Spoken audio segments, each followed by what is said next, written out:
Somebody just drank the Kool-Aid. Hello, funny purple man.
Somebody just drank the Kool-Aid.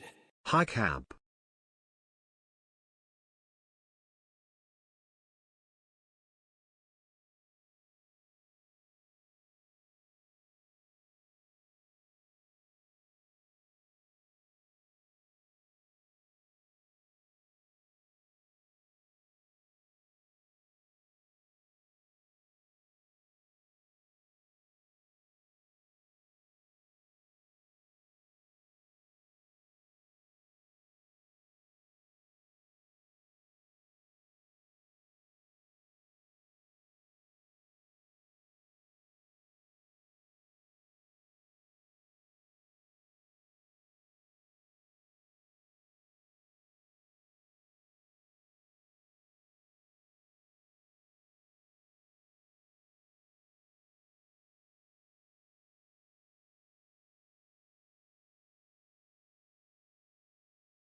Somebody just drank the Kool-Aid.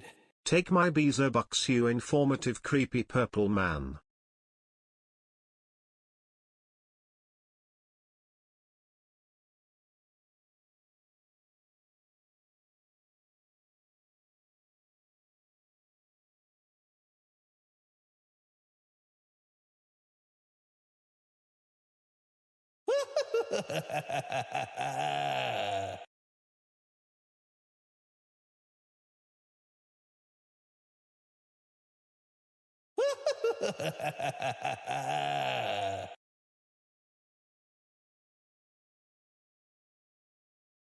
Somebody just drank the Kool-Aid. Cabha dance, cabha cackle, cabha dance, cabha cackle, cabha dance, cabha cackle, cabha dance, cabha cackle, cabha dance, cabha cackle, cabha dance, cabha cackle.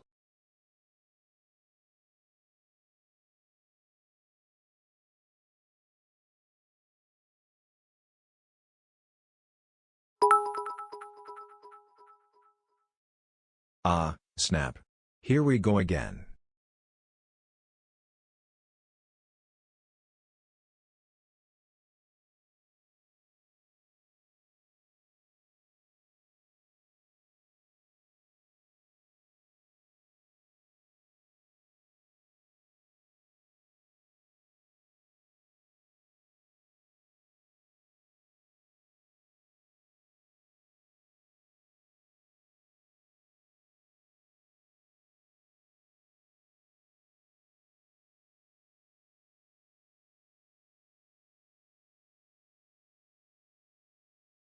Somebody just drank the Kool-Aid.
Somebody just drank the Kool-Aid.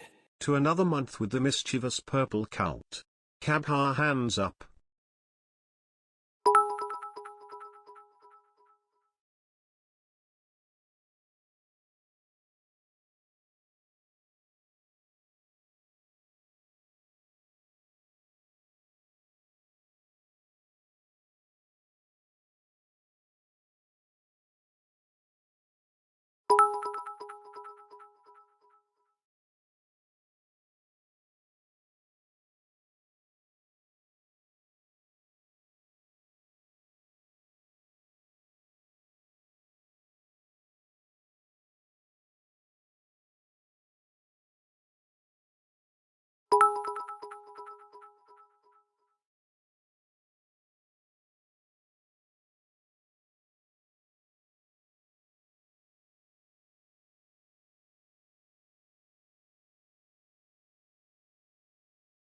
Sometimes we delve too deep, trying to shine the light of understanding upon things unknowable by a sane mind. The question is, once you know, do you reject it or embrace madness and delve deeper? So do you seek the truth of unknowable entities? Have you seen the violet side?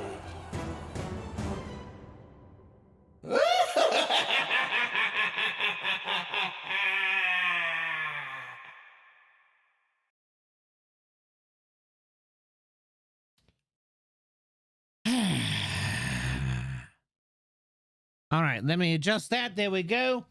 Now my own music will be blowing my earphones out.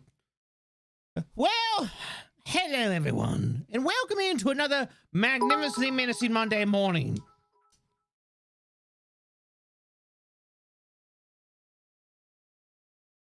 Yep, no, it's pretty...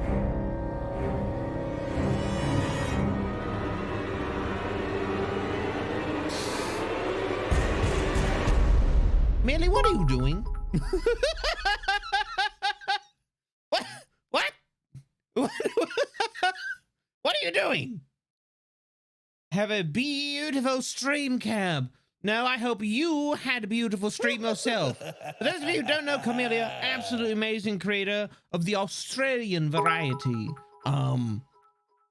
Enthusiast of all things horror, all things gloriously gory and balefully bloodshed coated.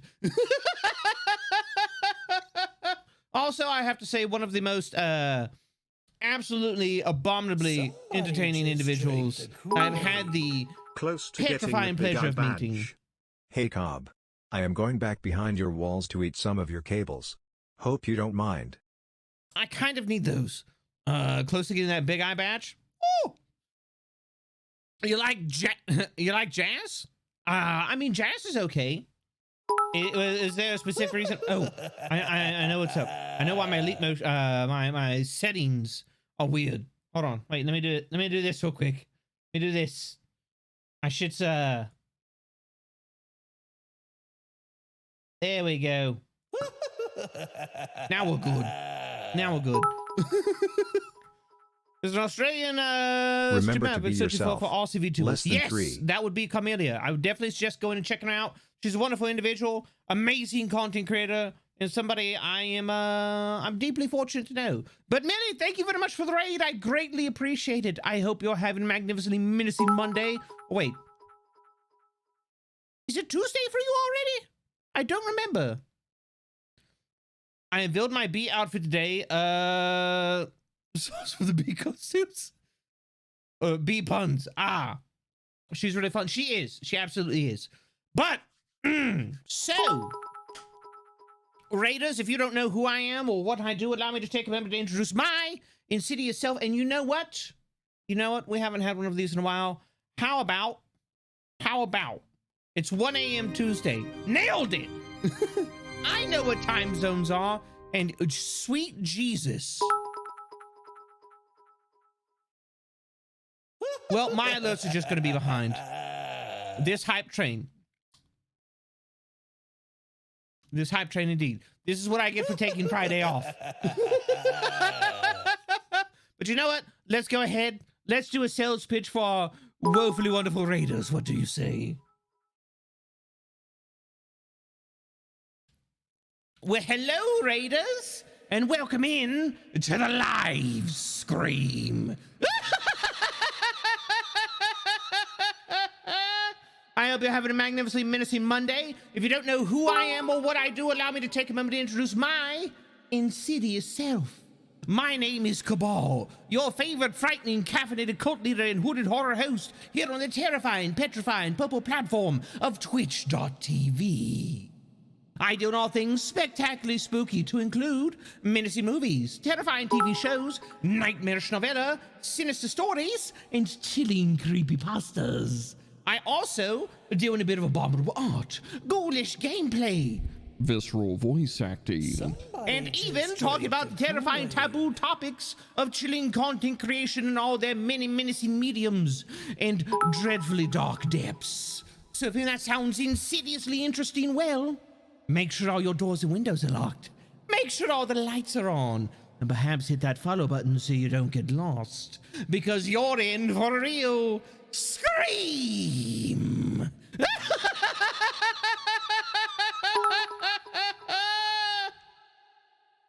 Oh no, my wallet fell in the sacrificial pit again. God damn it. Cat misses one stream and then he gets back. We just throw our money at him. That's pretty par for the course. It really is. Did you know that bees fly about 20 miles per hour? Do they really?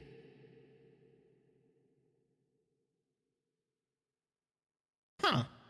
I didn't know that. I felt like bees were slower for some reason. Interesting. Anyways, so that is what I do. I am a horror / variety streamer here on twitch.tv. I am a veteran of the horror industry and also military, I mean, a regular veteran as well.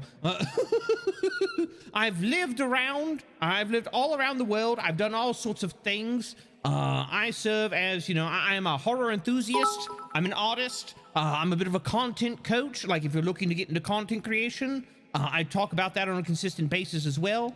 As a matter of fact, did you know queen bees lay 2,500 eggs per day? I see we're going to have bee facts today. No, I did not know that. Somebody just drank the Kool-Aid. See, okay, there we go.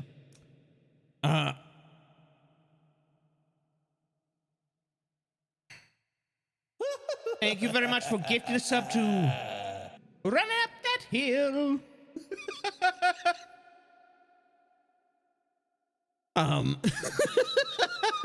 You've got Pro Apex Legends Gamer. Not Pro. God damn it, Millie. We meet again. Hello, Val. How you doing? So, speaking of content creation, today, we're going to have a very special stream. Why? Because, I guess whenever they're awake. Whenever they're awake, we're going to have our friends Salty Jub and Cottontail VA on here. For those of you who don't know either one of them, Salty Jub is a veteran of the tabletop RPG and video games industry, but also a professional commissioned artist who has done all sorts of work to include, yes, in the title, not safe for work art. My friend Cottontail is also a professional voice actress. She has had all sorts of roles, but she specifically is most known for voicing hentai. And she makes her living through that. So today, whenever they do decide to pop into stream, we are going to be discussing the falls and foibles of being a not safe for work content creator, kind of what the experience is like, what all is entailed in going into working in those certain types of industries, some of the things you have to deal with, and some of the, I guess, like the benefits and also like the detriments of doing that sort of work and pursuing that as a career. I've heard her work. Yeah, I'm sure a lot of you have. And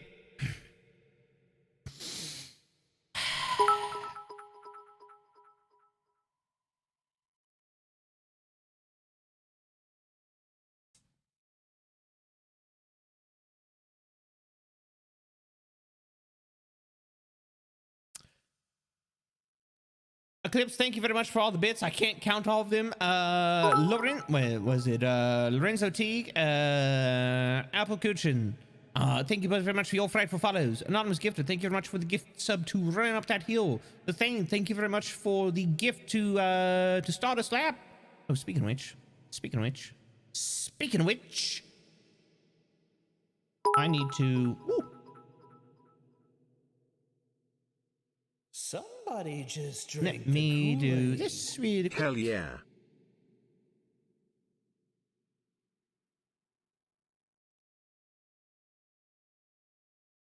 Got it. Okay. Let me do this.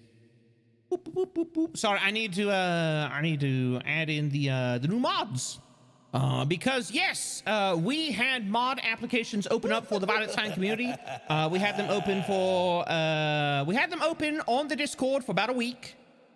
We had them open to other communities for about 2 weeks before that, and we had a lot of really awesome applications. Matter of fact, like almost all of the applications had amazing energy. They had absolutely, just wonderful approaches to what they're doing. Unfortunately, we're only looking for a set number of mods, and there were just some individuals who were just so massively overqualified that I would be a fool not to put them on the team. And so we've got new mods in. We've got Only Dubs. We've got Stardust. We're gonna have Arceon, and we're gonna have L Train joining the mod team, not only here on the Twitch but on the Discord as well. And so I would appreciate it if you would welcome all of them in, new members of the mod team that will help keep everything running, that will help the community continue to run smoothly, because I am but one cult leader. And part of the good thing about one of the things that you need to do as a content creator, especially like once you start growing, is you need to learn to delegate. Because you are only one person. You can only handle so much. And if you try and handle everything yourself, you're eventually going to burn out. And that's not good. Only one level 1 cult leader. Correct.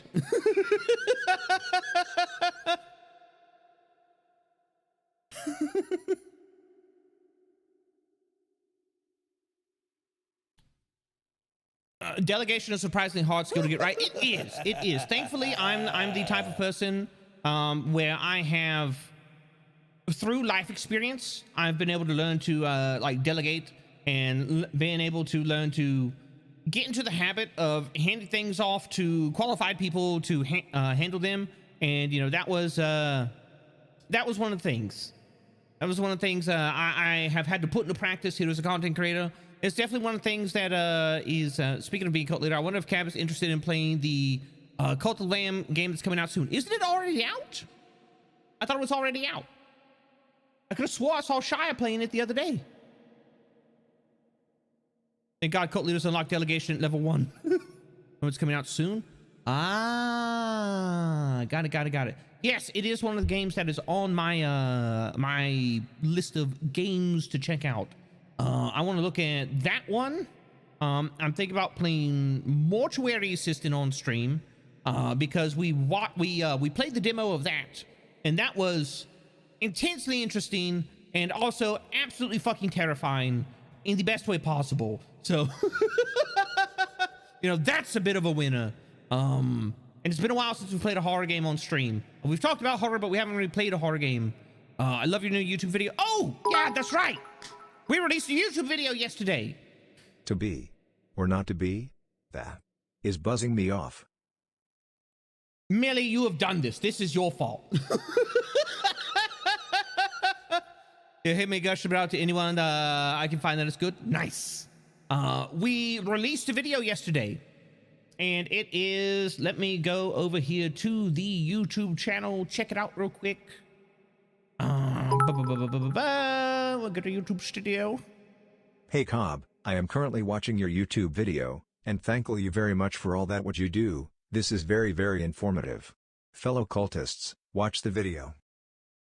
I'm gonna drop a link for it real quick. There we go. Here is the link for the newest YouTube video. It is called Twitch's First Recession. Cabal reacts to recession incoming by Zach Bussy. The internet has fucking ruined me. Anyways, Zach made a absolutely amazing video that talks about the oncoming recession and the effect it's going to have on content creators. Don't fucking KW me, okay? Look, it has an E right before the Y. It is very close. My mind auto-completed. That is not my fault, all right? I'm literally a fucking VTuber, okay? Cultists, like, I'm surrounded by this shit every day. Of course it's going to seep into my mind.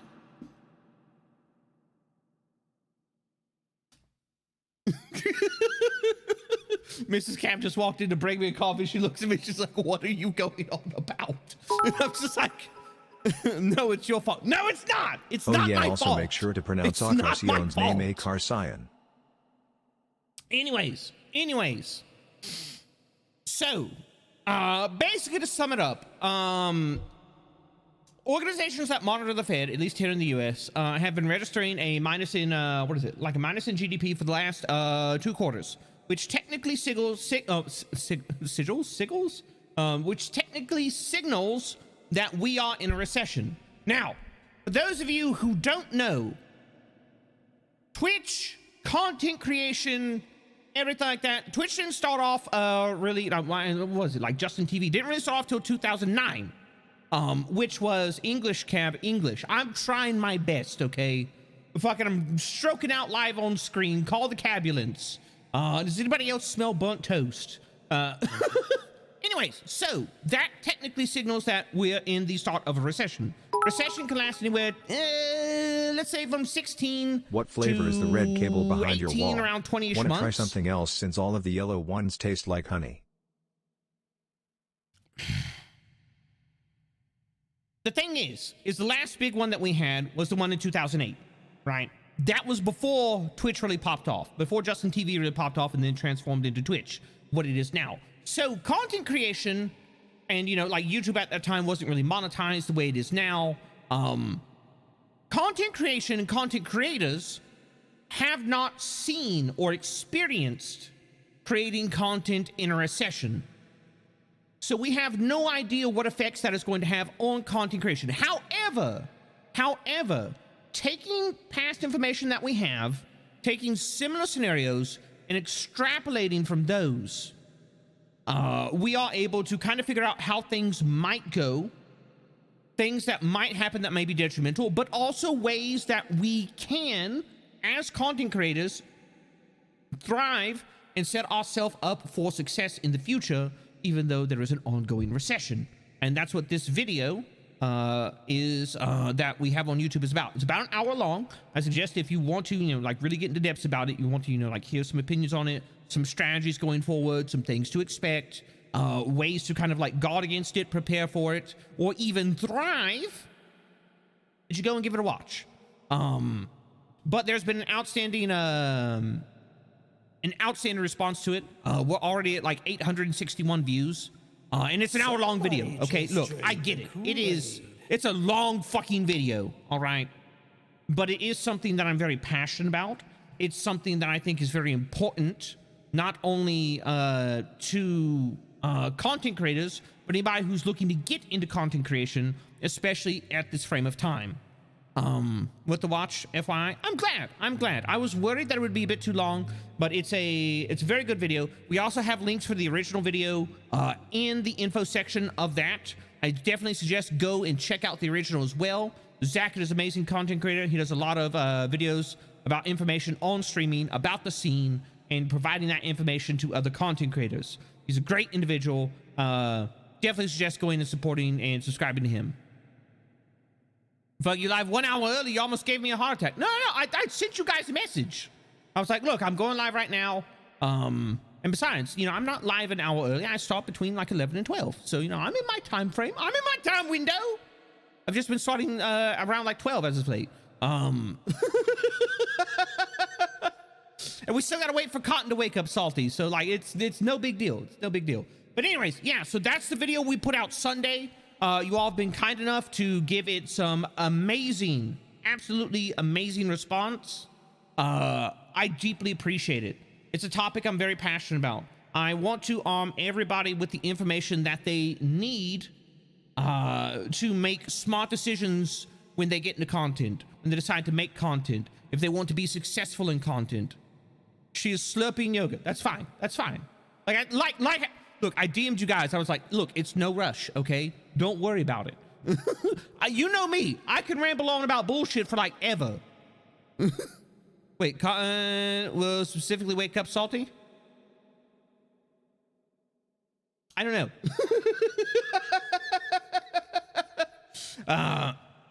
But anyways, yeah, so that's a video that we put out Sunday. I appreciate the response on it. Absolutely great. We're gonna have more content videos coming down the line. We've got the big like okay. You thought this video was long, right? You thought the recession video was long. We have got a 1 hour 15-minute video. Do you all remember the stream that I had with Pumpkin Potion, where it was me and her talking content creation? But we were like really in depth into some topics. We talked about a lot of things. And then we also covered some things from r/Twitch. Well, guess what? This Sunday, it's coming out on the YouTube, all right? That is going to be a, that's going to be a video that's going to be coming out on the YouTube. We've managed to condense it down into about an hour, but it's going to be an hour of just absolutely wonderful information, great moments, and 2 professional streamers giving all of the advice that we can for anybody who's looking to get the content. And I think it's pretty good. I think it's pretty good. Sai has done an amazing job on taking these like multi-hour diatribes of just like screaming at the sky about content and condensing them down into informative videos. And I appreciate the shit out of her for that, because Psychotic, she's a wonderful person, wonderful content creator, an absolutely amazing editor, and somebody I am very, very, very thankful to be able to work with. Longer video means more watch time, means happy algorithm. So making your content videos longer is generally a good idea. Sort of, kind of. So like, for example, the video we've got out now, you know, Twitch's first recession. Yes, there's more watch time on it, but here's the fact of the matter, right? Is that, we have, you know, it is a 56-minute video. We have an average watch time of 14 minutes. All right. 14 minutes out of 56. That's not that great. Okay. It's not really that great. But we do have like 219 hours with watch time on it. So that's good. Because you all have been absolutely blowing it out of the water. And I appreciate that. But the fact of the matter is, you know, like some people turn it on and they click away. Those people are weak. No. Like, see, here's the thing. Like, that's not everybody likes super long videos.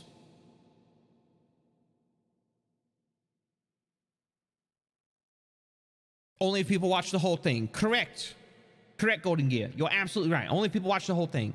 But the fact is we're still over like 14. You know, we're still over like 10 minutes of watch time. So it's not bad. It's not bad.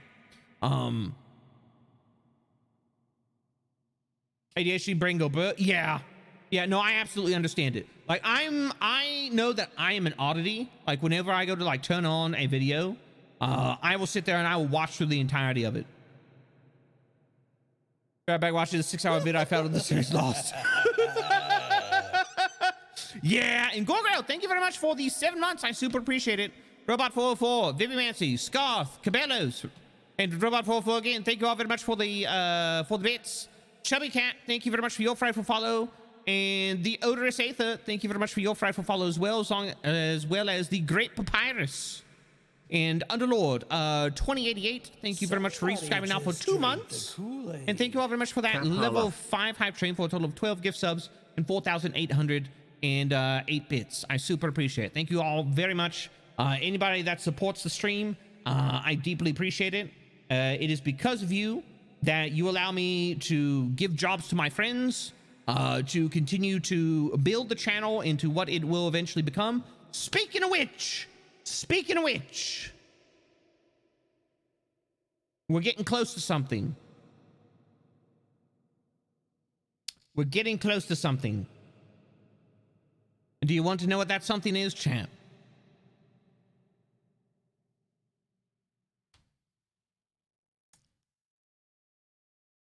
Merch? No, we are working on that. We are working on the merch. The end of the hype train cooldown. We don't talk about that. 2-year anniversary. Not for another year. Not for another year. All right. So I said before, and I'll say it again. All right. Somebody just drank the Kool-Aid. I see you, Vin the Dents. But you think you goes into looking on me? Work on much faster? Well, see, here's the thing: is we can work on much as fast as we want. We still have to get the proper people to, you know, like approve making it, New which is an video entire on the process in weekend and of itself. Heck yes. I am positively vibrating.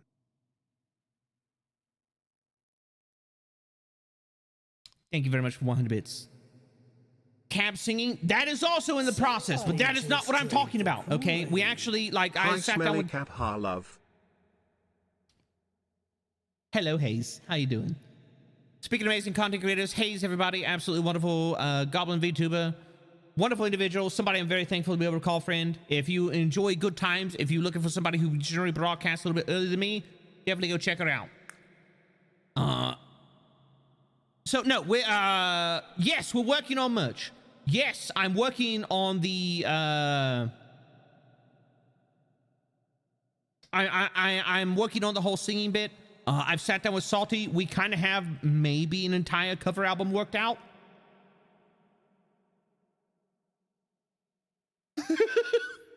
Don't need a new out order, you. This might be one of the songs that's on it. Who knows?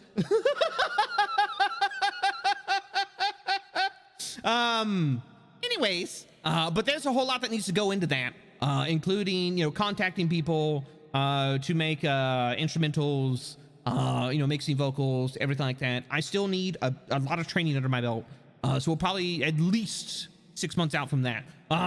Getting that started. No, what we are close to at the moment. Can Cab play an instrument? No. Cab can only play the voice. So the thing we're getting close to is, I said it before and I'll say it again. I have no intention of accepting any sort of sponsors or anything like that until we start regularly hitting around 500 concurrent, right? I've said that before. You know, that's kind of like, that is my my level where I feel comfortable at.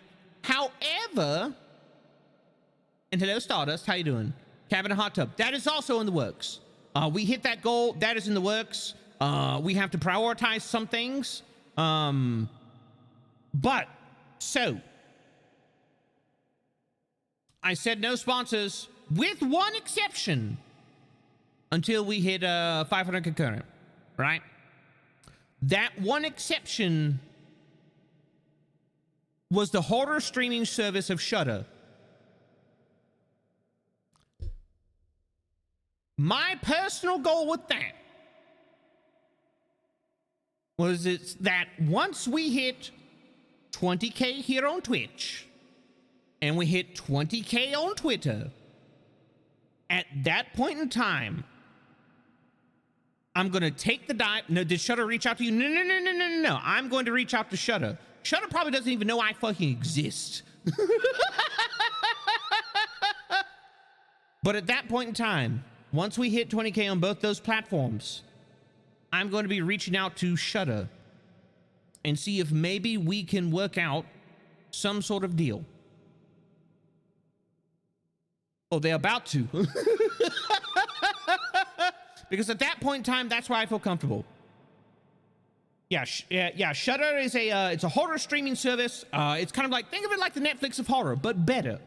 They have all sorts of content: horror series, horror documentaries, horror movies, various nostalgic horror shows. Basically, they cover the entire genre of horror, and they have like a rotating catalog. I have a membership to them. I've had a membership for several months. I think almost a year at this point. Fucking love them. It is a service that I can 100% get behind. They also do a lot of sponsoring of kind of like more indie horror films as well, which I appreciate. So once we hit 20K on both this and the Funny Bird on, you know, the Petrifying Purple platform and the Funny Bird platform, yes, I will be reaching out to them and seeing if they have interest in doing business. And if they don't, at what point in time would they be interested in doing business? I used Shudder to watch a horror movie every day in October once. Yep. Didn't they also put up that amazing claymation horror movie not too long ago? I think so. I think that was them. I'm not sure. So that's kind of like what we have going at the moment. And that's what we're working towards at the moment.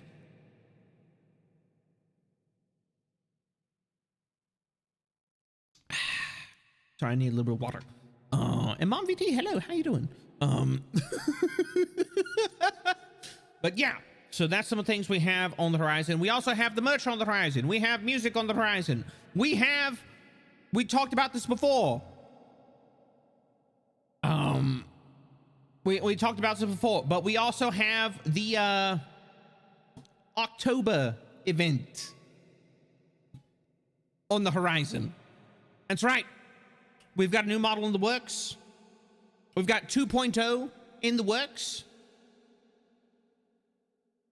And that will be coming out in October on a very special day in October.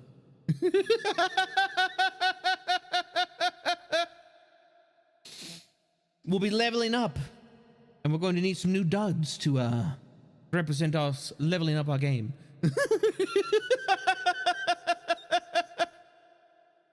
New robe, yes. But then after that, we're going to have some more things rolling out. And yeah, is this the completion of the Pauldron model? Maybe.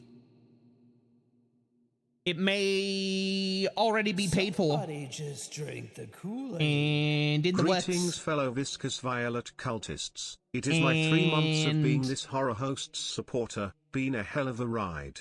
Hyped to see the October stuff. And thank you very much, Alexia. I greatly appreciate it. And it may also be the base for other models going forward.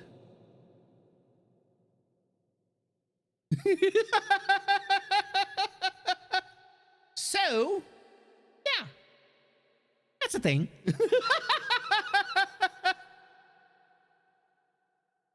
Huh? Wait, repeat, sir?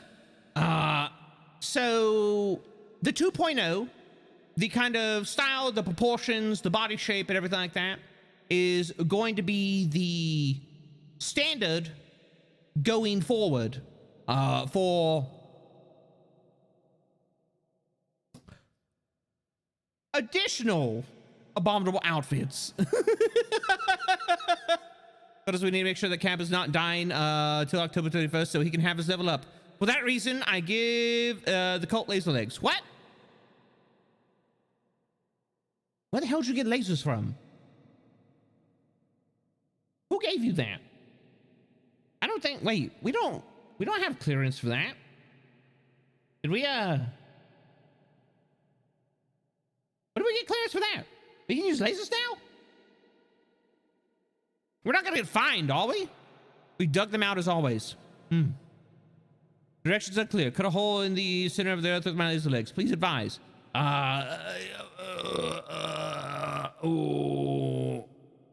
Don't fall in it. The cult laser we built, and I have all the proper licenses for Cab. You were confused, but thought it was cool. Yes, that was my plan all along. I'm actually a tactical genius. There was an unbelievable box in the break room. What did you expect would happen? Grab your explore head. It's time for an adventure. Please don't go adventuring to the center of the earth. Look, I know that there was a book on it. I don't think that was actually accurate, okay? They're laser pointer legs. Oh, okay. All right, we should be fine. Agent Harrison, let's not be told, or he'll steal all new cool shit. It's not stealing, all right? We need proper licensing. We need proper, look, as a villainous organization, right? We need, there are certain licenses and regulations that we have to abide by to operate within, set standards, okay? Venture Brothers was, was the Guild of Claim as a tent. It's kind of closer than you might think. By the way, I found chainsaws. They're supposed to go to Mars. Why would we need chainsaws on Mars?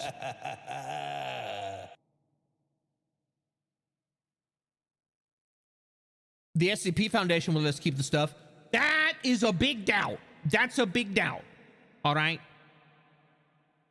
The UIU is a lot more understanding for the Martian trees.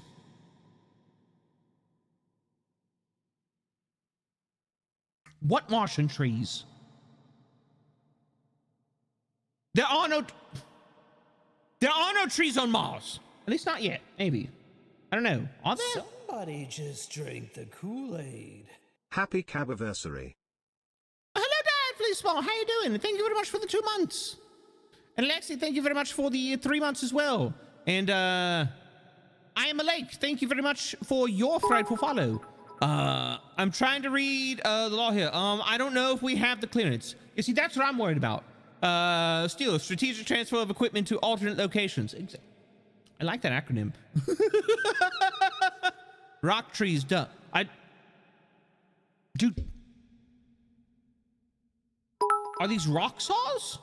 Do they make rock chainsaws? Did we ever get it too many cleared with the questions. Don't admin answer on the door giving if the you cult hear any power knock. of attorney and financial control without tax penalties?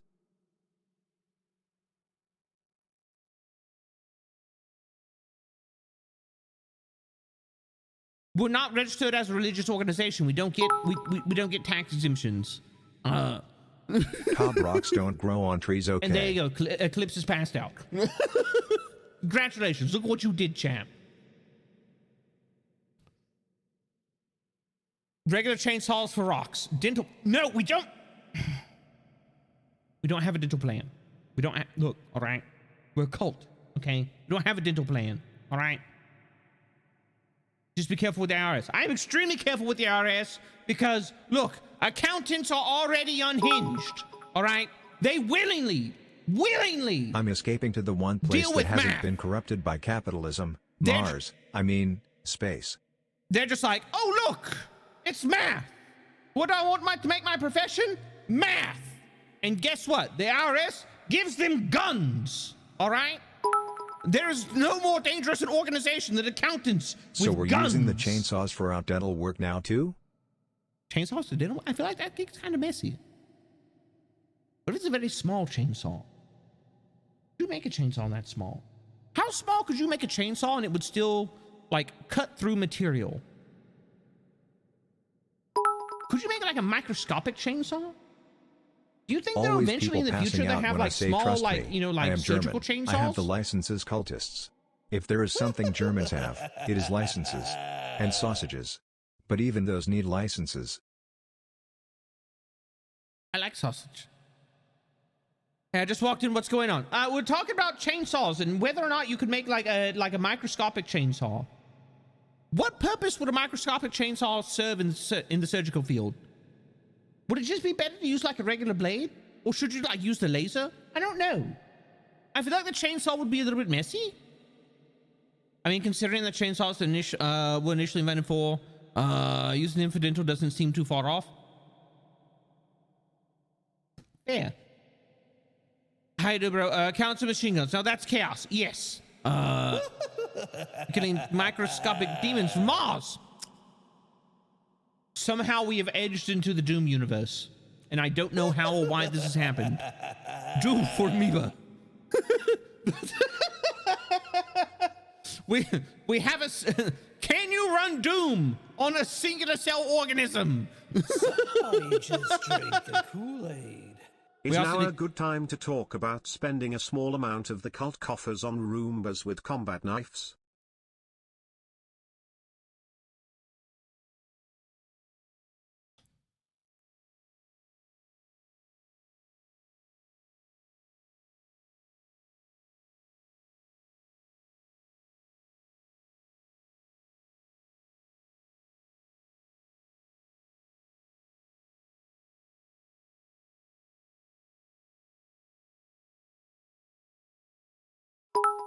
I mean, maybe. Maybe. I have never seen any evidence that Doom Guy has had dental work, and therefore it seems like chainsaw tooth repair is his only option.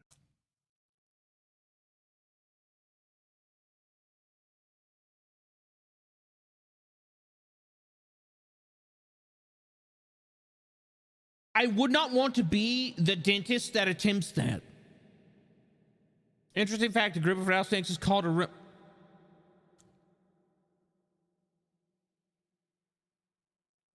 I'll never be able to look at small, you know, like robots ever the same again. With the microscopic chainsaw, you could really cut some water bears in half. And if you don't know what those are, they're microscopic animals. Oh, no, I know what water bears are. Wait, aren't they, wait, what is the, how can you one-up heavenly, my new model runs Doom.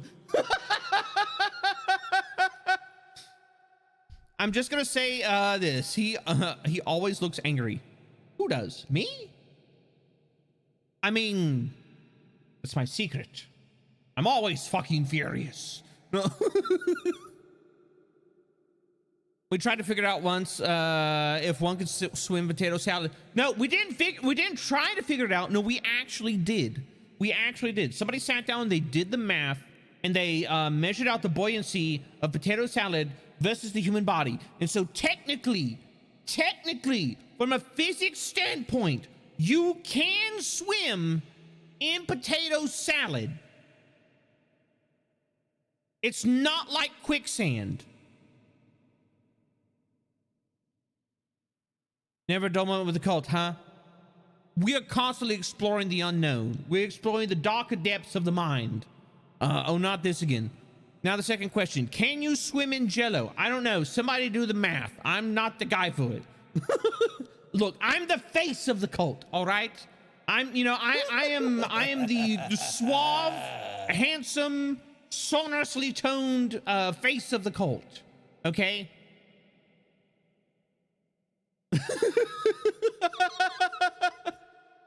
Ask a Japanese game show. They got sand occultists and potato salad. That feels...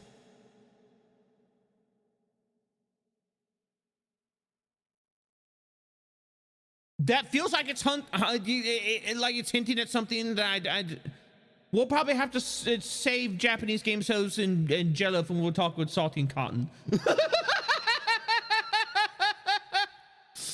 Cap is basically the mascot. Wait, no,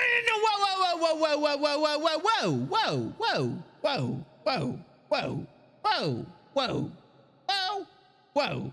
I am more than a mascot, thank you very much. I am the cult leader, all right? It's literally in my title.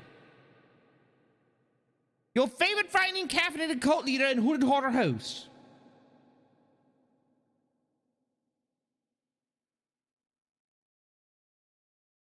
I feel like you would just sloop through Jello.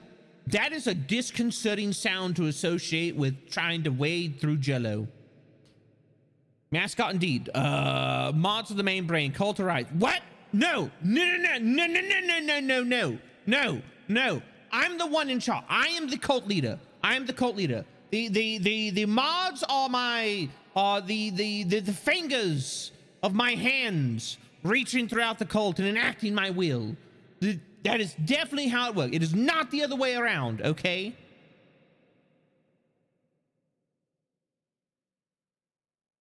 Excuse me? That's right, I'm the cult leader, all right? So we will put the quicksand pool in the cult dungeon to prevent escape, and the potato salad pool in the cult lounge to prevent satisfactory recreation.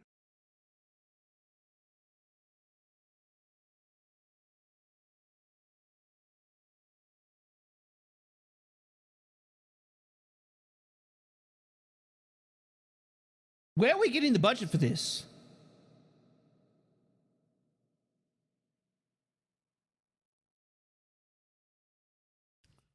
I mean, what other sound do you expect from going through Jello? Schlup? Plup? I'm not happy with any of these. These are extremely unfortunate.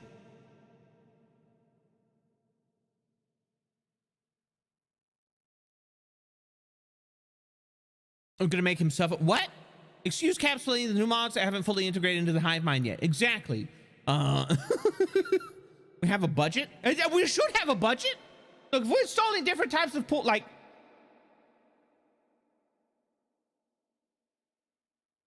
I mean, like, we get like a small commission from the UIU for like every piece of Eldritch technology we turn in, but it's not enough to be installing like quicksand pools and things like that. At least last I checked, it wasn't. if I'm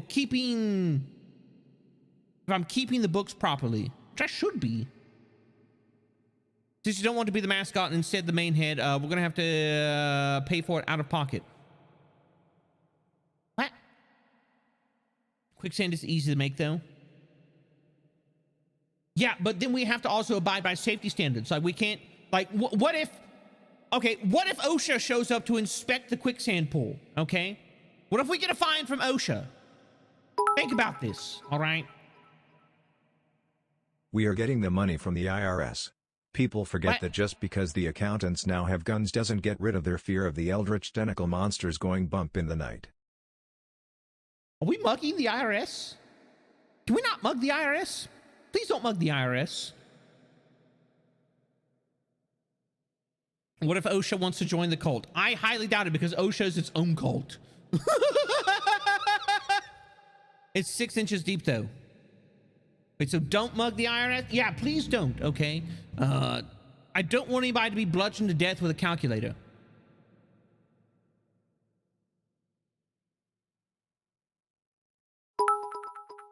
We have at least a 4-foot fence and gate around the quicksand pool. New goal. We get the IRS and OSHA to join the cult. Do you know how hard that is to do? Well, I mean, like, look, we have to abide by safety standards, okay? Like, look, if we don't have the fence, if we don't have the warning signs around it, you're gonna get a cultist who's gonna stumble into the quicksand pool and they're gonna drown in quicksand, okay? Not only at that point in time are we then have to pay out benefits to the family of the cult member, okay? At that point in time, we also have to pay fines. We gotta get a cleanup crew out there. We have to have the quicksand pool re-sanitized. Look, it's an time. We're also down a cult member. We have to go find a new cult member. I think the local grocery store is getting sick of us leaving pamphlets at the registers, okay? I can only bribe them with donuts so much.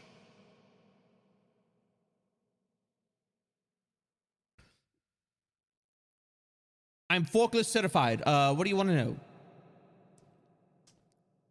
No, I'm not forklift certified. Look, OSHA inspectors are easy to deal with. You can either bribe them, happens a lot really, or we push them in the quicksand pit and say they never showed up. Then we have to go through the whole process of having the cleanup crew come out, remove them from the quicksand pit, re-sanitize the quicksand pit, and then OSHA's gonna send out another inspector. They're eventually gonna get suspicious, okay? They'll be like, where are all our inspectors going? We'll be like, I don't know, we never made it out there. It's a reasonable excuse to begin with. We are stationed in the cave in the Appalachians, okay? But it's not that far out there. We're literally under a trailer park. It's a little bit out of the way, but it's not like we're out in the wilderness. And also, in theory, you can get rid of every inspector. In theory and like actually enacting it are two very different things. Don't we have diplomatic immunity as well as partial mortality thanks to the gaming gods of gamers? I mean, like, those who have science-specific contracts with the gods have unwilling immortality. That's one of the things I have. I have unwilling immortality, but it comes with caveats, okay? Like, I've managed to not kick the bucket enough times where I still have most of my human form, okay? Like, some of you out there you're just like, man, what would I do with unwilling immortality? And you're just like, you're gonna go out and you're gonna get like murked every 5 minutes and you're eventually gonna turn into a pile of primordial goop and pseudopods, okay? That's what happens. Why do you think I keep trying not to fucking die? You had me at goop. No. Do not turn into goop. How are you going to wear robes as goop? Immortality without regeneration. See, like, here's the thing. Like, once your life signs cease, you're resurrected, fully in form and everything like that. It's just, look, it's eerie eldritch deities set on their own entertainment. Okay? They don't remember what a human form looks like. How do you think I wound up like this? All right? I've been resurrected I don't know how many times. Every time I come back a little bit more eldritch.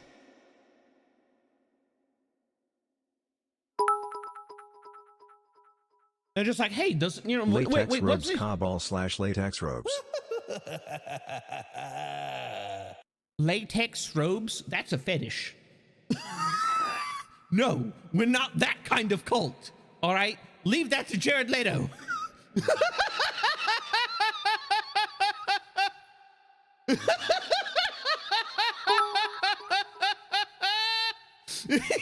I remember what bits look like. D. And isn't that just a Ziploc bag at that point? Do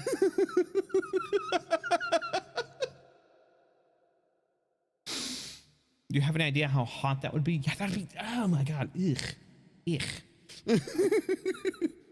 The first day on the job, we'll talk about mugging the IRS, making the OSHA inspectors magically disappear, goop parties, latex fetishes.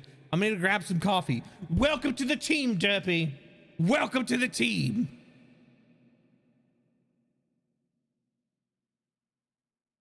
Like, it's already hot in Vegas. That would make me, that made me sweat. Yeah. Hey, what is this job? Derpy has recently joined the mod team and is now participating in the chaos. And it's just like, I wasn't expecting this. Yeah. Yeah. Hello, Mr. Cult Leader, sir. Hello, Vika. How you doing? So can we buy your house? No, it's my fucking house. I live in it. I live in it for a reason. I'm not selling my goddamn house. Oh, I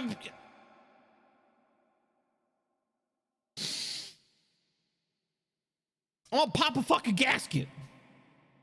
Why not? Why not? Because where the fuck am I gonna live? Where am I gonna live if I sell my house? Where am I gonna stream from? Huh?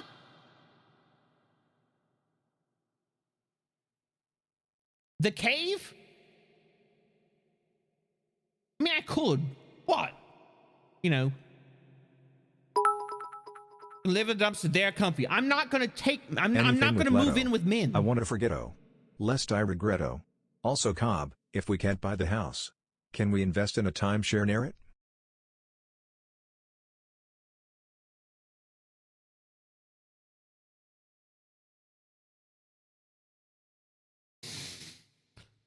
I'm just saying we could buy the house with you inside. Feed the coffee beans and make the chores. What about expansion of the cave? But Cab is comfy in here. Shut up, Moose.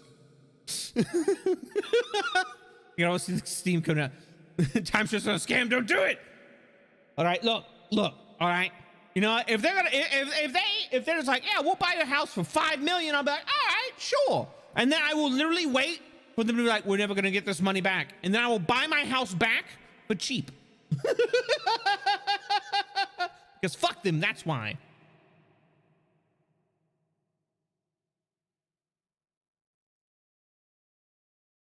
Yo, why am I not subscribed? I don't know. Don't feel like you need to subscribe, all right? Let me go ahead and say that. Anybody who's in here, anybody who's enjoying the content, anybody, you know, wants to be a part of the community, you do not need to support to be a member of the community, okay? All right? You don't need to give bits. You don't need to sub. You don't need to do anything like that. Yeah, we have the hype trains. Those are fun. Hee-hoo-ha-ha. Those are absolutely unnecessary. I am fine, all right? I am fine. I am taken care of, all right? Tee tilde. Kayfabe aside, all right? I am retired. You saw me. I get a paycheck every month for having a fucking pulse, okay? My bills are paid by that. All right, my bills are completely fucking covered. All right. What? We subscribing?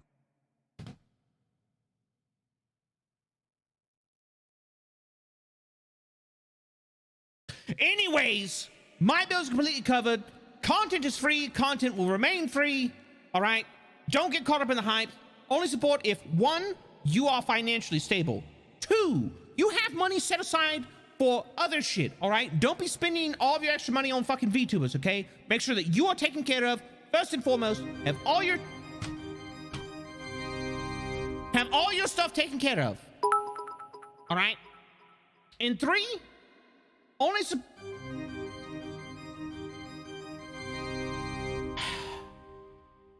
support if you feel like you're really getting value out of the content, please.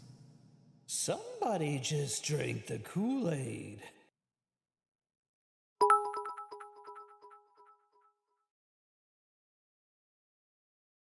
Is the halt behind a paywall now? No, and it's never going to be behind a paywall because I fucking hate that shit.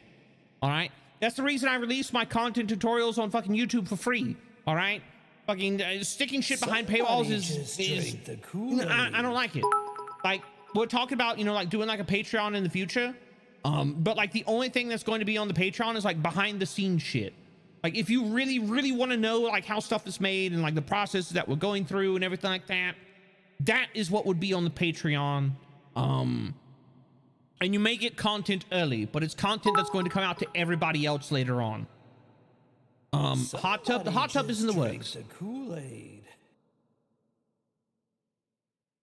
And Sai, thank you very much for the 11 months. I super appreciate it.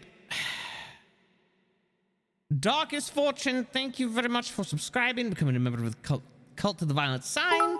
Cabellas, thank you very much for the 100 bits. I have all of this, and I feel that I get value out of the content. No, I mean on Patreon too? No. Somebody just drank the Kool-Aid. There's a lot of stuff that needs to be worked out with that. Eclipse, thank you very much for 300 bits. Clover, thank you very much for the gifts up to the community. Eclipse, yet again, thank you very much for the 100 bits. Sepulchre, thank you very much for the gifts up to the community. And Jerpy, thank you very much for resubscribing with Prime. Those Bell for Bezos bucks, super appreciate it. And Iowa Snow Chick, thank you very much for your frightful follow. And Vika, thank you very much for your 5 months as well. Dario, thank you very much for the 10 bits. And Penguin Starborn, thank you very much for gifting a sub to Esonius. Wait, Sonis? There we go. Got it. Nailed it. Maybe. I don't know. I'm bad. I'm a VTuber. I can't fucking read. Millie Rated Ball really made it. Millie Rated Cat when I wasn't looking. Cool. This is where I wanted to go anyways. Hello, Val. How you doing? And thank you very much. I super appreciate it. Yeah, Millie Rated in. I'm super thankful for it. Absolutely amazing creator.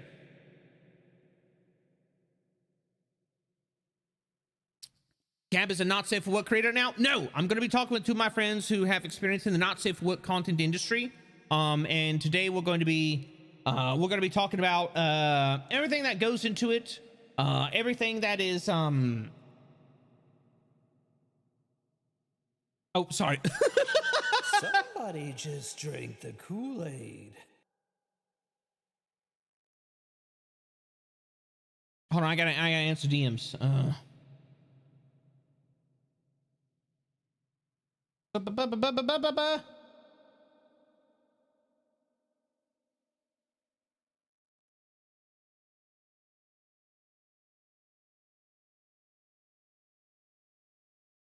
Yeah, I had to answer DMs from Cotton. She was like asking me questions and stuff like that. I thought I had another hour.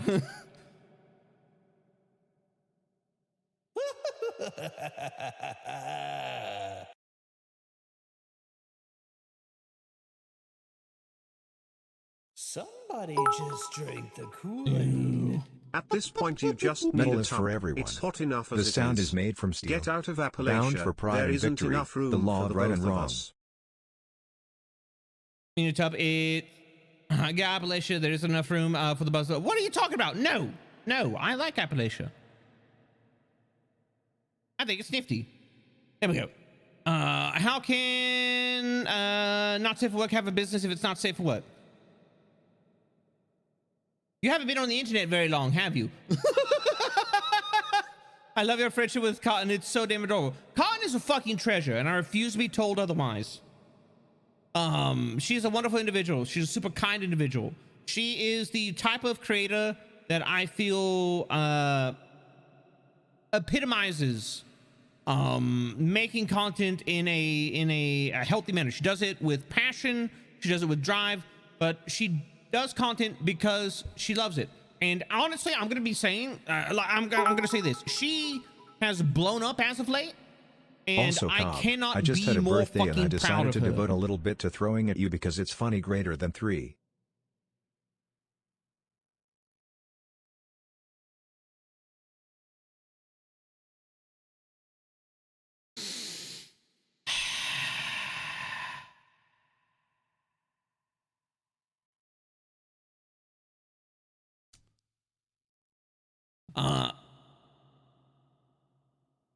But yeah, no, I cannot be proud of her because she's a, I cannot be prouder of her because she's a wonderful individual, and she deserves all the success that she gets.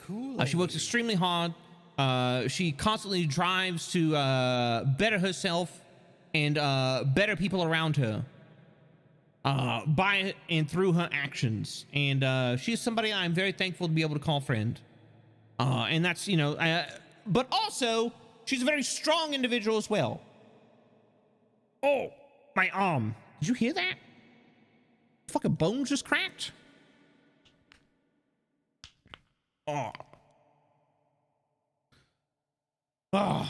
Insane Brain, thank you very much for the 5 months. I greatly appreciate it. Thank you very much for remaining a member of the Cult of the Violet Sign. Bone ASMR. Cotton is a lovely and kind-hearted individual. Girl has a literal heart of gold. She does. She does. And the fact of the matter is that the content that she makes as her profession can come with a lot of downsides. It can, you know, there is unfortunately some people that go as far as to like dehumanize not safe for work content creators, and that can create a very unhealthy work environment. But she is one of the people that is extremely strong and is able to persevere in that environment, and has done an amazing job of like setting boundaries while also like sticking with her content and providing more of it, building a community, everything like that. Whenever I have somebody who is like looking to get into not safe for work content, they're thinking about being a not safe for work content creator, they're like, you know, I enjoy spicy things, but you know, I don't really know like what all it entails and what I'm getting into. I send them Cotton's way. I'm just like, hey, this is a very dear friend of mine. She is an absolutely astounding creator. She is somebody who's very, very knowledgeable about this this content field that you are looking into. And she is somebody that has my complete and full respect. I suggest, because Cotton is she's very, very open to like questions and talking to people. The woman has a massive amount of energy that I will never have.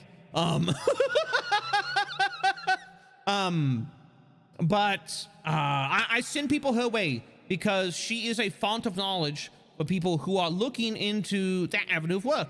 And yet again, I want people to go into creating content, whatever type of content that they want to create, with the knowledge that they need to succeed, but not only thrive.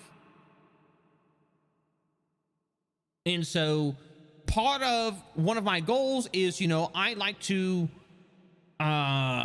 make contacts and, you know, establish contact, you know, and rapport with all types of creators, because one of the ways that I can provide that knowledge to people is being like, hey, I don't know everything. I don't know everything. I will never know everything. All right. I'm but one person. However, I can get to know people that are going to have the answers that people are looking for. And I can get to know people who are open to those types of questions and open to, you know, answering people's questions. And so it is one of the things I love about what I do is I can establish connections with people. And if I don't know something, I can either ask somebody that I do know that knows this and pass that information forward, or I can point somebody towards that person who can then, you know, fill them in or point them towards a resource. Cab knows everything. Got it. No.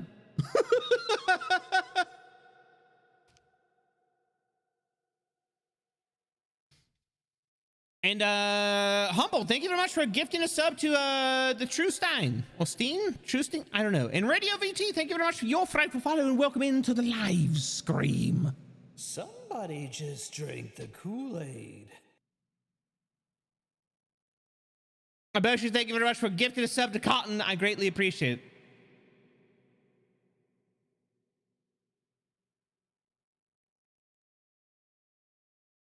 Let me see. All right.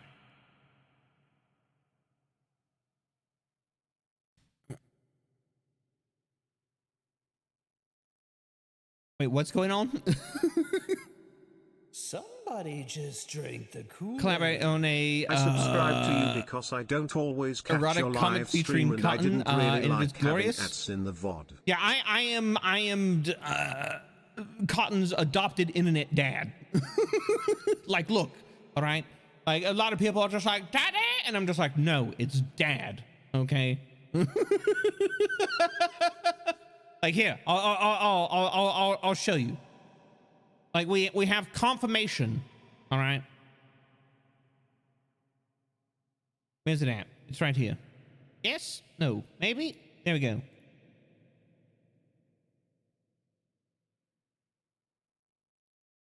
Boom. Perfect.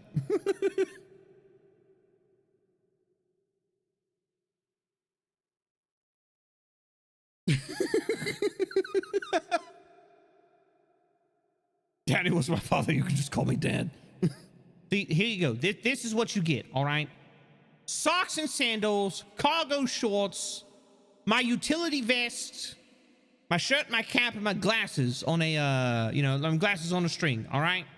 I've even got my white Monster energy drink, all right? Why? Because it's 0 calories and it tastes like fucking Skittles, all right? Without the carcinogens. I wish to acquire a framed printing of this picture. Who do I have to pay for this? Talk to Salty about it. She's the one who drew it. Those tentacles go all the way up. That's a question we don't answer. The boomer juice. Hell yeah, exactly. See, you get it. You get it. You understand. Little Min. Look, all right, look. Min's had a hard day, okay? She's tired. She's tired, okay? She had a hard day. All right, Dad. The question is, propane or charcoal? I'm more of a charcoal kind of guy. I'll be completely honest. I like charcoal. Can I hold Little Min? She bites. She's got claws.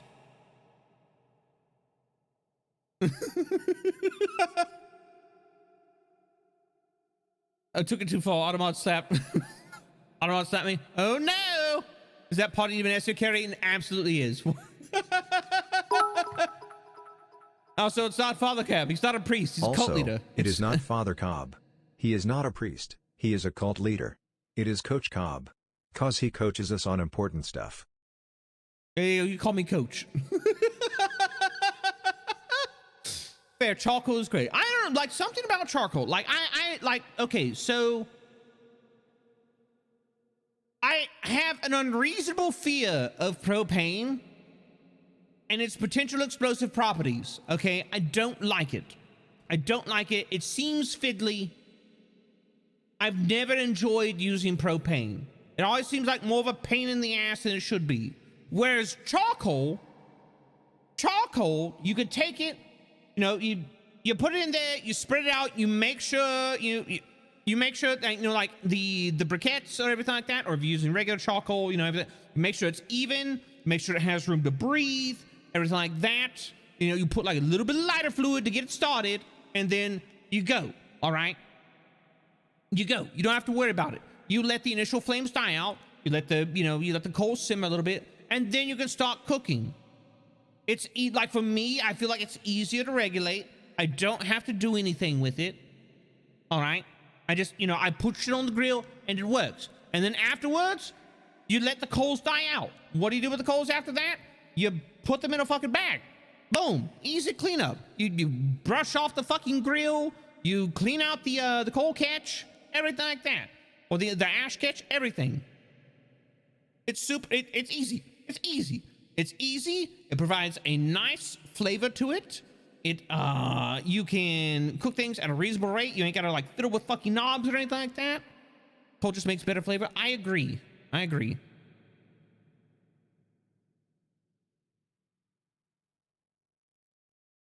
You throw some coals in the compost once they're completely cooled, and it makes good compost. That too. You can use the coal compost for like, you can use the coal ashes for compost, everything like that. Like, what is it? We have, I normally prefer wood fire. I mean, like, wood fire is understandable, okay? Wood fire is understandable. I can get behind a wood fire. The fact of the matter is, though, is that I have a charcoal grill. Well, it has a propane section, but I never fucking use it. I have a double grill. Mrs. Cat bought me a double grill. And I just don't use one side, unfortunately. Is flavored charcoals now? I don't. I always worry about anything. Oh, we put like a flavor in there. We put a scent in this. And I'm just like, I don't know. I don't trust it. But you can use a gas grill on an apartment balcony. Cam's going full dad mode and lecturing us on grilling. Look, grilling makes delicious fucking food, okay? Like, I'm gonna be completely honest. If it wasn't, you know, like, kind of a pain in the ass to set up and you have to go outside and everything to do it, I would grill more. But it's also a little bit like physically intensive as well. So I'm just like, like afterwards, my back is sometimes fucking wrecked. And I gotta like be on my feet and I gotta walk back and forth onto the back porch and like, you know, like check everything. I'm just like, I need some charcoal added to the throne. No, I think we're good. No, stay the fuck off my throne, okay? Stay off. Cease. Immediately. Like, grilled hot dogs are really good. Yeah, like, I don't like hot dogs. I don't like hot dogs. Except when they are grilled. You give me a fucking grilled hot dog, I will devour that shit. Why? Because it's fucking magnificent. I don't care what the hot dog is made out of. I don't care if it's made out of spare parts. It's been grilled, and grilled hot dogs are fucking good, all right? And you can even get them where they're a little bit blackened. And they're a little bit blackened. It was like, oh, like a hot dog. Like, it's not like full on burnt. Like the outside got a little bit of crunch to it. That's the good shit. That right there. Also, you take a chicken. All right. So like you take a chicken breast, right?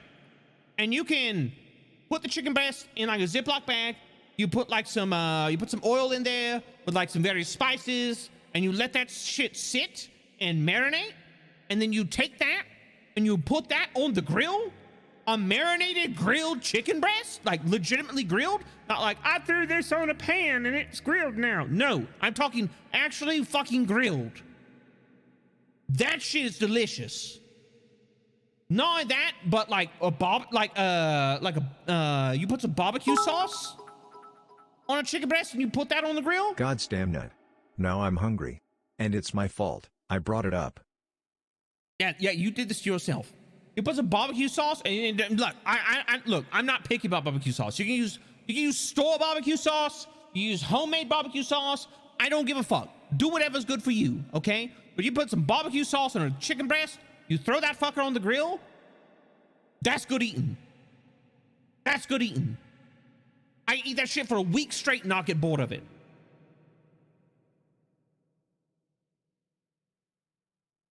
And I will absolutely do that. Like, what is it? Like, I have so like we've got Cal would be the keys to the grill. I'll tell you what. Hello, my name is Cam Hall. I deal in cult and cult accessories. Whoa. I'm grilling salmon, bell peppers, hot links, and grilling peaches for the peach cobbler. I don't know how you grill peaches. I never done that before. I don't grill fruits. I grill meats. Or you do shish kebabs. Fucking, oh my God. Like you do some shish.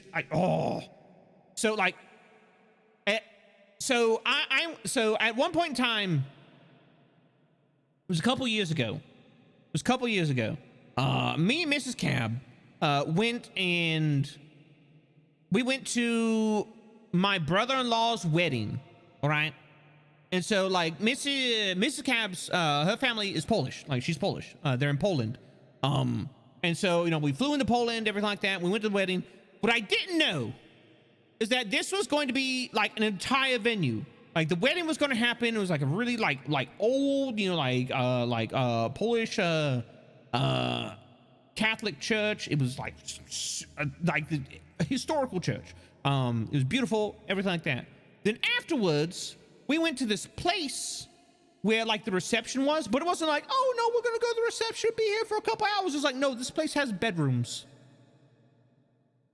This was a multi-day reception party.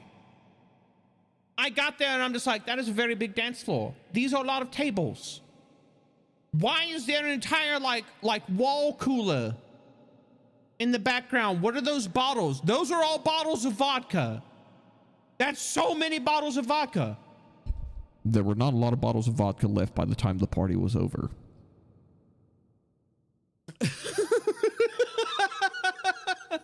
But that was wild. But the thing I remember the most was they had these shish kebabs, right?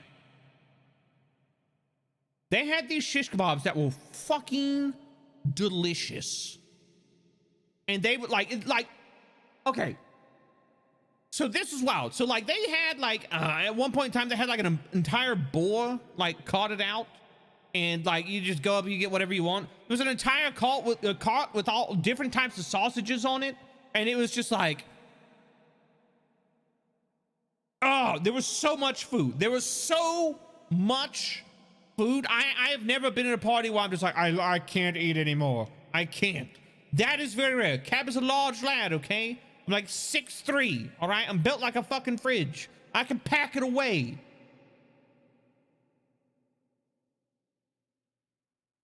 That night I was done. I'm just like, I don't want to move. This was the best wedding that I have ever been to. And then afterward, like we were there for 2 days, all right? It was 2 days of partying, okay?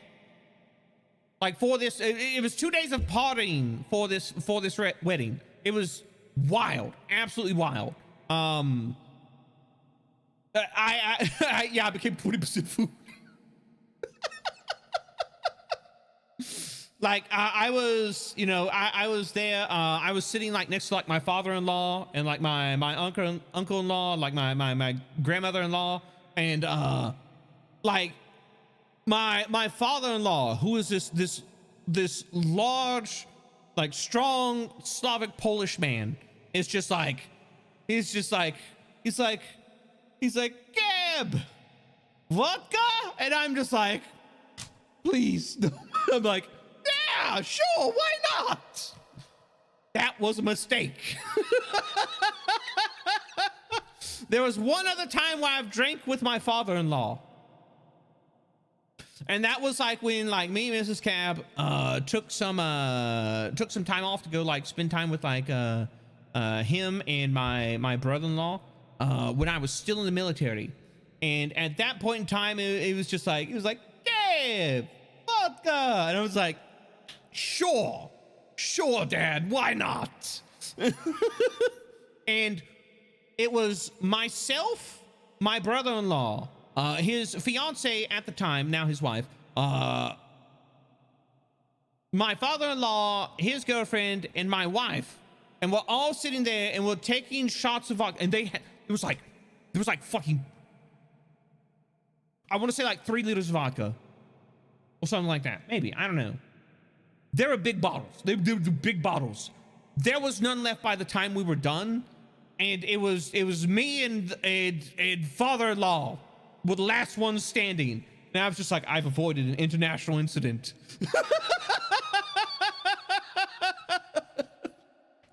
I tried to replicate that later at that wedding. I was just like, yes, I have to keep pace with my father-in-law with vodka. That was not a good idea.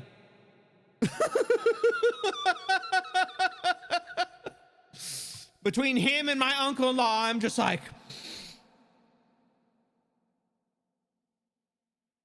if I weren't already in service to the gaming gods and had immortality, I would never age because now I'm fucking pickled.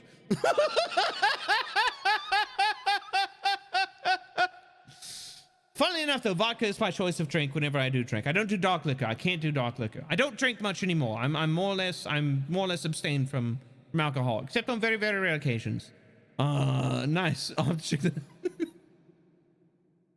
Post clips in chat or Discord. Clips should go in the Discord. We have a clip section. I had one shot of vodka in college and puked at a friend's carpet immediately afterwards. I can't stand the smell of vodka ever since. See, it's the same for me, except with whiskey. I can't handle whiskey, all right? Like the smell of whiskey literally sends shivers down my fucking spine. But that's also because, I had a unfortunate incident with whiskey when, I was shipping out to Germany, like right before I shipped out to Germany, to start my tour over there. And the Mexican chicken. Okay, I've told this story before. Who wants to hear the story of why Cap can't drink whiskey?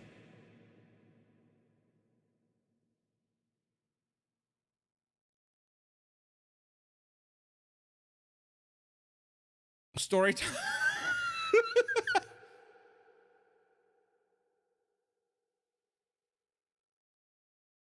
And this will also give time for Salty and Cotton and everybody like that to get ready, because like I started earlier than what they anticipated, and so I'm just like I need to buy time for my friends. Me, story time. All right. So, you know what? Let's retire to some place that is it sounds like the reason I can't drink tequila. All right, so let's retire to someplace a little bit more comfortable.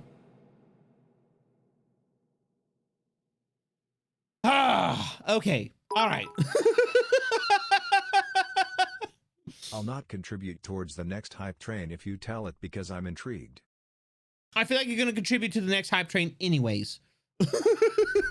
Coffee has been obtained. I'm ready for story time. All right. So,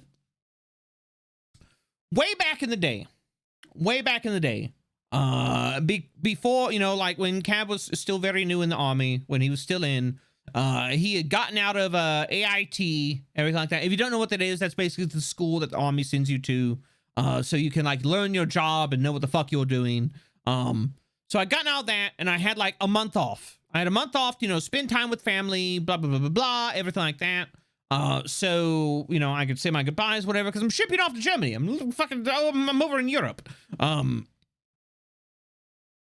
So at the AIT, Advanced Individual Training. Yeah, something like that.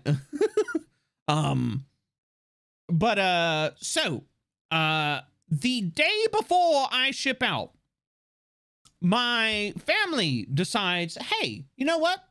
Let's throw a big going away party. And so like my family basically, like everybody, like, cause I have a large extended family, because, you know, like Appalachians, of course.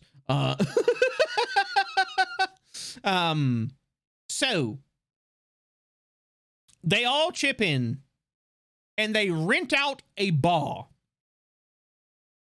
Like, and it was a bar that was run by one of the, like a friend of the family or something like that. So basically, you know, they rented out this entire bar. And it's like my uncles are like behind the bar, like making drinks and stuff like that. And so, you know, I've got friends there, there's friends of the family there, there's family there, all like everybody's, you know, like we're all saying our goodbyes, you know, having a good time, blah, blah, blah, blah, blah, everything like that. And so throughout the entire night, I am drinking screwdrivers. All right. Why? Because I don't like beer. All right. If I'm going to drink something, I'm going to drink something that tastes good. I enjoy orange juice. I also enjoy vodka. So my natural choice is screwdrivers. The Breakfast of Champions. So I'm drinking that all night, right? We're playing pool. There's music. We're having a good time. Like everybody is just getting absolutely just fucking sloshed. I lose multiple rounds of pool. Why? Because Cab is bad at pool. So as the night starts to wind down, it's like, all right, you know, everybody is gonna kind of, you know, like, oh, we're gonna, you know, like winding down for the night. People are heading out. You know, people calling cabs. You know, there's no Ubers at the time. You know, people getting rides from, you know, like designated drivers, everything like that. I'm sitting at the bar and I'm drinking. I'm kind of like, man, like this is, I'm not gonna be back in the States for a while. This was kind of nice. And my uncle slides up next to me. He's just like, hey, Cab. I'm like, what's up? He's like, why don't you take one shot with me? Because we're not gonna see each other for a while. Well, all right, yeah, sure. I'm like, what do you have in mind? And he slides this shot over to me. It's like this murky brown. He's like, this is called a Mexican chicken. It's called a fucking what?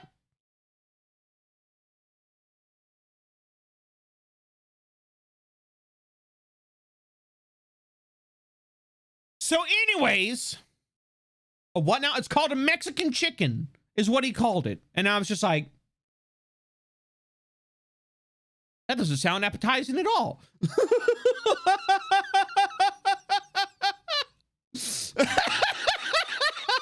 People are like, oh yeah, my uncle did that to me. I'm glad I'm not the only one who suffered. Anyways, so I'm like, okay, what's in it?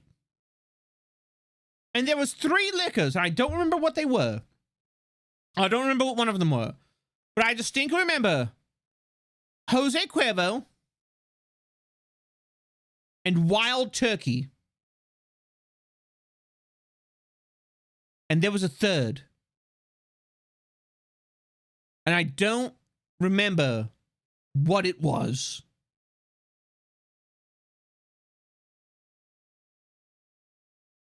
Trevor was the first mistake. That's garbage tequila. Oh, and it was not only garbage tequila, it was garbage whiskey, and there was probably something else in there.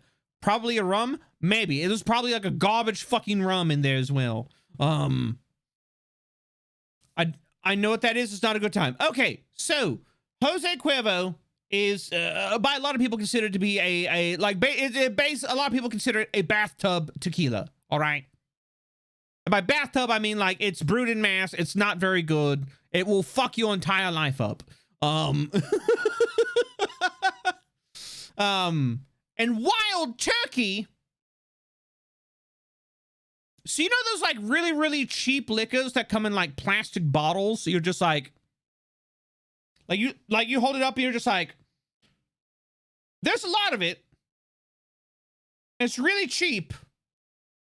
This will fuck me up. But I'm going to pay for it afterwards. I'm going to have a good time and then a very, very bad time. That is Wild Turkey. It's like, it's a fucking, it's a bathtub whiskey that is like the only way it could be worse if they filtered it through a fucking radiator and it made you go blind. Okay. Oh God, that sounds disgusting. Oh yeah, no, it's fucking horrible. So it was those 2, and then there was another liquor in there, which, and now I think about it, it probably was a rum. It probably was like a bottom of the barrel rum. That was just, So what are we talking about though? The reason Cap can't drink whiskey. I swear to gods, in retrospect, this shot was probably mostly Wild Turkey. But anyways, so he slides this shot over to me. It's like, this is called Mexican chicken. And I'm like, okay, you know what?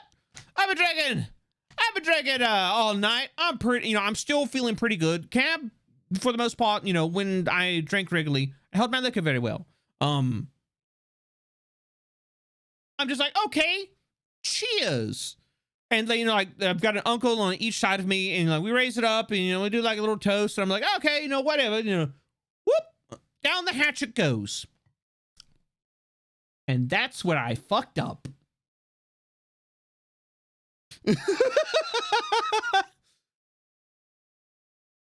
This shot tasted so strongly of whiskey,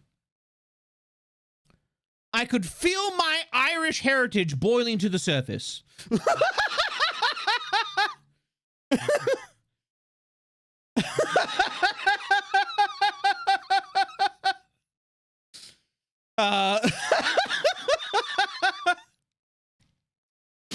Like, the whiskey hit the back of my throat, and I suddenly had an urge to fight the British Imperials.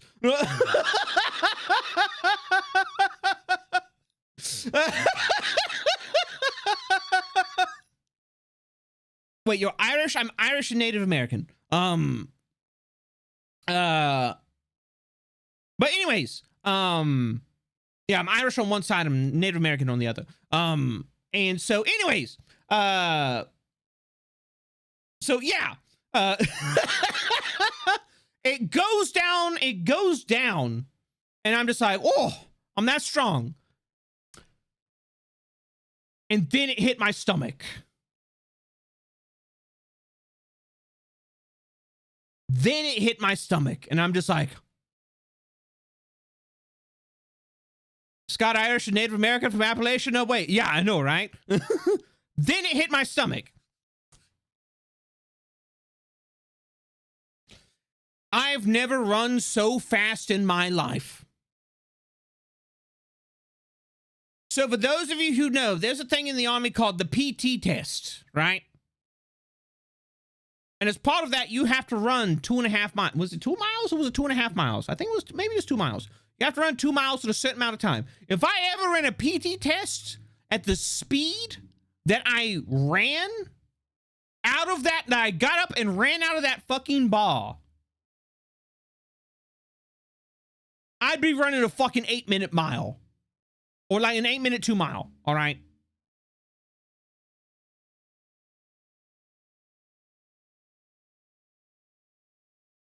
I'd be looking at Usain Bolt and be like, bro, why are you so slow? That's what that felt like. Like I suddenly, like, you know, I turned blue. I became hairy. I had gloves on my hands. I turned into a fucking Sonic OC. Because at that point in time, I became speed. I got up, everything blurred. My mind was not conscious. I ran out of that fucking bar into the parking lot, threw myself onto the fucking grass on my hands and knees, and I proceeded to evacuate any and all things I had put into my stomach that night.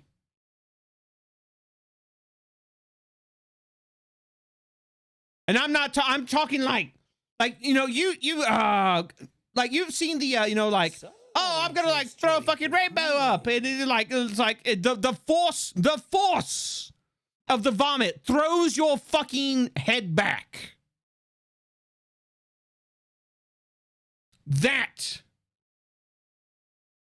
is how bad that Mexican chicken was.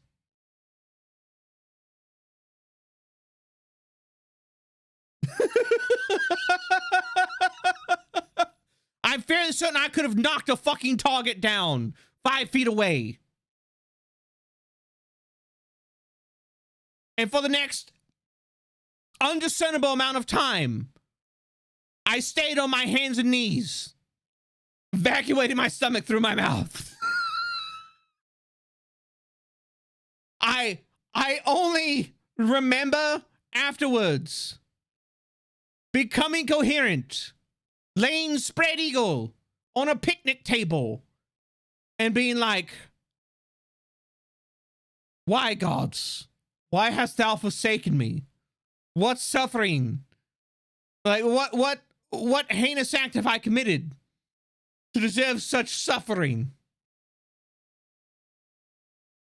And there's Dad Ball sitting there next to me, sitting on the bench of the picnic table. He's be like, you all right? I'm just like, sure, let's go with that.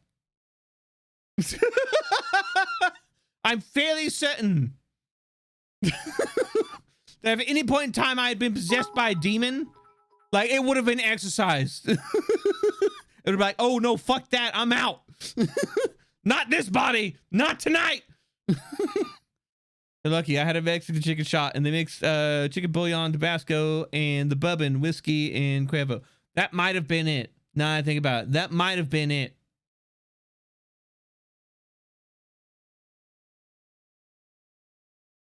That might have been it. There is exactly one drinking story of mine. Me, a Swede and 2 Norwegians. Well, that's what you fucked up. We emptied around 12 2-liter bottles of mead, and then someone put out a bottle of legally brewed absinthe. I lost 6 hours of my life that night. And I do not like drunken me. So I am now the not the designated driver.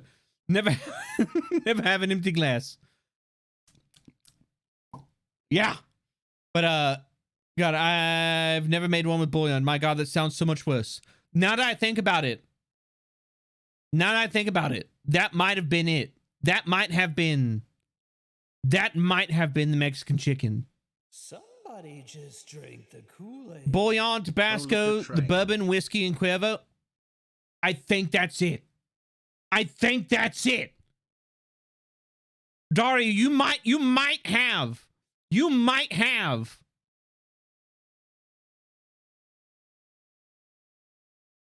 have figured out the recipe for the fucking Mexican chicken. Holy shit. Here, let me repost that for anybody who fucking missed it.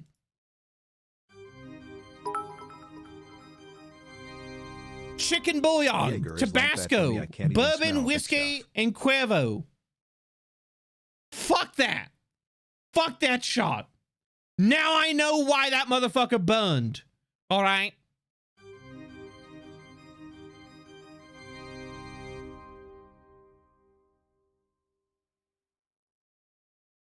And Sepulchre, thank you very much for gifting a sub to Starcab. Dario, thank you very much for the 10 bits. Cabellos, thank you very much for the 100. Wolf, thank you very much for the 6 months resub. I greatly appreciate it. And there's a hype train. God damn it.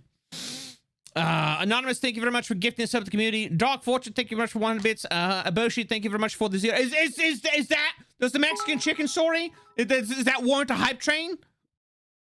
I'll stick with the whiskey sours and the occasional dead Nazi. Is that a drink? What the fuck? Apparently, the Green Fairy, good. I had quite a few times. Huh. Well, hype that you survived it. Oh, yeah, I survived it. But that is the story of why Cab can't drink whiskey. It left, that experience left such an imprint on my mind that to this day, 15 plus years later, all right? Well, no, it's almost, almost 15 years later. Almost 15 years later, I smell whiskey and I gag.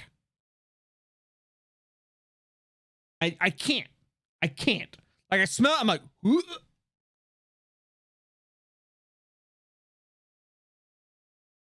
Why am I not picturing Cab fighting a giant chicken like Peter Griffin?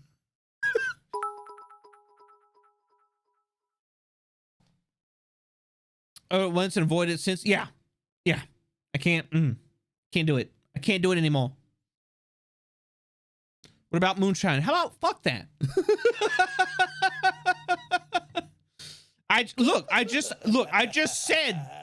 said I'm Irish Native American from Appalachia, okay? You think there ain't moonshiners in the Cab family line? You're wrong. Because Dadball is from Kentucky. The mountains of Kentucky.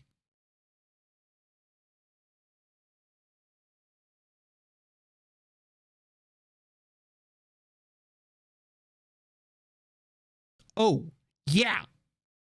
Oh. Oh.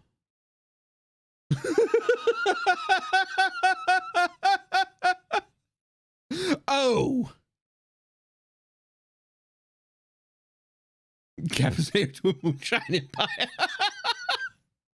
Where do you think we got the cave from? No. Have you tried Fireball and cream soda? It tastes like a cinnamon roll. I have not. I've tried Fireball and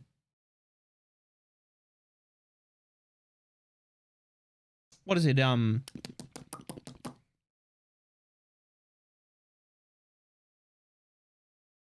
can't remember. What's the apple ball? What's the apple beer? Fireball is fucking gross. I use Fireball as like an accent to something. Oh God, what is it? Cider? Maybe it's a cider. Red's apple. There you go.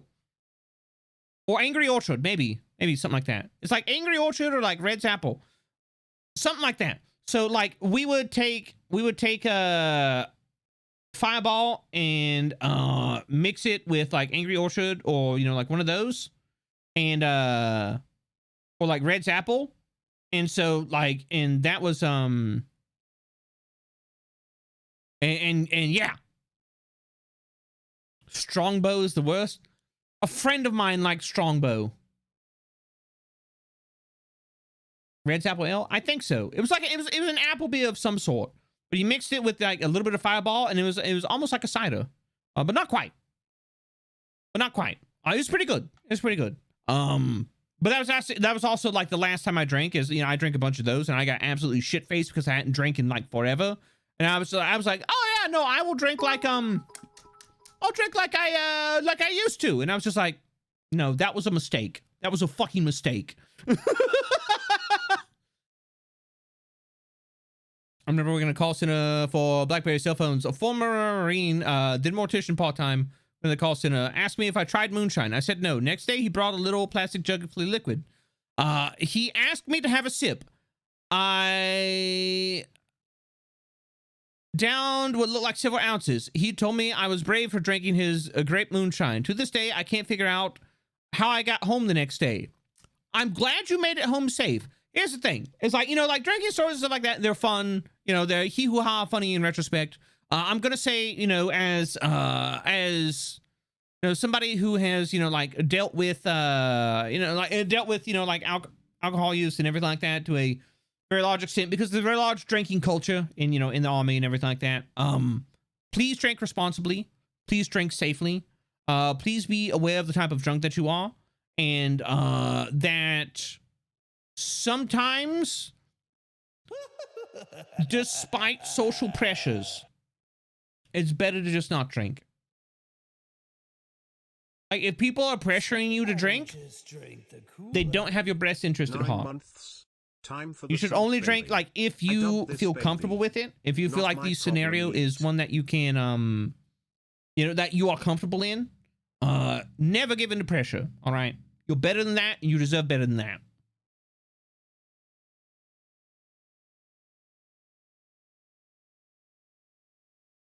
And Lance, thank you very much for the 9 months. I super appreciate it. And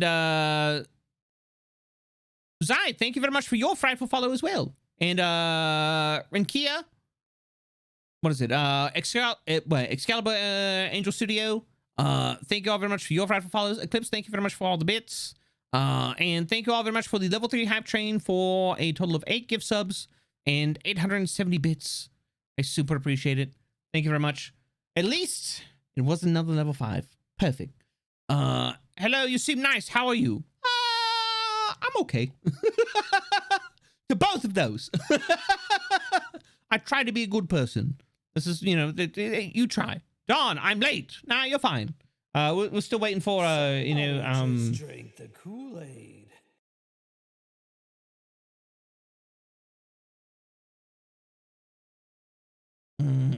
Hold on a second. I got a message, Cotton.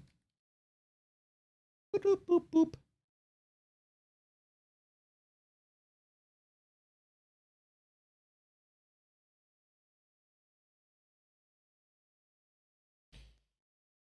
I'm like 30 minutes late. I was telling the story. Is Cotton still sleeping? No, she's awake. And that's why drinking is an at-home activity only for me. Also, I told you I wouldn't contribute. I'm a being of my word if nothing else.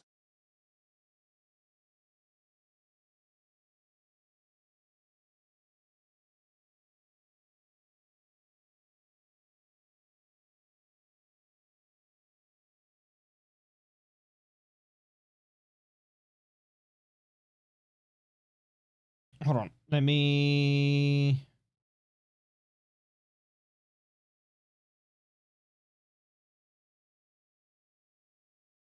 Yeah, I'm picking Cotton. She's like, when are we gonna call? And I'm just like, I'm streaming room and stuff like that. Eerie silence. Here, let me. There we go. How about that? Nice and serene. Yeah, well, there's a little bit of background music, but it's very low.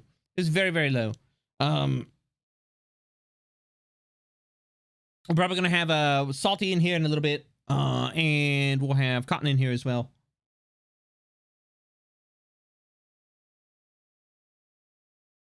I'll go ahead and I'll join the call, and they should be able to pop in whenever they're good. Actually, you know what? Let me go ahead and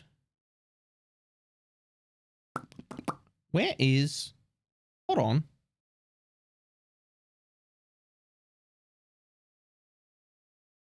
There we go. Ah, perfect. Table's gone. Most I've drunk was maybe like 2-3 bottles of soju, and by then I felt like a headache was coming. Yeah, like always practice, you know, like healthy indulgence. I think the boot was 2.5 liters worth of gem beer. Oh my god, yeah, there's a lot. And I think, yeah, she should have access. All right.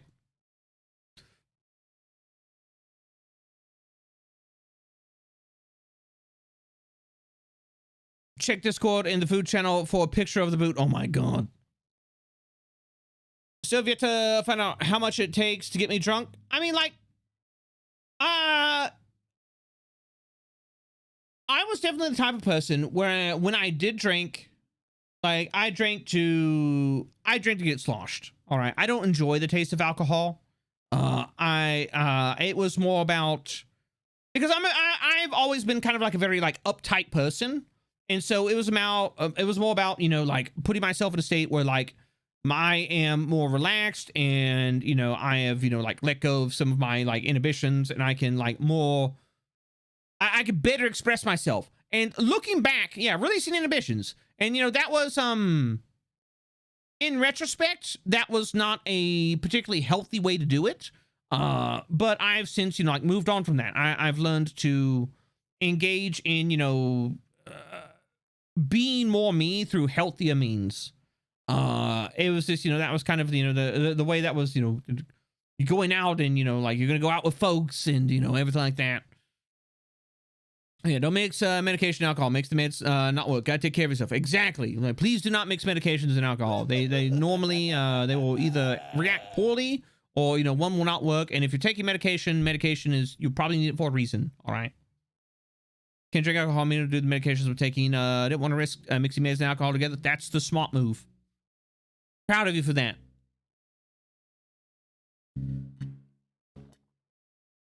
And yes, Knock, you're right. Moderation is key. It's as all things in life. Moderation. Moderation is key.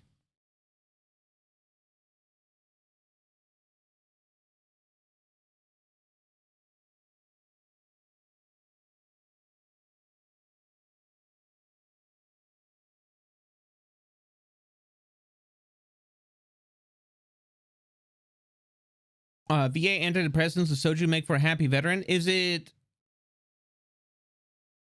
actually being happy, or are you putting yourself in a state where you can't properly register what's going on? Because, you know, as a vet myself, yeah. Not gonna shame you, but, you know, like, why not both? Because one of those is definitely not healthy.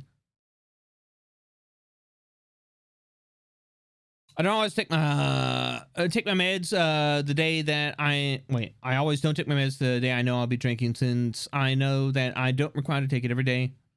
For my ADHD, drink smart, take precautions to ensure that you are taken care of. Exactly.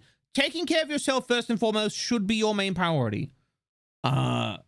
Making sure that you're in a position where you can lead your best life, where you can lead a happy life, where you can, you know, be there for the others who care about you.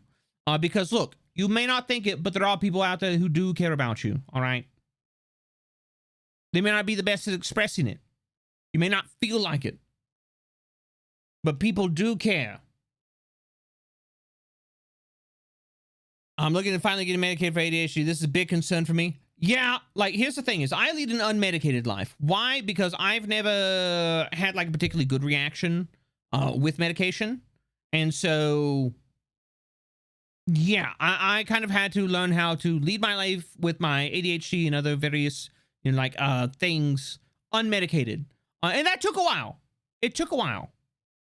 But it is something that you can do. But I discussed it with my docs, with everybody. It was a decision that was made with the assistance of professionals. Don't just decide to do it yourself.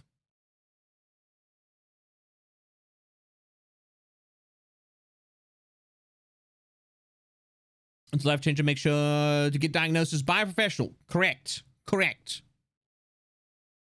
Before I started to take my meds seriously, Angry Orchard was my drink of choice. I miss the taste, but I'm doing it for my mental health. I mean, like, hey, that is, you're sacrificing something for the betterment of yourself. That is something to be proud of.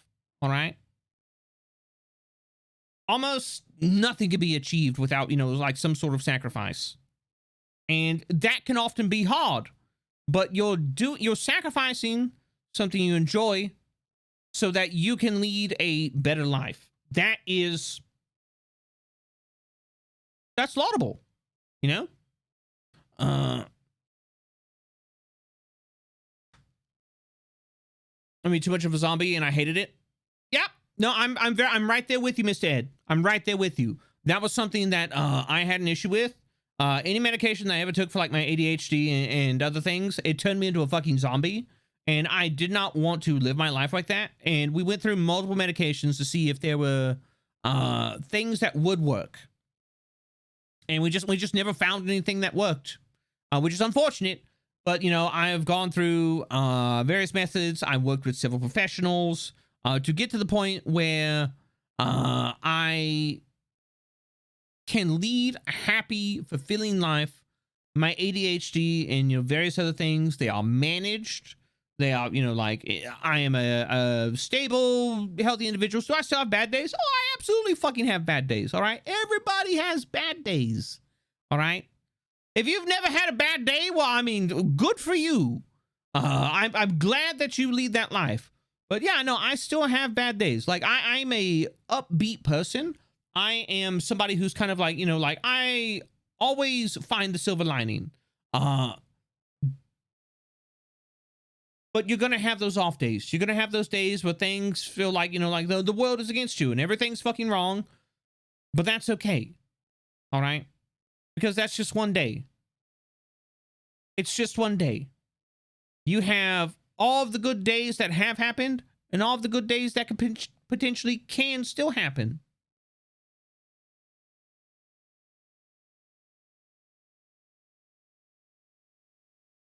Hello.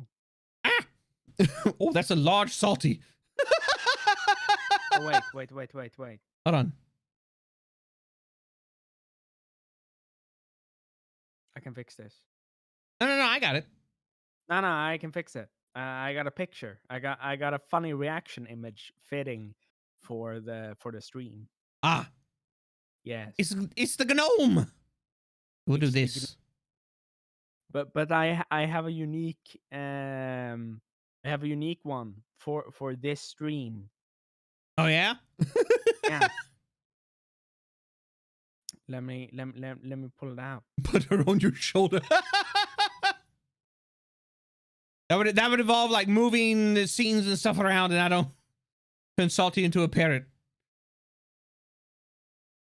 I'm frightened. Salty is very powerful, so I am now stacked as I am. Why the fuck am I see-through, Cab?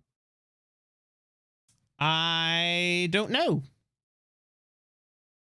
Have you color-coded out green on this entire scene? Maybe. Bruh. Hold on, wait. Let me go. Oh, that's why. There was a. So this Foogie Tech link had a Hey, let me do this. Put Salty on the table. Salty sits on the table. Just drink the Kool-Aid. Let's go, 10 months and greeted with salty fitness.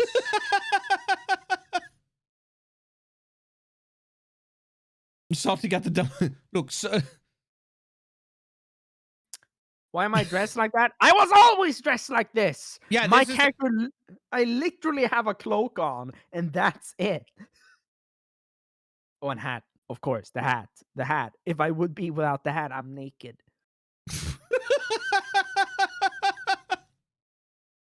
And now we wait for Cotton to appear. How you doing, Salty? How's your day going?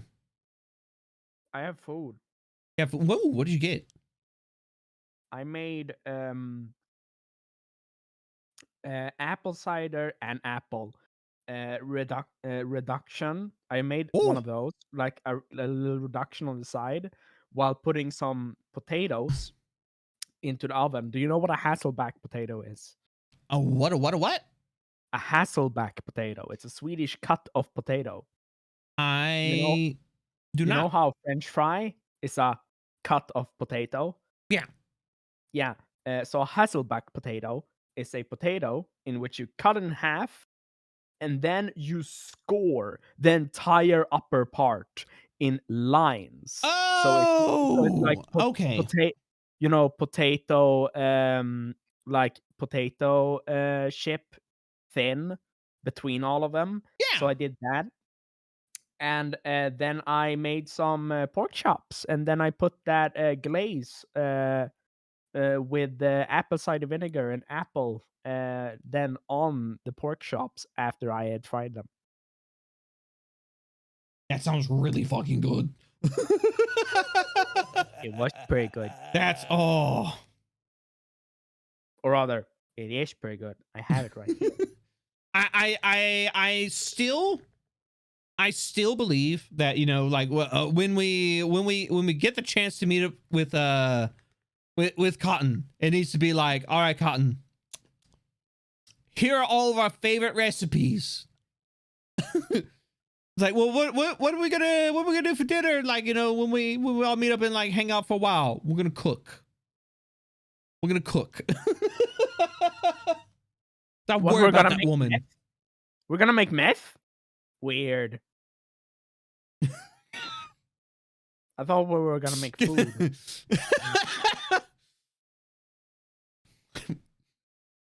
Get the trailer, Jesse. We're gonna cook. Job. Get to the trailer. Get the beastie face. We're gonna cook. They call me Cabinberg. Most active 24-hour Twitch stream. Oh my god. Please no. Oh yeah. So Cab is Walter and Salty is Jesse. I don't. Yeah. What else would it be? Heavenly can be oh god, what's his name? It's Breaking Cab. What's his name? Huh? You think about Heavenly. Yeah. Who do you want Heavenly to be? Would he be the hitman? Is he an ally? Is he an opponent?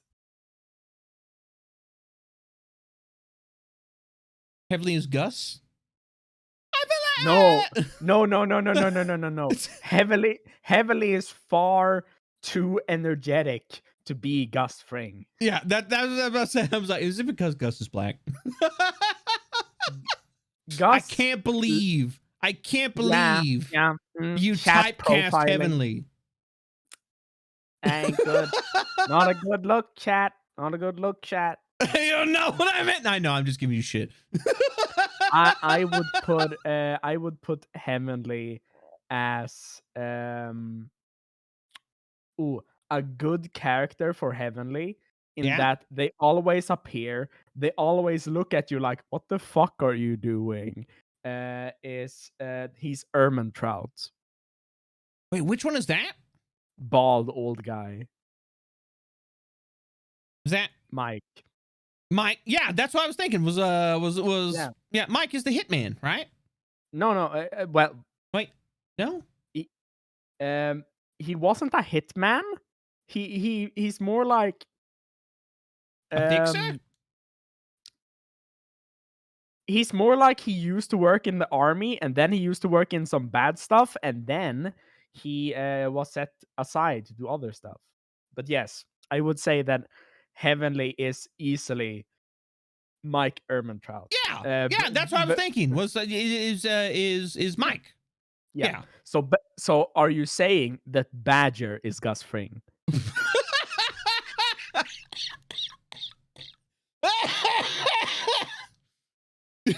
I was not expecting that.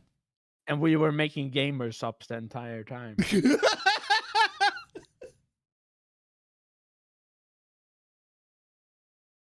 How has this become a thing? and you know, it's actually a story about how we get our own gamer subs flavor, and we make it, and it's super good, and then, you know, the second highest one on the market goes, what is this? And it's just Badger with his, you know, guacamole gamer fart sitting there, and he takes in you and me and goes, I want you to make this for me. Is that how it goes? Yes. They call me Cabenberg. Oh, I hate this. This is great. Could Taka be Saul Goodman? Yes. Of course. Oh my god.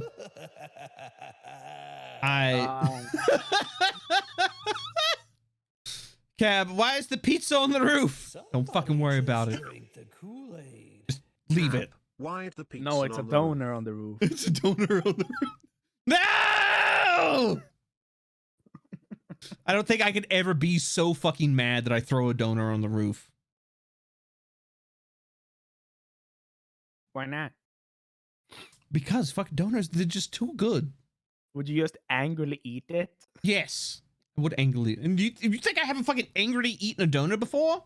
Adam, you are incorrect. How do you angrily eat one? You wanna bet? What? Do you angrily eat it like Purple a dog? Days, now in production. And with that I go to bed at last. Night Cobb, night Salty, night Chat less than 3. Night, Clover. Have a good night. Have a good Imagine one. being so mad that you waste food. Yeah, no, as somebody who's been like in a situation of like food scarcity for an extended period of time, I don't think I could do that. Like I'm just no, I couldn't.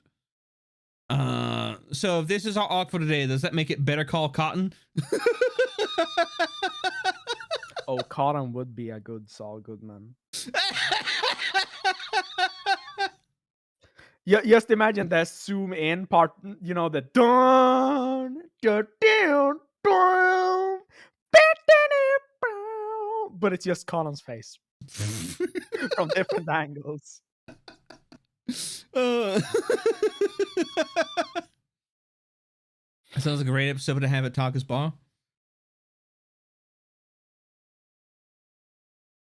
Taka has some really cool guests coming up. I can't talk about it. I don't want to ruin it, but he's got some cool guests coming up, and I'm excited. Oh yeah. Yeah. Yeah. Is it the one we're thinking about? Hey Salty, who runs Yeah. Los Pollos Hermanos? Yes. Who runs Los Pollos Hermanos? Well, that in this continuity, it wouldn't be that. Los Pollos Hermanos wouldn't be a thing. It would instead be just gamer subs and channeling guacamole gamer fart. And like that's the underground business, right? However, Badger has this thing called a YouTube channel, and that is that's the gig, that's the front, right? So the front is his YouTube channel. Oh my god. Yeah, and when the question comes like, wait, why would Cab get a gamer subs flavor? Well, in true Breaking Bad fashion, Cab's Twitch chat is dying, and his subscriber count is going down, and thus he Well, needs speaking of which- clout. No, please, I don't. No, No. Well, And Dustin needs a new gamer subs flavor. No. We don't need that. Speaking of which, I didn't turn on the sub counter for today. I forgot about that. Oh. Looks like I do get to lower the goal though. Oh dang. Yeah. We're below 1,500. It's been a while since we're below 1,500. You know what? Let's do this. This is a reasonable goal. They finally all fell off. Back to a reasonable level. Yep. Still at 442 people though. What? What? No, nothing. Well, now I'm sweating. I'd watch a series about a guy who starts a fake cult to avoid bankruptcy through tax fraud, only to have it turn unexpectedly very real. What? What? Ah! Well, Hello? Is that a cotton toe VA? I think it might be. Hi, It might be. Hello. How you doing? Maybe. I'm okay. I'm very busy, and I'm sorry I was so late. Nah, you're fine. Like Girl, don't excuse yourself for being busy when you're working and life and moving out and being cool and whatever. You've been at cons and shit. Like I was fully ready to just be like, oh yeah, no, like Cotton been at cons, she's moving out. It was like that. We rescheduled this for another day, and you're like, no, I want to hang out, and I was just like, I do. okay. I do want to hang out. You would be very proud of me, Cabal. Cotton, I'm always proud of you. Well, Same. I built a boot rack. I need you to be proud of me for that. I built a boot rack today. It was like an IKEA boot rack? Or something? Yeah, it was IKEA. Oh my god, she's a fucking genius. Oh yeah, baby. Oh yeah. Did you like your adult Legos? Yeah, honestly. Oh my god. Oh, let me see. Can I do that? Is it better? Reactive dimanche? What's up, babe? Dimanche? That means Sunday in French. Apparently, I knew some French. Okay, there we You're go. so talented, Cabal. Let me make a copy of this. Wait, did I make a copy of this? Wait.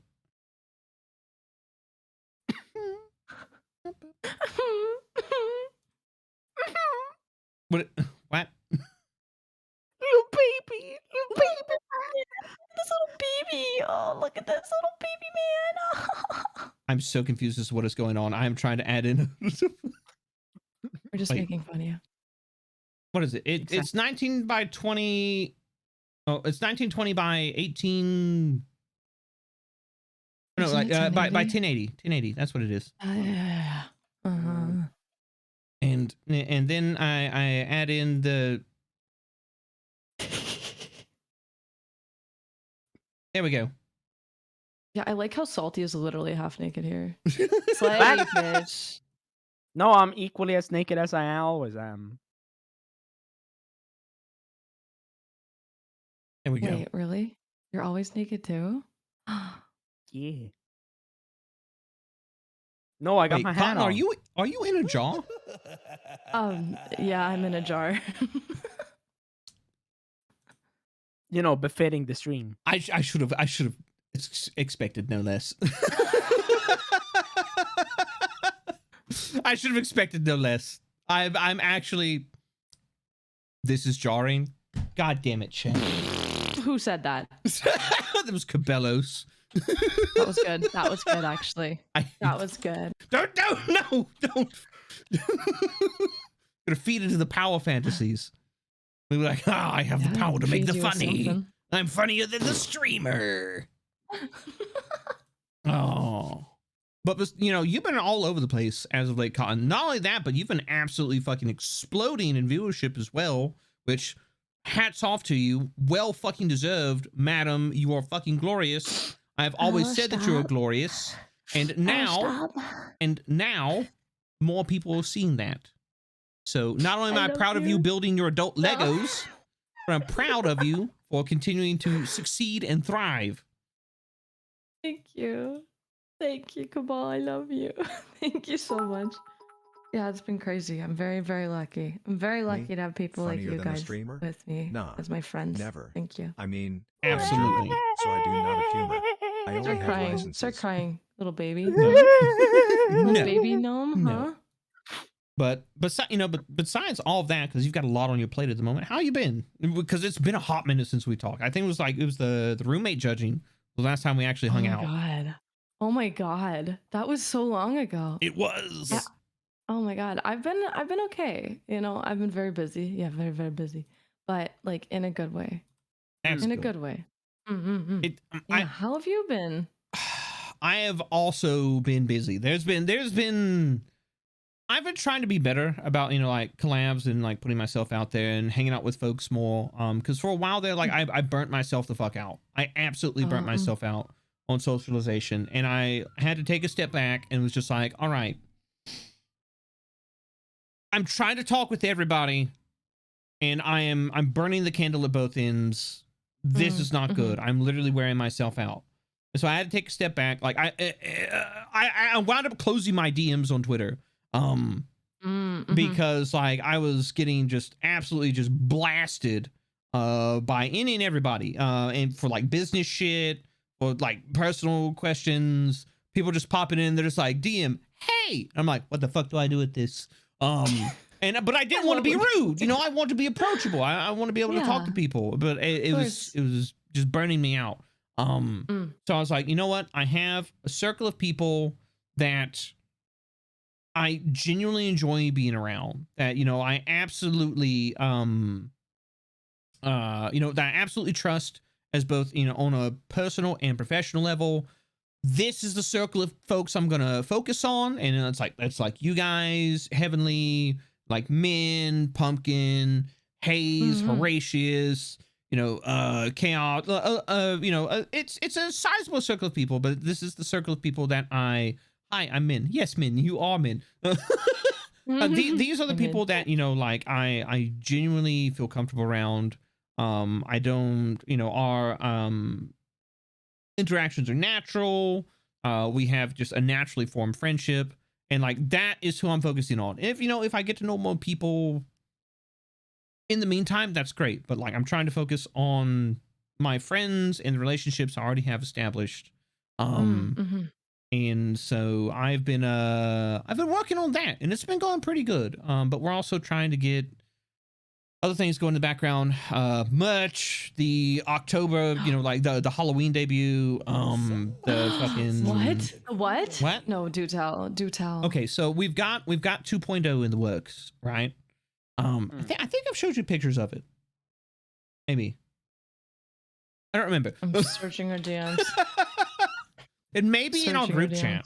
Maybe.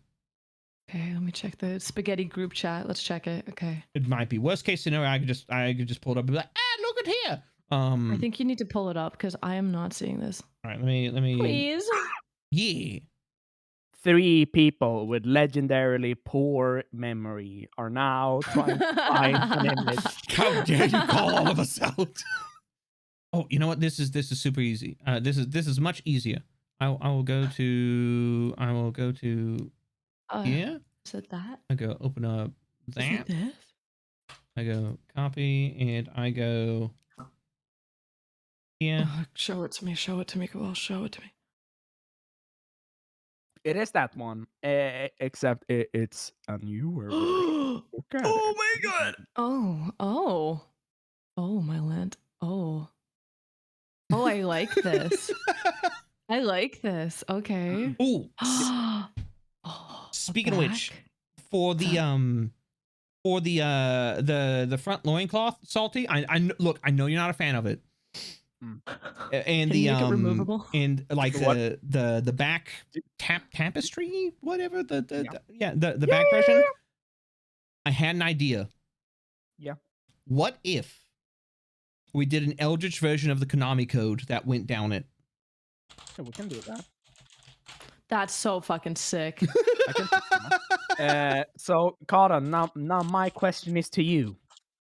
What's up, baby? What do you think about the loincloth's shape and its insinuation I really like it. I really quite enjoyed the shape, especially how it flares out at the end, just a little at the design. Yeah, yeah. It's perfect, honestly. No, Almost no. like someone intended for that. Yeah. Look. Cab, right? Someone intended to do that, right? All right, chat, let me go ahead and show you this because these two are just going to be absolutely just... Oh, my God. I you can't. If spoiling not your debut on right this now? stream. If Don't not on do- oh this my God. stream, then why? Then why not? No. It's this stream. No, you're right. You're right. When you're right, you're right. Okay, like you got me. You got me on that one. You got me. Oh. Wake up, cocksuckers. Cabal lore just dropped. Oh Show my. it. New cab just dropped. New Forget cab just about dropped. old cab. Oh. Forget about old cap. All right, this is what they're talking about, chat. Here, boom. This is the 2.0 that is in the works. This has been sent to Joe. Joe is working on it. The idea is to have an October 31st Halloween debut. Fuck, but that's Halloween. It is. No, do it earlier, you fucker. It's not going to be ready before then. Like, I asked Joe, I'm like, can you have it ready by the 31st? And Joe's like, I can have it ready by the 31st. Look The at that orig- massive swinging loincloth, Chad. Oh my God, it's massive. Wait, are you showing it right now? Oh shit, we Yeah, gotta I am. celebrate. Oh wow, whoa. Whoa. Crowd goes wild. Yeah. Look at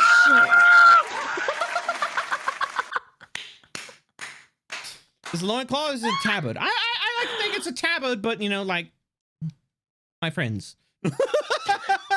That was really fucking funny. Oh my What? God. Salty, was that you that went like it Yeah, went... yeah, that's me. I can't believe Salty turned into a fucking necromorph or cleric beast. Oh my God.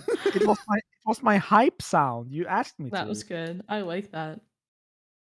You know, traditional gnomish hype sound. But yeah, that's going to be the basis. And also that body type is going to be the basis for like all the models going forward.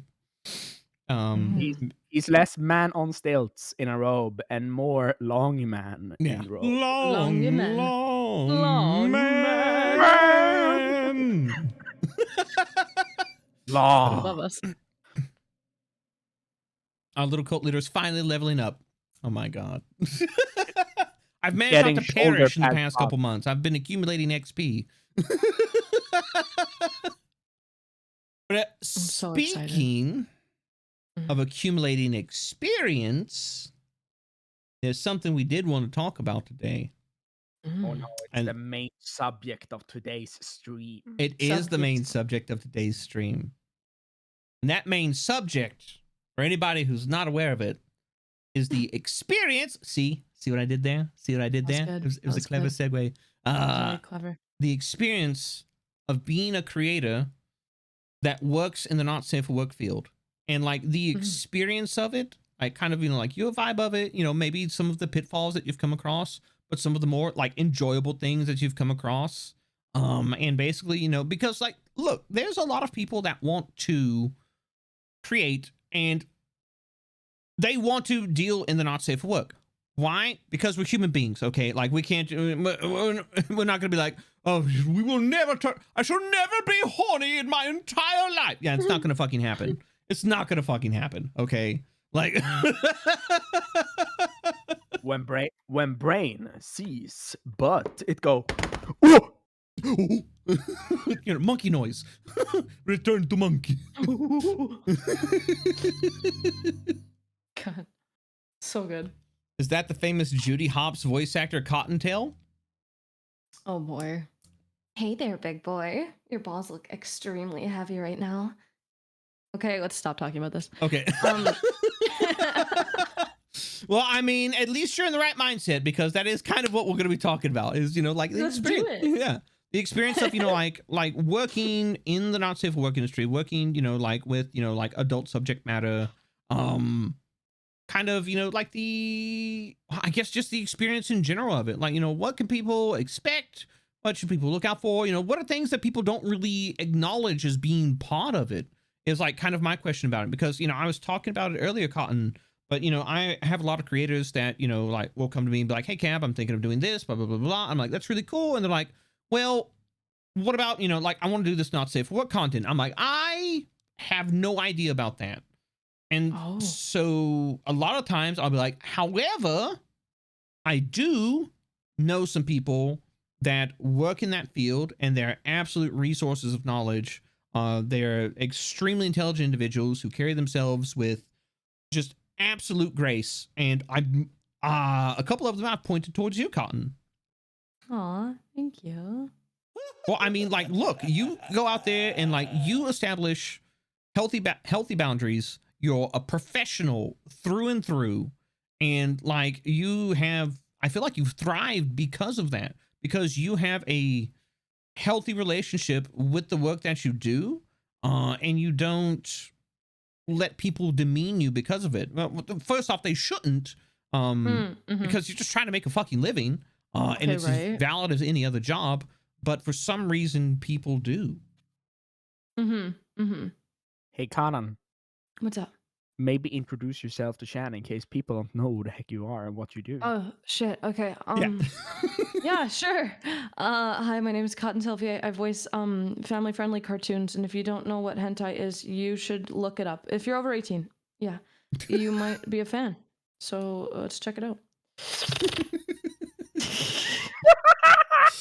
Sorry. I don't think we needed the slurp there. No. We can slurp together. Oh my god.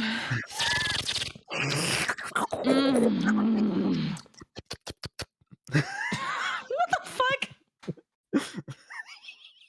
Anyway, sorry, Kate. Gotta make sure you get everything, right?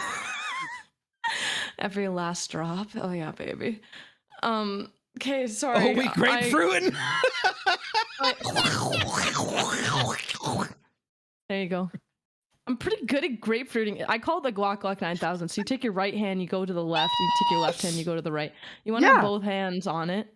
And then just you like kind of glue your mouth to the top hand, you know. Yes. Anyways, so sorry, Cabal. I should not be talking about this in front of you. No, you're perfectly fine. Like that's what this. You know, like this. Okay, look, I am not I'm not a a quote unquote degen on my own stream, but we're talking not safe for work content, and like, guess what? When you talk not safe for work content, you're gonna have not safe for work humor.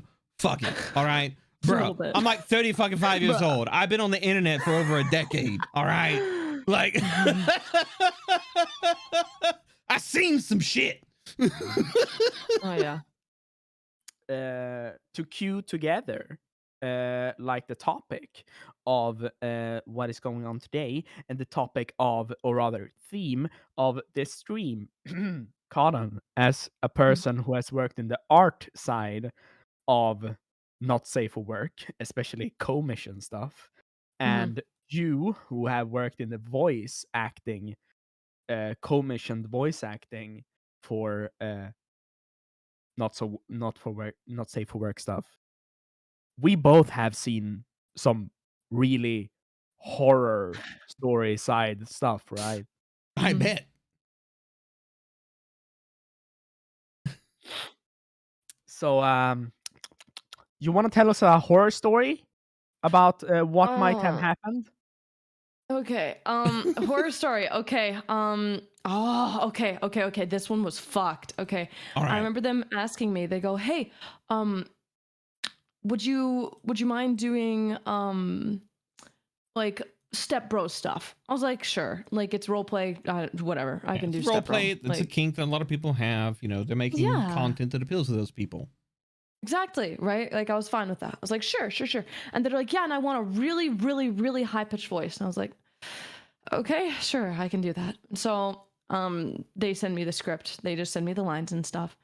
And it wasn't until after he sent me a preview that I saw that this character looked like a child. And I was like, oh, no. It was a child. And I'm like, absolutely not. Like, you did not inform me that this is a child. Like, it literally says I need to voice people 18 and over. And they're like, yeah, it's in your terms of service for work.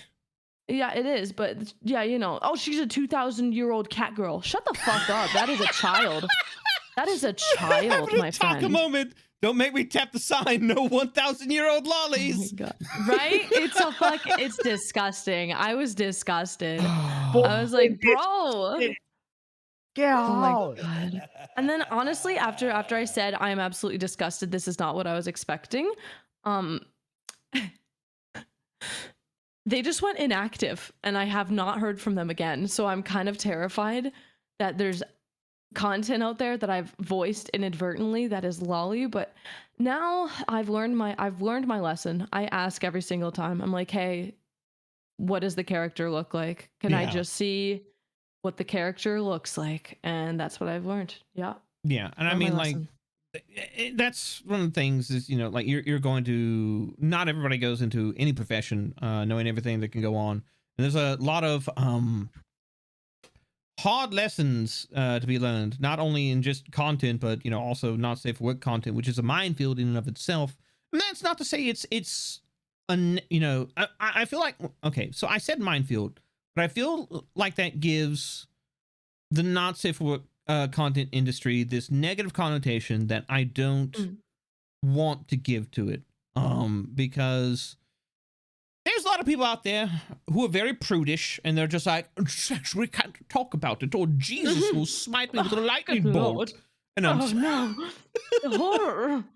If I talk about the pussy, then I will be smitten. Yeah, with God.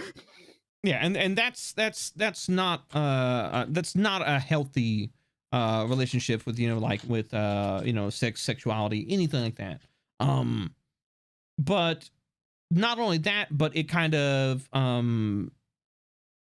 when you can't talk about things like that and you want to get into not safe for work content, you're literally depriving yourself of information that is going to, you know, possibly prevent you, or, you know, like arm you for dealing with situations like what you dealt with, Cotton. And more content is major Mokoto Kusanki in lewd form. Oh, as major? No, I saw that one. That was really well done. Oh, thank you. Love you. But appreciate you too, buddy. What? Okay. All right.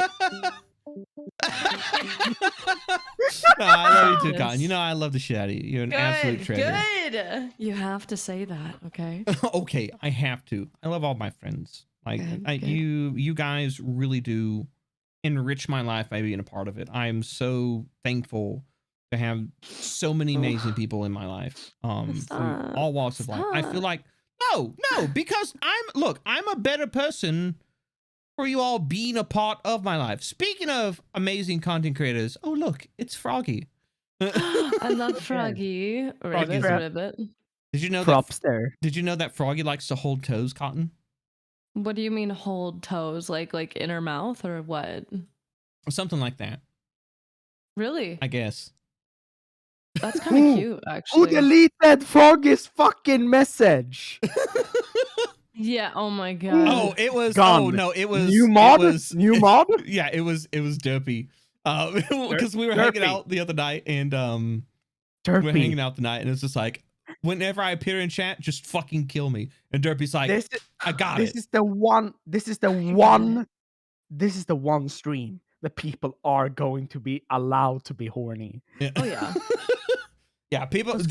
This is a stream where people get allowed to be horny.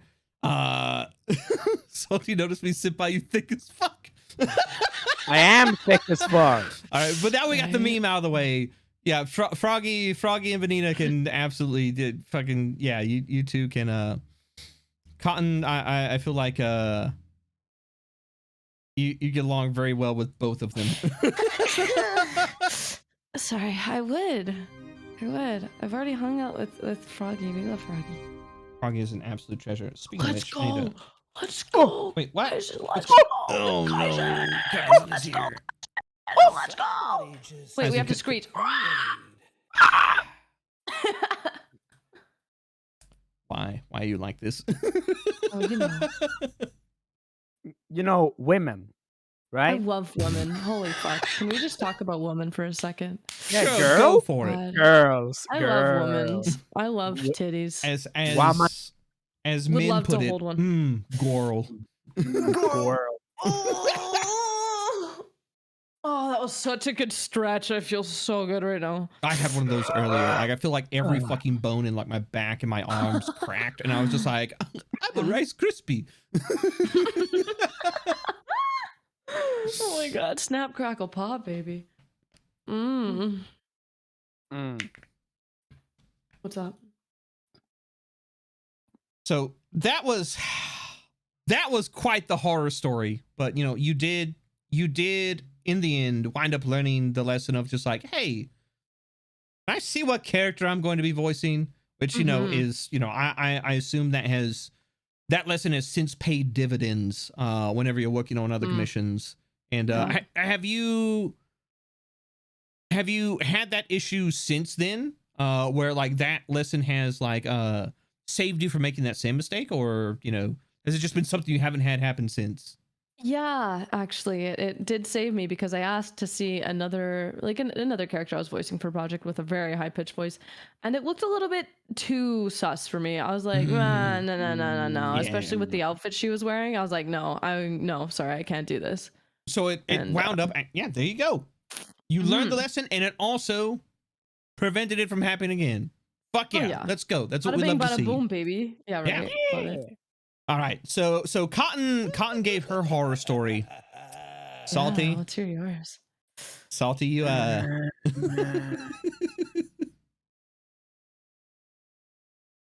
Okay.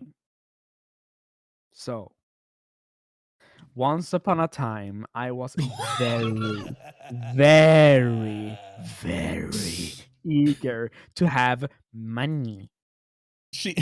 You hit us with the once upon a time. That's how you know it's going to be good. It's going to be a good story. Salty started off with the fairy tale beginning. Oh, yeah. The funny money was needed, for I had to complete the quest of paying rent. Yes. Yet I had also already procured X amount of goods, such as clothes and food. But I had no more money to spare, and in true gnomish fashion, I thus set out. I have my commission slots open, and yes. And one singular person applies faster than anyone else, and goes, "Here's a wall of text," and I go, "This motherfucker, why? Why did you send me a novel?" I read through this entire list. It's more or less just the background story, the layout, the structural reasons. Whoa. Did they give you a textual like storyboard? Yes. No, they gave me what would be concluded to like a double-sided 3-page descriptor. So 6 pages total. A4. They gave you an entire fucking script. Yes. Straight up for one picture. And I'm sitting there like, what is this? Because what they did, they sent me a Twitter link to a Google Docs, and I'm sitting there like, okay, but I'm gonna read it because you know I need that money. I need that money really well. I mean, like maybe the person knows specifically what they want. Like, you know, when you get a commissioner who knows exactly what they want, and you know they have all the details, that makes it does make the commission more easy. Yes. So I look at it. I read through this. Easier. I know how to English. I read the entire slog. It's a slog. It's poorly constructed. Oh and my God. There is no like subcategories. There is no like reconstruction. There's no visual representations. There's no reference images. There's nothing. However, when I go through all of this, I draw a super quick like something like this pose for the character, and it's like they haven't actually described what the fuck is going to happen, because they wrote, if you are okay with drawing this character, please tell me. So I'm sitting there like, bruh, this is like an entire descriptor for one character. Oh no. And I draw the character really quick, like super quickly, and I post it to them. And they answer with, "Yes, that is perfect. Here you go." And they send me a text of what they want. The text reads like it's the worst thing I've read. Not in the sense that it's poorly written. It's very well written, and that makes it worse. The It is. Hold on. Let me. The worst thing you have read. Was it the worst thing at the time, or is it still like hold its place? This is the thing that makes me question why I did this commission to begin with. This is the question where I can actually tell every single person in this stream what is going on in the picture, because it is so far extended away from anything sexual that it goes into the violent. The what? The violent. Oh. This is there were I'm not gonna go into anything, anyone, but this is a descriptor of literally someone being mummified from the inside by liquid plastic. Oh. Less nice.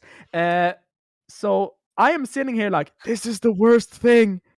This is so bad. Why did I have to read all of this? And I just go and I write to them a list of things I would need and how expensive it would be, so they would never talk to me again.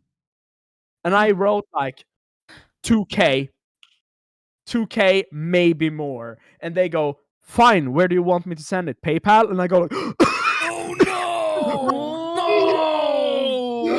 It's the suspiciously wealthy furry. Suspiciously wealthy. Oh my god. And I'm sitting there like sweating because right now rent that's not to knock furries, everybody, but that's the archetype.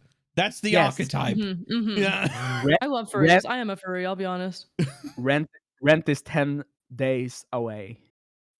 And 2 other people have been like, could I have an avatar, please? Or something. And this other person, this creature, this spawn that has appeared before me is offering me a casual cold 2K for drawing this thing that they want me to do. This artifice of dread. Jesus Christ. And then I made it. Little fussy bargain. And then I did it for 3K. I added 1 additional K on top of it, solely because I wanted to see how far I could stretch this. And then I questioned myself for the rest of my life. Did I have to do that? Did you have to do that? Did I have to do that? Sorry. Oh my god. Did I have to do that? But did you? Could I just have contacted some other commissioners that previously went like, hey, yo, I wanted a picture or something. Maybe I could have done that. Maybe I could have talked to someone else. But no, this fucking image is burnt into my mind, just like the burned plastic into this character's body.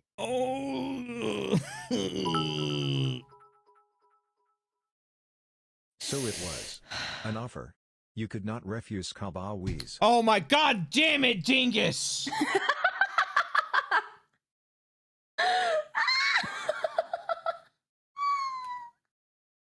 That's a good one. I like that. That's good. That's a good one. I knew this was going to happen. Nice. An applause for you. Still isn't worth the 3K. I mean, like, here's the thing, Salty. Like, in retrospect, like, you know, like, considering the situation that you were in, considering that you did need money, and like, like we always, you know, we always play things up to a certain extent, you know, for the sake of the story. But would you say that, like, you may not be proud of it, but like at the end of the day, you got your paycheck? Would you say that it's, you know, like it's one of those things where you're just like, yeah, I did it for the paycheck? Oh no, yeah, 100% I did it for the paycheck. I would never do it again. Yeah, why didn't you go for the that is a $10,000 in their throat? picture that it didn't scar me for life, but it's like an edifice in my brain of my lowest point that I never wanted to reach with commission work. And I think that Cotton probably has one of these as well, where it was like, this was when I stretched my boundaries so far that I became uncomfortable with myself, and I don't want to go back there. Mm. And that's an important question to teach all of you guys. It's a question, not like a tale, but a question to place in all of you at home's minds. If you are a commissioning artist or a voice actor or an editor or whatever, what is your limit? Yeah, like, for example, you know, like I don't do commissions because, well, I would do commissions, but they would be prohibitively expensive because I have had bad experiences, not only with commissions, but with commissioners in the past that have pushed me past a point where I am super comfortable. And now I have basically gone the extreme route of like, if I'm going to do a commission, I'm going to get paid. I'm going to get paid big bucks. And, you know, because it's going to be worth my time. And like, I found, like, you know, like, but even then, like, it's be like, oh, whoa, Cap, I want you to do that. Oh, I don't do that. No, sorry. Finding your limits, finding what you are comfortable with and what you are not. I would even dare even say more so what you're not comfortable with. Like, Cotton's just like, it's like, oh, lollies. No, that is healthy, because at the end of the day, yes, you need to pay your bills. Yes, you need to, you know, like have work and everything like that.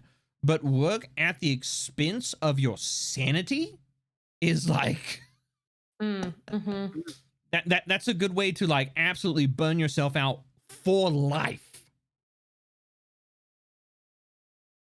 Make a TOS so people can't try and push something you wouldn't do. Well, I mean, like, yeah, but some people are going to try and skirt around that. And some people will try to like basically batter you with money. Like, yeah.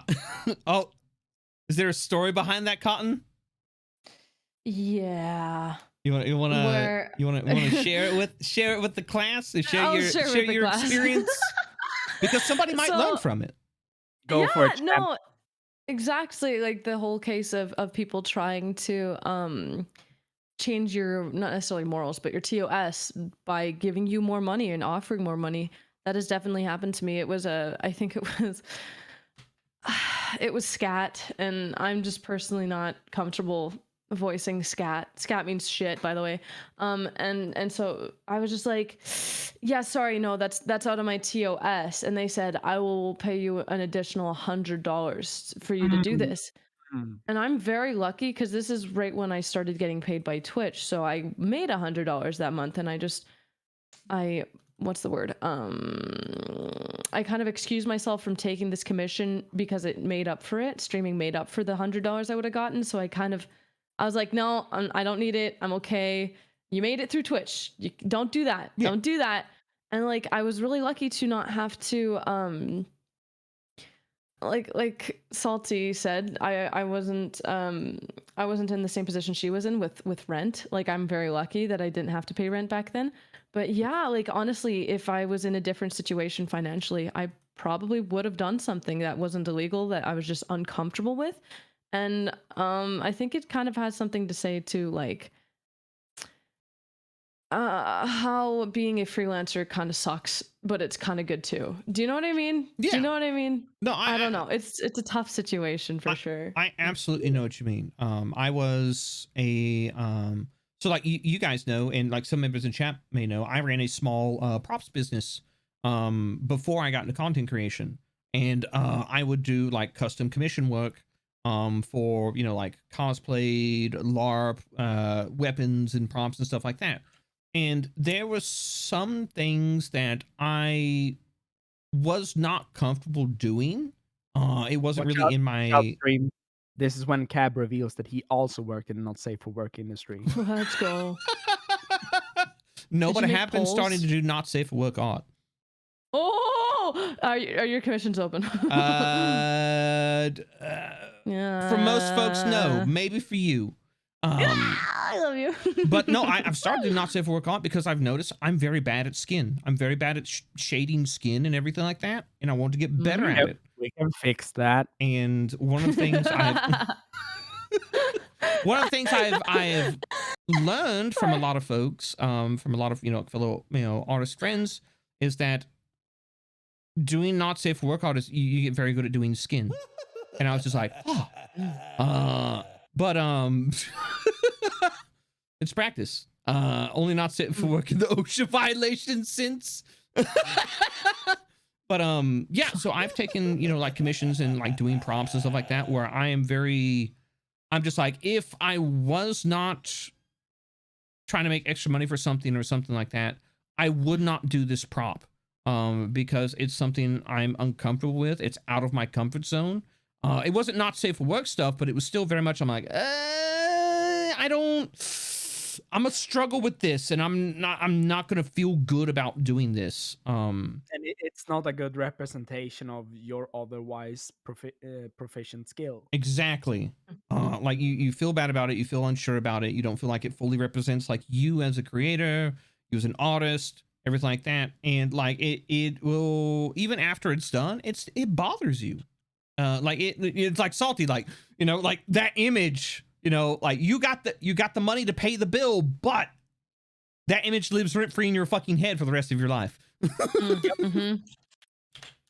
It's not a nice picture. Cabell not safe you for drew work. it, so it was nice. He's standing in an office chair in the hallway. Exactly. It's me standing on a series of chairs. It's not safe for work.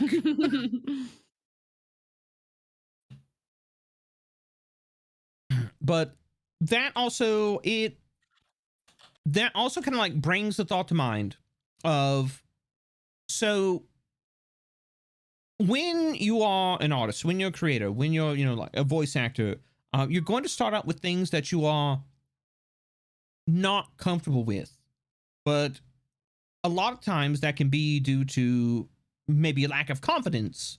You may have the skills, you may have the talent that allows you to do these things.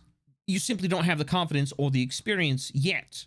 And that's something I wanted to ask the both of you was, as, a voice actor, as an artist, have there been instances where you feel that you have grown and you have expanded your boundaries in a healthy, like non-pushed, like pressured manner, that have further expanded your abilities to do other work? Yes. That's just healthy growth. That's just challenging yourself in a positive manner. Like if it's just work that you were like, oh no, I can't do this shit, but then you try to and it works, then it's just challenging your boundaries. But if it's like, oh no, I can't do this work, then you do it anyway and it fucks up and you're so bad and you're sitting there like at the end of it because you literally gave out a commission that is so much worse than that any other work that you can do is. Like it looks rushed or it sounds rushed, but it's not. It's actually you like trying really hard, but it sucks. Fuck that. I actually have an example of that. So I recently did an art piece. Some people might be familiar with it. Let's see if I pull it up on screen. Do I have a copy of it? I might. Or did I delete it? I might have. Oh no. Oh no. Oh no. Oh, I think, okay, here it is. I found it. So I recently made it's not safe for work. It's a little spicy, but it's not safe for work. Or it's not safe for work. I recently made this. And this is where I was very much like, I'm not good at doing shading on skin. I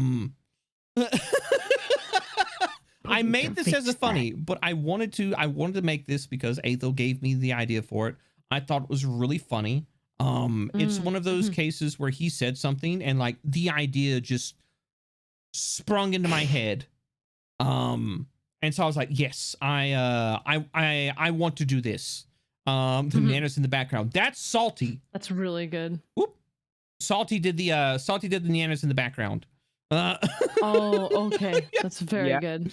Yeah, I did the Nyanners because Cab said it would be funny, and I did it. It's really good. It's really good. Thank you. But yeah, but I learned a lot from this. I learned a lot. I feel like I kind of pushed myself in a healthy manner. And there's a lot of things I did really good about it. But there are other things I'm just like, all right, I could do this better. So yeah, you know, the aspect of like healthy growth and, you know, like pushing yourself as an individual, I think is, you know, something that applies not only just creators, you know, like applies to not safe for work creators, but, you know, like any creator in general. Yeah. Yeah. Hey, Phil. It's good bit. So we're basically talking about things that we've done that kind of pushed us out of our safety comfort zones. It is the law. Right? Or maybe gave you a funny little thing afterwards. I don't know. Maybe like a commission where you went, this is weird. And then afterwards it's like, but is it? Is it my kind of weird? Wait, maybe this is. Yeah, right. You found a new kink. yeah. Through a commission happened multiple times for me. That's funny. And Pumpkin, hello. That's funny. Pumpkin actually got sip. Love this topic and happy to see things like this being talked about. Absolutely. And I can't think of anybody I know who is more qualified to speak on these subjects than the two absolutely amazing individuals that I have here with me. For those of you who may be coming in for the first time, don't know who my wonderful guests are, you can type in !collab, and there are links to the individual Twitch channels. We have Salty Jub, absolutely amazing professional artist, and then we have the absolutely enticing Miss Cottontail VA. Who is a professional voice actress. Hey. God damn it, Kaizen. Thank you very much for the 10 gift subs to the community. Let's go, Kaizen. Let's fucking go. Thank you very much for the gift sub to Alfie. Alfie, how you doing? I hope you're doing well. I'm innocent. Kaizen, you're about as innocent as a baby rat. Cabellos, thank you very much for the 100 bits. Kaz is back again. Kaz has been here, lurking. A rat is a rat. Right. Actually, like rats, like the domestic rats, like the animals. They're actually like very, very. Domestic rats are great. I used to own domestic rats. Can you explain that analogy? So a rat is commonly a term used for a ne'er do well. Let's go. Well, I wasn't going to acknowledge it, but thanks, guys. No, we're ratting it out. Oh my god. Rats. We're rats. We're the rats. Oh. Cotton is delightful, very entertaining. She is. Absolutely is. I love you. Thank you. We pray at 9 and we stalk at 9. We're the we rats. Are the rats. I am the giant rat. Oh, that you are? No, that's me. I'm the big rat. Okay. Did you make all of the rules? But rabbits are lagomorphs. They're not rodents. What the fuck is a lagomorph? The genus of which part? The genus that rabbits are part of. Yeah. Yes. Thank you, humble salt farmer. Let's fucking go. Thank you, Kaizen. Let's fucking go. Why do you have fucking stream elements saying this every single time, dude? I'd shoot myself. That's so annoying. Just because Cab is a masochist at heart. Cab. Oh my god. Because I haven't figured out how to turn it off. Oh, wait, really? Oh my god, that's funny. That's funny. I Little keep baby meaning man. to, and I'm like, I'm going to look into it, Point and then I left, fucking point left. forget. Baby man. This was a mistake. No, Lol. it was perfect. Oh, that was really good. Oh. Thanks for the level 5, 210% hype train. Let's fucking go. Oh, Keep it going. No. Thanks, No, guys. Thanks, guys. they have. It only Remember- has like 3.5 minutes left on it. Let it die. It's fine. Only We're good. 3.5 minutes left. We're good. Only 3.5 Remember, minutes left. remember, Chad, that it's due to your types of cool support that Cab is able to keep up the cool work and Oh, get yeah. other funny bits, like the upcoming podcast, the funny Yes. bathtub stream, and other Yes. funny bits. How hee hee wow. Hee hee hoo hoo ha ha. Thank you.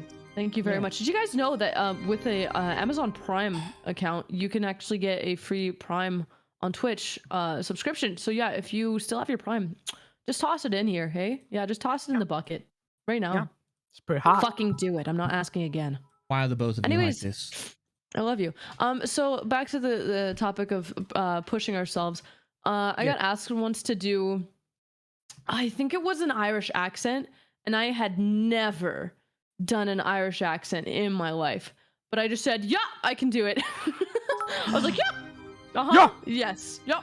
Got it. Yep. Yeah. I can. Yeah. Supported No, nerd. I can do it. Got it. No. Yep. Before you continue, Huh. there's an absolutely, speaking of an Irish accent, Cotton, do you know Hayes? Hayes? Yes, Goblin VTuber. H-A-Z-O? Or sorry, H-A-Z-E? Yes. No. Who's Hayes? You've, I think you followed her on Twitter. She's an Irish. Maybe I am. She's a Goblin Queen VTuber from Let me Ireland. see. She's an absolutely wonderful individual. I'm a visual person. I need to see what they look like. Tossing Oh, in my this prime. I love Yes. this person. Oh, Yes. Yeah, I'm a visual person. I don't know fucking anyone's name. Serious. I see their picture. I'm like, yeah. Yes. She is from Ireland, and if you ever need a reference point for a for Irish accent, I definitely she's suggest pretty. hitting her up. I'm sorry, Hayes. I threw you under the bus. Hayes actually like really enjoys your content. And I was just Check like, this out. I was like, we may be hanging out a little bit after the stream if you want to join in. And Hayes is like, no, I'm too nervous. What? Hayes, baby. With a face like that, you don't need to be nervous. Oh my god. Oh my god. Oh my god. She did Zelda. And Yeah, they she oh no. loves No, Zelda. that's a oh. She's a super cool cosplayer. She Hayes, are you is. single?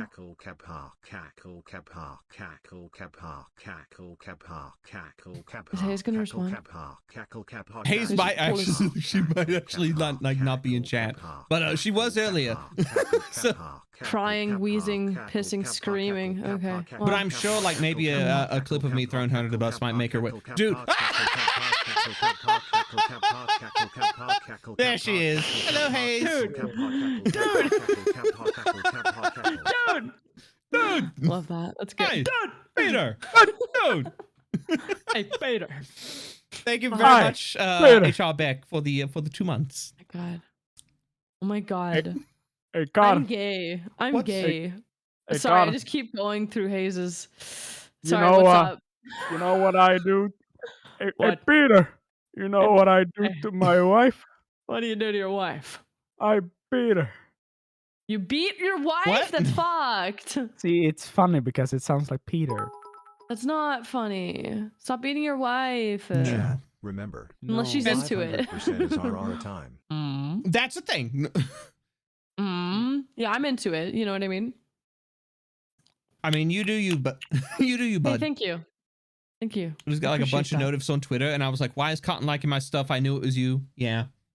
Oh no, Hayes. Yeah, I was Hi. just like, yeah, I know a really cool person because Cotton was talking about exploring her boundaries as a voice actress, and Yes. like she was very nervous to do an Irish accent. And I was just like, I know somebody that you could talk to. Like if you ever want a good reference point, somebody to practice with. Yeah. They're really cool. Yeah, we need to be in call together. Yeah. I'm sorry, Hayes. I threw you under the bus. I'm sorry, not I'm sorry. the bus. Okay, I'm dying. Can't Goodbye. Goodbye. All right, I'll stop harassing Cheers. Hayes. Like, she actually gets, she's a very, very sweet, very kind person. She actually gets super nervous. Hayes, I want you to know you're not distracted. You're not taken away from the stream. I just appreciate you, and I want everybody who I know is cool to know another cool person Yes. like you. Yes. Yes. Yes. Yes. Yes. Yes. Love you too, Hayes.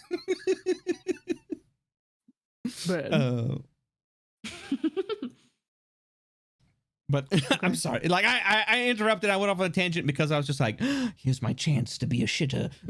Oh, no, you're so good. There was no interrupting there. That was the flow, babes. It's all good. If Hayes plays Valorant, the floodgates will open. Oh my god, let's go. Do you play Valorant? do you play Valorant? What? Haven't you become like one of the top female like Valorant streamers? Is that Cotton? Have I? I think. How do you know? You have. I don't know. Is there is there a list of all of us? Yeah. You can look up categories and you can look up Wait, what? Yeah. How? No what is way. It? What? Sully Gnome. Yeah. What? Sully Gnome. Yeah. I don't use Sully Gnome because there's a lot of numbers and it scares me. That's fair. Okay, so search Valorant and then what? Oh god. So you would go to Valorant. You want to go I think most watch streams. There's so many buttons. Oh, most watched channel. Oh, there we go. Yeah. Oh, that's cool. Look at all this.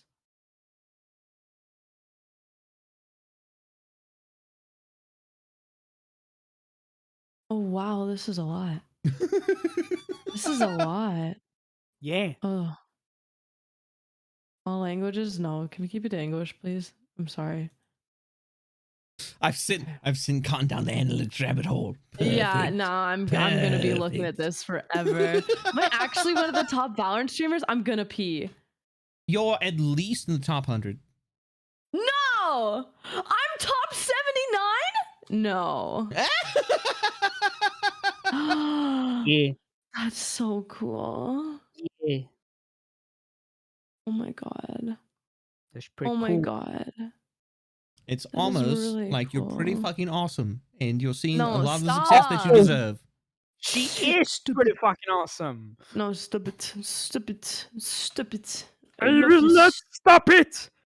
I shall always fight for the truth. Yeah, you're cute. Oh my god. Ooh, Pumpkin. Wait, did we already cover this question? It was Pumpkin was like a question, if it hasn't already been asked. Have you ever been commissioned on something that legitimately made you say no, and how did you decline from it? I think we covered part of it about like, you know, like there are things that, you know, that you all have been commissioned that you were just like, but like, is there a particular way, like when you get something like that, that you go, is there a thought process that you go through to declining? Is there like, or do you handle it by situation by situation? Hi, hello, Solo Raptor. How you doing? I used to have a GIF that was you know, the tap the sign, the Simpsons tap the sign GIF, except the GIF had replaced the text in the sign with no children, no political statements, like higher political statements, and the last one, no real people. Valid. That's actually fairly clever. I used to have that GIF, and whenever someone, you know, broke those rules, I just posted the fucking GIF. Because it's minimum effort interaction. Usually people, when they approach me for like, what's the word? Controversial topics. Yeah. Excuse me. controversial topics, they usually are very, very, very polite about it. Honestly, they're like, "Hey, was just wondering if you could maybe like go a little bit more into depth about what you allow and what you do not allow." Yeah. Uh-huh. Uh, So they're really cool about it usually, and so it's really easy to say, "Hey, yeah, so this is my terms of service," and then they're like, "Okay, well, my thing kind of doesn't really fall into those lines, so what about this?" And then they say the thing, and I either say, "Yeah, that sounds okay. Thank you very much for asking and being polite about it. I appreciate that," or you say, "No, sorry, that is outside of my realm of comfort. I appreciate the offer and the opportunity. However, you're gonna have to go to someone else. I hope you find someone. Take That's care. extremely Bye." professional. Yeah. If it is with a person that that has been very well behaved, and a person who I know would perhaps enjoy someone similar to me, or rather an art style that then I typically go, people that might be into the thing that you are searching for are these artists, and I literally just Ah. put some links to some of my friends who go, maybe you should talk to these people about the thing, huh? They're pretty good at drawing, women that are 15 sizes the dude they're in the picture with. They're pretty good at that. And or like, this person is really good at war, and I'm sitting here like, and I don't want to do that. So, Like, hey, I know a person. Yeah. Yeah, and that's also a really good tactic. That's what Titan. We're talking not safe for work content creator experience. War's gonna get brought up. People like to see folks get ate. It's a thing. So, Conam, question. Yeah. I have an important question, because this is as stated previously in this stream, a thing that happened to me multiple times. When I get a commission of a thing, and it's not one of my kinks, it's not one of the things that I live for. Yeah. But after the commission, it sort of is. Sort of is. So you've been changed. Yeah, like you have acquired awakened something inside of me. Yes. You have acquired new kink established. Do you have one of those? Because I have one of those, and I want to tell it later. But do you have one of? Yeah. Slanesh touched your heart. Fuck. How do I say this? Okay. I believe in you.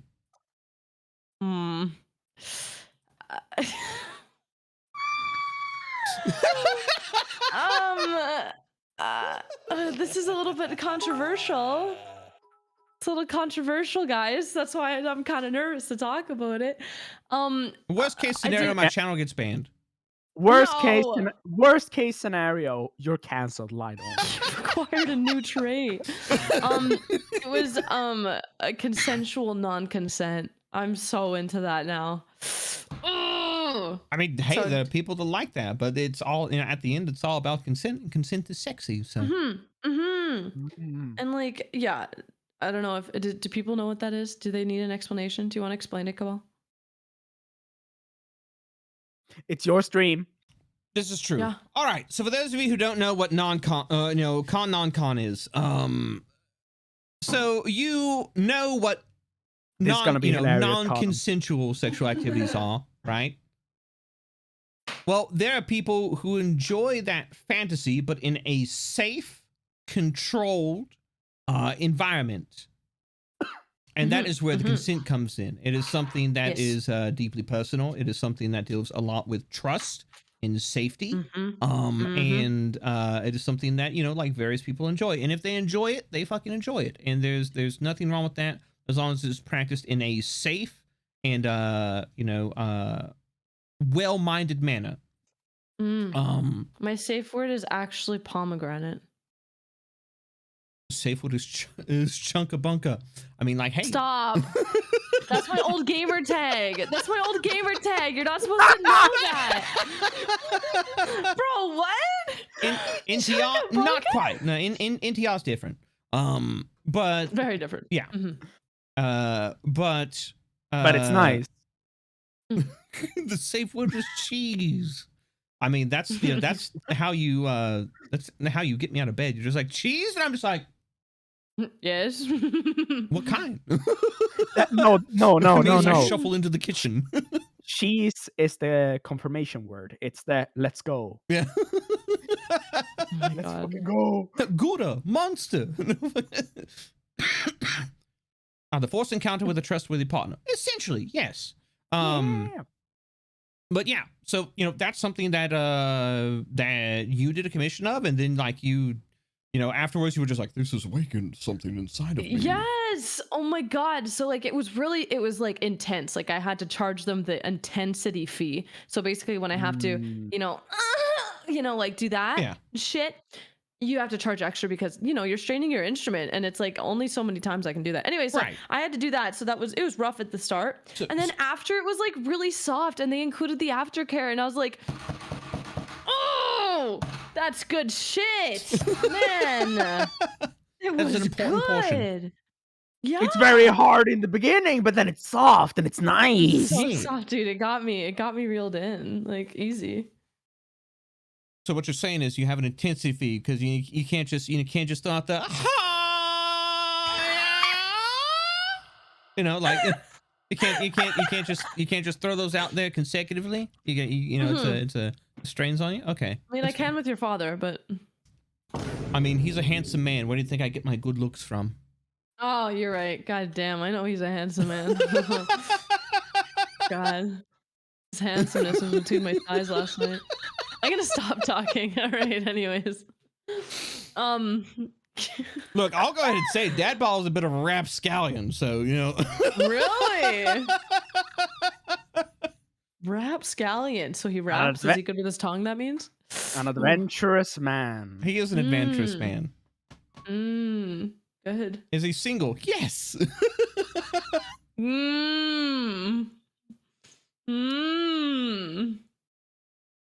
Interesting. Cotton could not get cab, so she went one generation back. Shut up. What's the Couldn't matter get the with young that? buck, so she went for the old bull. The young buck? Wait, aren't you like 10 years older than me? Maybe. 12? Maybe. Wait. Possibly. Oh my God. Possibly. Maybe. Perhaps. Oh my God. Can we, hey, Cat, can we get that Mona's redeemed? No. That was good, actually. That was pretty good. A bit of a voice actor myself, I do say. If you're 1 year older than me. I'm not old. I'm not young. Little baby man. I'm in the middle. Cotton never finished the Irish story. What? How you were talking about like you were pushing your boundaries by trying to do an Irish accent and Oh yeah, I just said fuck it, I'm gonna do it, and I did it, and now I still am not confident in it, but the people who wanted the accent, they were happy, they were pleased with it, so I was like, thanks. I mean, hey, at the end of the day, client was satisfied. Right? Exactly. Like win-win. Yeah. I mean, you get paid, they get what they want, they're happy with the product, you're you're happy with the work. That's kind of like best case scenario. It was intense. Like I was listening to people with Irish accents, like videos and videos and videos, and I think I got decent actually. Not too happy with it, but it's like I never turned down an offer to force myself to learn something. You know what I mean? Yeah. Yeah. You're a professional. Like you're always striving for professional growth, not just for the the sake of expanding your repertoire, but because correct me if I'm wrong, but you genuinely enjoy what you do for the most part. Yeah, I do. I'm really happy. Hey, Conan. Yeah, babe. I have a question because I never knew if this happened. Don't let Cotton fool Did you ever do that She Dark actually has a Souls decent thing or Irish the accent. Elden Ring thing that we talked about? I don't remember. I'll be Oh, no, honest. she did. I'm sorry. Oh, she did? What- Yeah, she what did that was it? commission. Oh, she did that commission. Okay. Yeah. What commission? What commission? Did The I do? Elden Ring commission. So Cab has Oh. actually worked in not safe for work industry. He, Really? I, and Heavenly we supported you by writing your lines. Wait, what? You did an Elden Ring commission. You were like, I don't know anything about Elden Ring because I think it was yeah. And you were just like, I remember. We're like linking you references and we're coming up with like with the funny lines. And it's like Cab's intro into his foray into the not safe for work. It was so good. It was actually such a good fucking script. I was so happy with it at the end. Thank you guys so much for helping me. Like, I completely forgot about that. But yeah, not so a problem. It was the Melina. I don't know if it still exists, but it was with General Butch, who unfortunately he lived in a country where making porn is illegal, and he got doxxed, and so he had to like completely shut down his entire stuff. But anyways, it was General Butch. Yeah, it sucks, and I miss working with him. But it's fine. He's probably out there doing something different. I'm really proud of him. But yeah, it was Melina. It was the what's her name? Elden Ring. Lady. Yeah, it's the Elden Ring lady. Yeah. Here it is. Okay, no, there's still a video of it, but yeah, and I did not know. Hold on, let me just pull it up on the Elden stream Ring. real quick and Yeah, really quick. Fucking Twitch chat's just sitting there with the hammers, just like fucking do it, Purple Man. Oh no, it wasn't the fucking do it, Purple Man, do it. No, oh my god, I don't want you to get canceled or not canceled. Oh, banned. Banned. Thank you. Yeah. Forgot the word. Oh no, they're gonna give me a 3-day. They're gonna give me a 3-day weekend. Oh no. No. Oh no. Why was Cab banned? He threw ass up on screen. Oh damn, I love ass. Thighs are fine though, as we can see. That's fair. God, your thighs are so thick. I know, right? John Twitch is literally floating a balloon right now above you. Purple Man was Purple Lady. Purple Lady is in the house looking after the blanket goblin.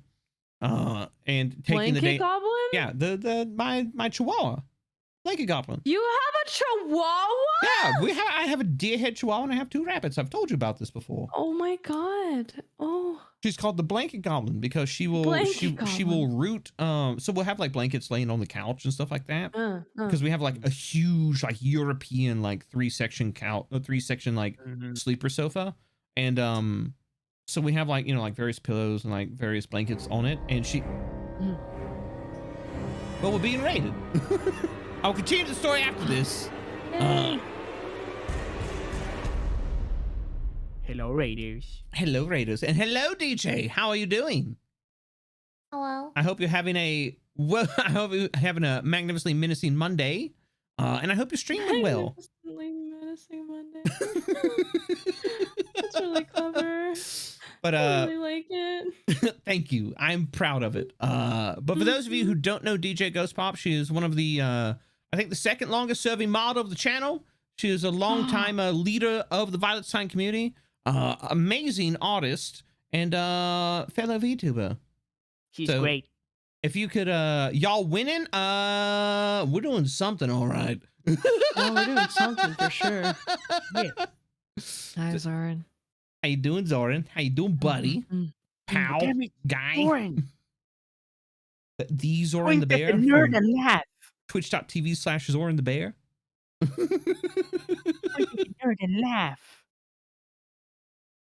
I had a chihuahua when I was little. Her name was Ella. Greeting Raiders. Yeah, I have a little like deer head chihuahua. She's not an apple head, which is like what most people what they think about chihuahuas. Yeah, but she's a little deer head chihuahua. She's absolutely fucking spoiled. But I call her the blanket goblin because she's got big goblin like ears. But she also will leave blankets sitting on like the couch and stuff like that, and she will go and like she's like, I am tired, I will now take a nap, and she'll root like under a blanket and just like sleep under a pile of blankets.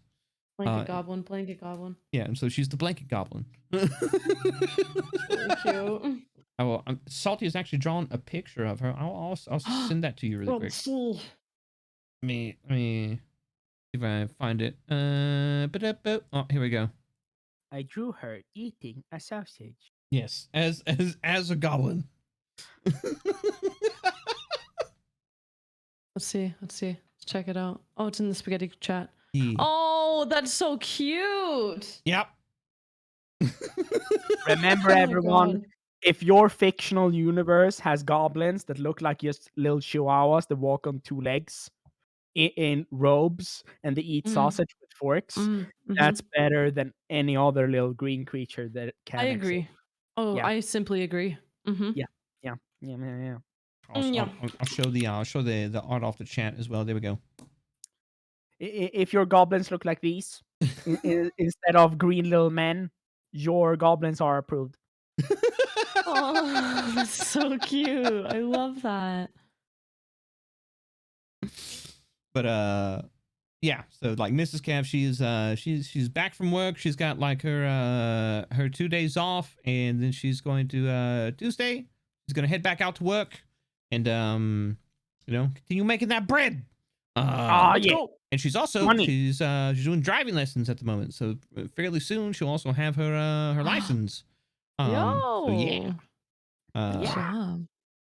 Now we're both in like super financially stable positions. So that's good shit. It's good shit. Life is going good at the moment. Life is going good at the moment. I mean, besides like my house springing a leak and having massive water damage to the ceiling, but it happens.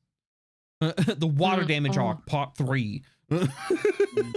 No, thank you. Less fun.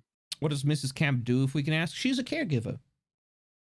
She takes care of old folks. She works for a family. She's cool like that. Yeah, she has a heart of gold. She's a very kind person, and it shows through in what she does and the way she lives her life.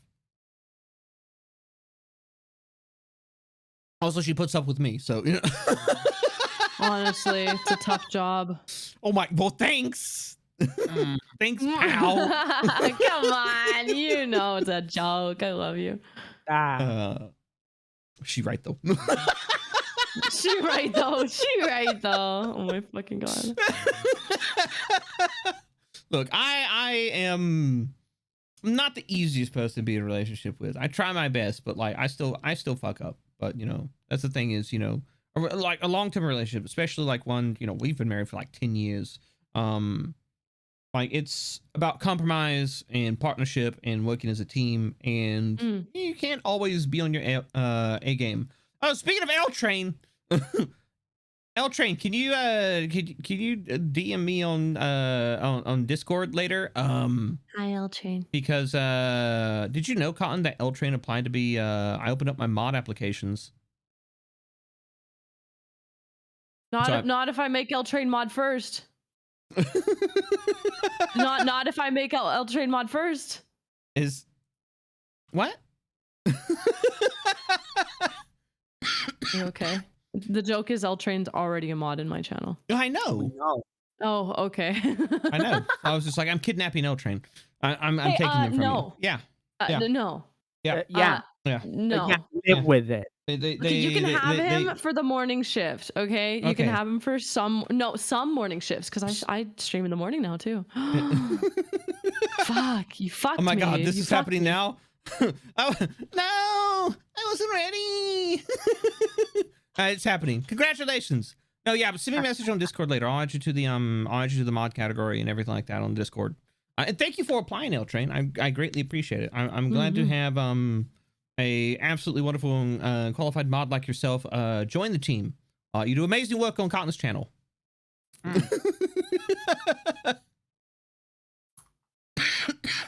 All right, I think I've gotten. L Train's. What's up? I think I've gotten all but one of the new mods. Fuck yeah! Snipe him. Get him. Get him. So, oh wait, here we have. I have a question here. So, Cotton and Cab, if you both are fighting over L Train, I have one question. When is the televised joust? Oh, you're not going to TwitchCon, so I'm just gonna formally come to your house right after the convention. I mean, I'm like on the other side of the country, so that's gonna be. Wait. Oh yeah, you're on the east. Fuck. Yep. Yeah. Fuck you, dude. Oh man. Too bad, Con. Yeah. Well, I mean, like, also with like what they're doing with TwitchCon, I'm just like, I I don't think I would go now okay. anyway. Yeah. Can we talk about that for a second? Oh yeah, no, absolutely. Like, okay, so for those of you who don't know, I'm not immunocompromised, but I do suffer from lung diseases and lung damage. And so I'm an at-risk party for highly contagious respiratory diseases. So my lungs are already fucked up. And even with that, I still spend about 5 to 6 hours, 4 days or maybe more a week voice acting, because guess what? I don't normally sound like that. Hi, this is my regular voice.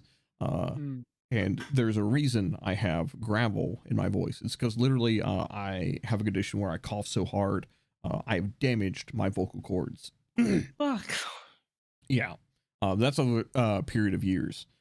So TwitchCon has decided, Twitch has decided in all their wisdom for TwitchCon to not require masks and or vaccination records. And yeah, if I wasn't already not going to TwitchCon because I have to be financially responsible and make sure that my team is taken care of so I can continue making content, I would not be going now.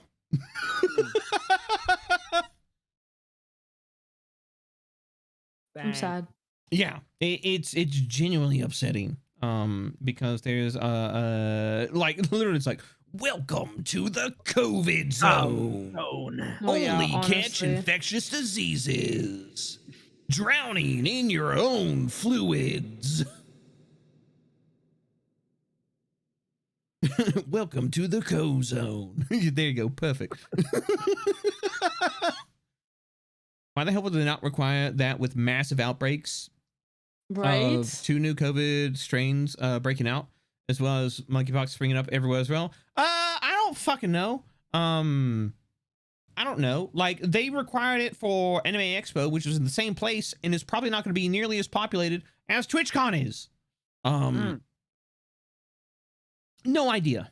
No idea. Health and safety should be number one priority. You would think that. You would think that. But no. I'm frankly fucking upset at them about it. But I'm also not going, so fuck them. Honest. Yep. Oh yeah, I just booked my flight the other day, and I'm nervous. I'll be honest. I mean, like worst case scenario, you go and because we were intending to go, like we were all intending to go and meet up, and we weren't really going for TwitchCon. We were going because we wanted to meet up with everybody and have fun. I know you were going, Shy and Buff are going, yeah, Min and Viscera and just a lot of really, really cool people are all going. I think Zozo was talking about going as well. And we were talking about kidnapping Salty and bringing her to the capitalist police state. And she's and Salty made Yoda dying noises. That was pretty good. Wait, give me a sec here. Can you let's see if I have mine. Wait, I could have sworn I had a Yoda death scream. Oh wait. I do. No, do I not have it? I do. I can Okay, send do it. it. Do it. I can send it to you. Oh my god, I want it on my fucking stream deck. I don't have a stream deck, but I do have the Yoda death scream because it's funny. It's funny. It's funny. Ha ha funny. Wait.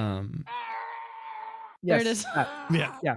That. That was really accurate. I'm quite impressed right now. That's why am I not surprised? Yeah, it's just like I'm pretty good at going. Whoo!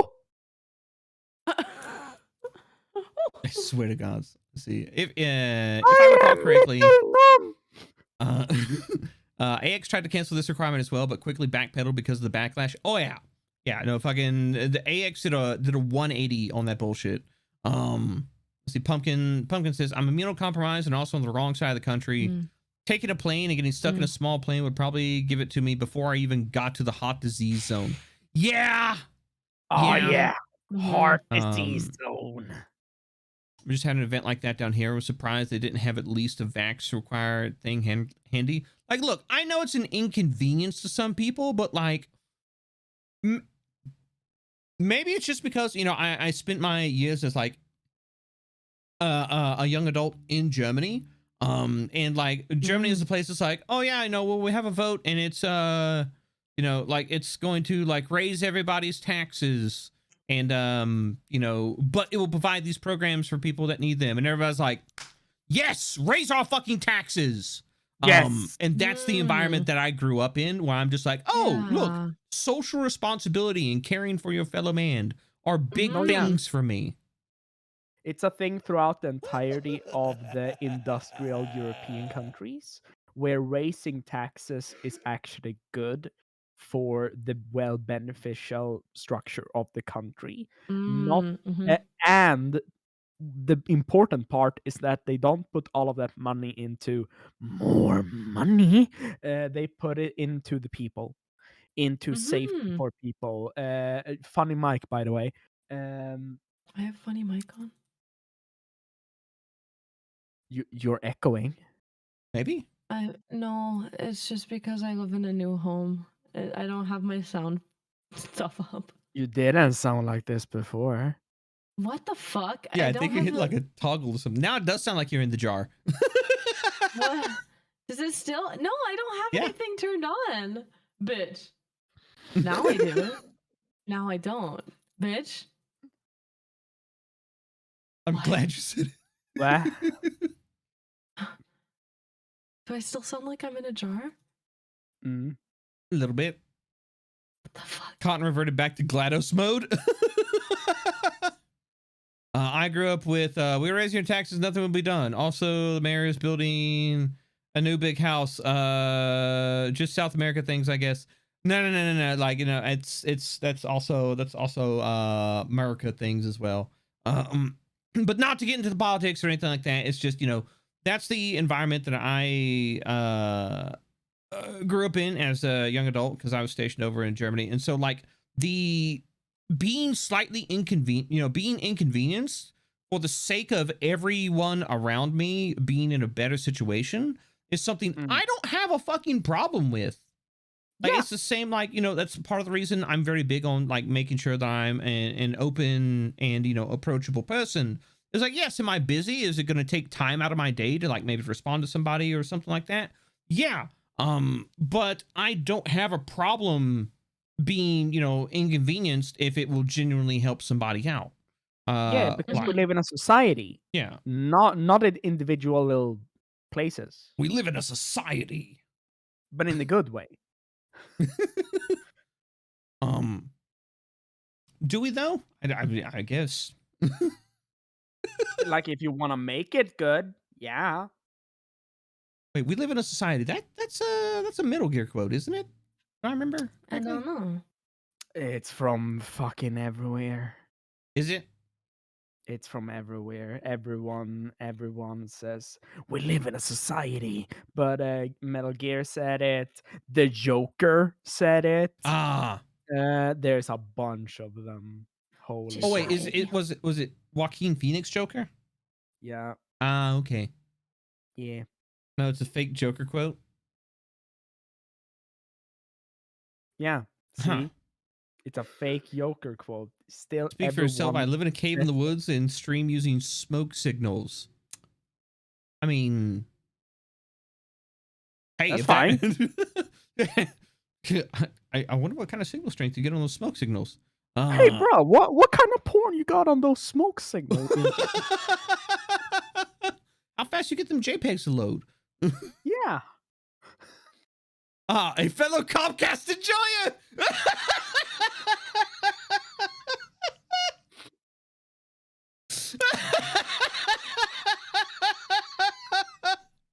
You have any games on your smoke signals? Fuck. That's good. Oh my god. That's a lie. Who enjoys Comcast? I was about to say they own Xfinity. Xfinity, Comcast is the same damn thing. They just changed the name. Like literally, there's literally Comcast was like, oh shit, people hate us, and they went in and they fucking changed clothes and put on a pair of sunglasses. Like, hey, we're Xfinity, and it's just like, we look familiar. And then they opened the mouth and it was the same shit stank, and you were just like, ah, I recognize that anywhere. I almost said recognize, and I was like, what the fuck? Rectum. Rectum? Do I sound better, guys? I'm trying to fix my mic. Now. No, you're good. Okay, sorry about that. No, you're good. Remember to put the cat on the mic. Okay, I'll put my cat out.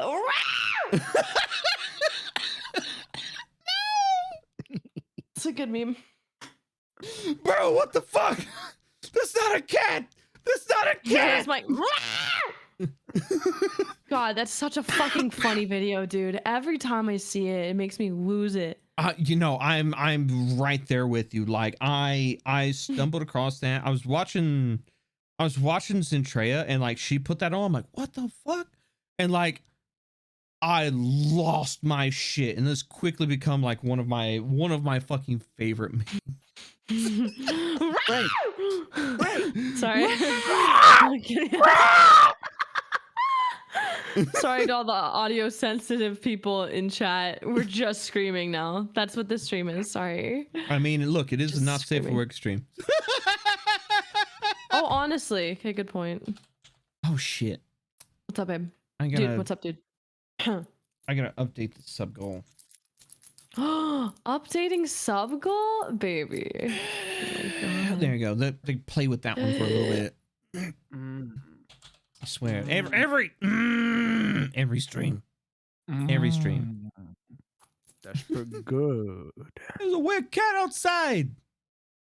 Some sort of, it looks like grandma. It's a gooder. It's a gooder. I already have tonight. It's not like it can get much worse. Right there with you. Oh God. What were we even talking about before? I don't know what we were talking about. Oh, we were talking about Comcast or like something? we were talking about like did you Not ever safe like for do a work. commission or something like that and just like this has awakened something inside of me. Yes. Oh, yeah. And, Yeah. yeah. I and said you, mine. Yeah, and Yes. you were telling the story of yours, and then I had to explain what is it? What CNC. Non-con and con is. Yeah. Mm-hmm. just look up the cattle and Mike video. It's It's good. so good. It's good. Such All a good right. fucking video. All right. All right. Yeah. All right. Do you got one, Salty? Hey, Cam, Yeah. everyone, I hope you're all doing Yeah. well and have a Tell good day me. so far. Do a pretty good night, Mage. I sure as fuck have one. Oh, buddy. Is Oh, it plastic buddy. in people's No. No, it sure as fuck ain't. Are you sure? I mean, it's I'm not been pretty modified by plastic. Oh, man. Oh, dang. Oh, boy. Oh, boy. Oh, boy. No. The one that really got to me, this has happened multiple times, but one that I will tell today, the one that I will tell today is the tale of how I got into a new kink. This happened multiple times throughout my commissioning the stuff when I go like, is this a kink? Is this a kink? Do I like this? Do I like I didn't know I liked this. one of those was I've told Con about this previously, and that is hands. I have You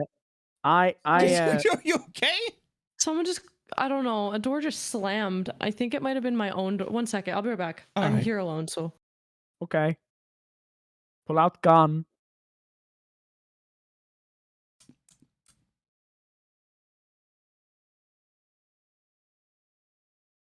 And now we wait.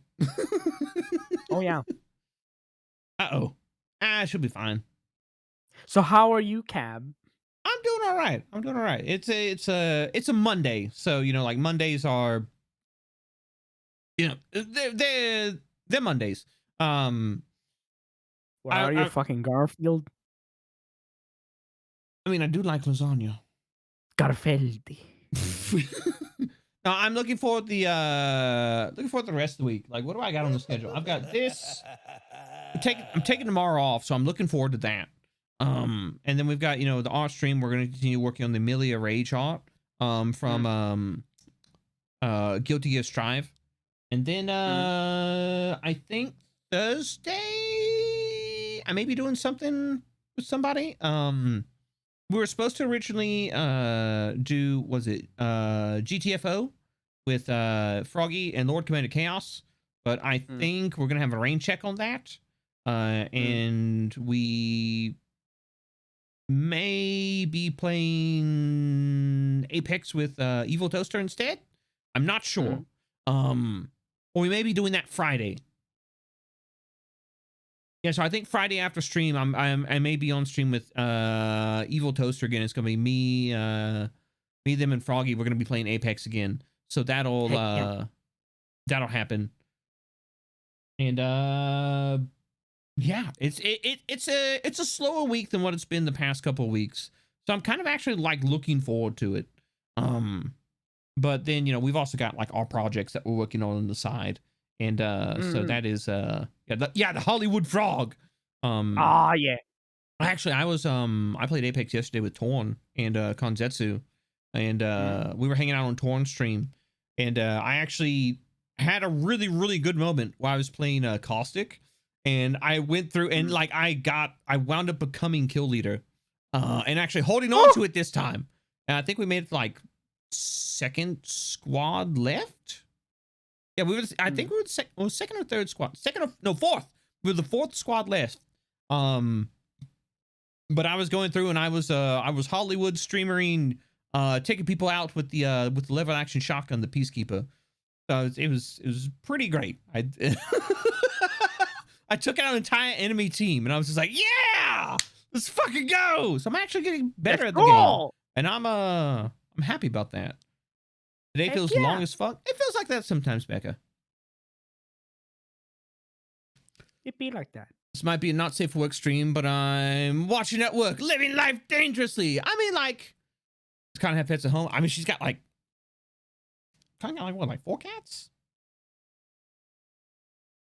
I think, maybe. Cat using the Peacekeeper effectively. What eldritch magic is this? Look, I can't use it when I'm up in somebody's grill, but like you put me at like mid distance, or I get like mid, like between mid and close range, and like I can land some shots. She took 2 cats with her. Is she moved into a new place? I thought she was still moving. I think that she's fully moved in. Okay. Yeah, when your boss asks why she's in a jar, say it's for pickling. Exactly. Oh, she's moved in? Nice. Nice. Yeah, she's been... All I saw that is she was moving, and that... then she was at, like... What con was she at? I forget. What con was she at? She talked about it. I know is that Anime-thon, that's what it was. Yeah. All that I know is that we have pictures and you don't, chat. What? Yeah, because she posted them in the friend chat. Did she? Yeah. In the spaghetti chat. I didn't see them. Did I miss them? Oh, shit. You did.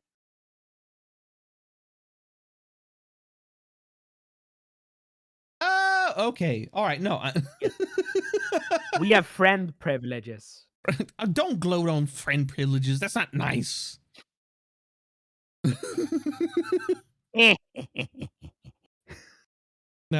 safety watch I was given for working so late evenings at a gas station was able to get prawn on it. What? Are you Dazzler? Are you watching porn on your watch? Literally watching porn. Yeah. Just watch porn. Somebody help, my dog just farted right next to me. Well, I can't believe Cookie fucking died.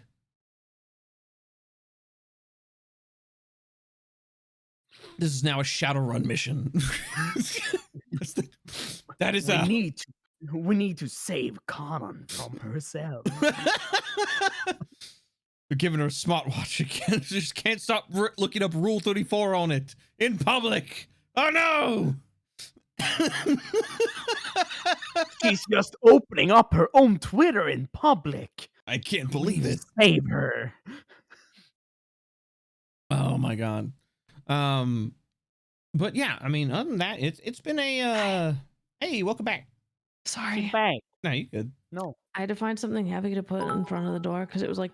Was it just My like money, just? you goddamn demon. But I'm not a wait. What? I'm not a demon. I'm a demon in the sheets. I mean, we already knew that. I am not. I'm retired.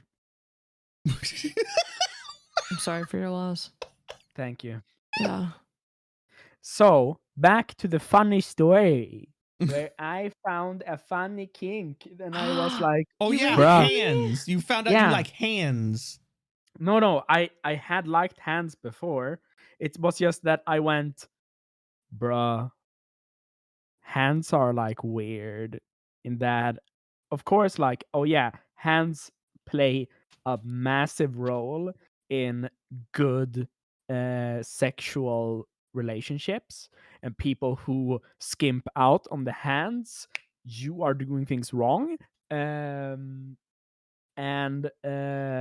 from what I did during this one commission, when they went, you can draw hands pretty well, and I went, yeah, what about it? So what I want you to do is that I want you to draw this character, and they slide me a fucking PNG, and with that it's just a reference sheet, and it's like, it's a regular character, it's a regular ass fucking character, it's no big deal. Yeah. And then they did, and I want you to draw them 8 times. And I'm It was Bruh. the cats. It was the cat. We called it. We called it, Chad. It was the cats. I'm sorry. She keeps banging the door. I'm sorry. I didn't mean to interrupt you. Keep talking. They wanted to draw him with 8 what? No. I wanted to draw this cat. They wanted me to draw this very handsome man 8 times. And like 8 different commissions. So they straight up just said, I have money for 8 commissions. And I'm sitting there like, I don't have time for 8 commissions. And then they go, that is fine. Just do them whenever you can. And here's the payment for the first one. And let's go at it. So what it was is that it begins with this very hunky looking guy. And he's in a suit. Would you say that he was very handsome? Yes, he was very handsome.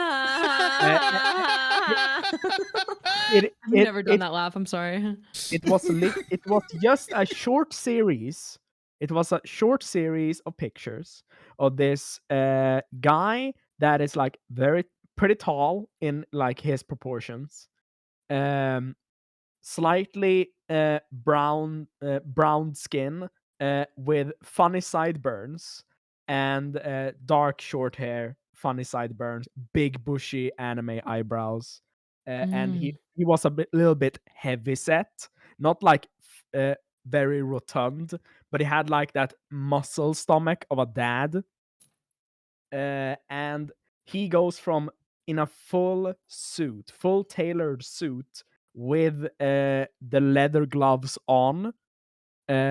And then a bunch of hands, not like yes, the hand creatures from outer space, but the most prevalent anime, or rather the most prevalent hentai character ever, disembodied hands. Disembodied hands would just start to undress and cup feels and do whatever. And I'm sitting here like, You said the most prominent anime character, like hentai character ever, disembodied hands. I was like, I think that's second most prominent. Disembodied though is definitely part of the first most prominent though. Oh yeah. Disembodied hands is fucking everywhere though. You know that whenever there's a disembodied something, there's 2 disembodied hands attached to it.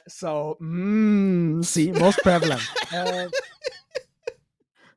So a bunch of disembodied hands are more or less just undressing this guy, cupping feels on him, and then some very sweaty action is going on while literally just undressing a big dad guy, and it's just a bunch of hands. And that's the thing. That was the thing. I'm sitting here like 12 pairs of hands. Is that the new kink for me? Do you is still that have it? thing? No. Oh. No. I have an old okay. I have an old laptop. It is literally unable to store all my porn. My God. No. Yeah, straight up. I sent them to them, and afterwards I'm sitting there like, that was probably one of the best commissions I've ever done. Not only because I discovered new kink, but also because that person was so nice, and they paid up front, and they straight up just said, if you want to, I have 8 commission ideas for the future. Same thing in a line. You don't have to do them, but I'm happy if you would. And that is straight up it. And I'm sitting there like, this is probably one of the best commissions I've ever had. And it was a big, bulky dad being undressed and manhandled by a bunch of hands. I mean, hey, sometimes there are things out there that you're just like, oh yeah, this is a thing, but like you're just like, wait, no, this is a thing. This is one of my things. Oh no. And then 2 people go, hey, kink, same kink. Sorry, I always love saying No, you're perfectly fine. So, okay, so we've talked about like some of the like the not so great things about working as, working as a not safe for work creator. But I wanted to ask the 2 of you, if you have any stories or, experiences of like, so we talked about before how some people can be very prudish and they're like, oh my God, not safe for work things. Jesus is watching. And, so what, in your experience, like some preconceptions that people have of some negative preconceptions, that people have of the not safe for work, creators, industry, and from your experience, how they're actually, might be different, or actually might be like a much more like positive thing, or like positive environment. I want to ask you, like, if you all had any stories or like anecdotes or experiences with that. Alana, not yet. No, you go. No, go. No, you go. Sorry, I gotta pee. You go. I gotta pee. You go. My mouth's right here. Yeah, no. That's not in the kink list. Anyways, okay. So basically, just you're asking for a positive experience of with NSFW. Well, I was just what are some preconceived notions that people have about maybe you as a not safe for work content creator, or like the the industry that you work in, that are negative, and like what is it actually like, like what is like basically cotton behind the scenes. We get to unveil the truth. We're breaking kayfabe.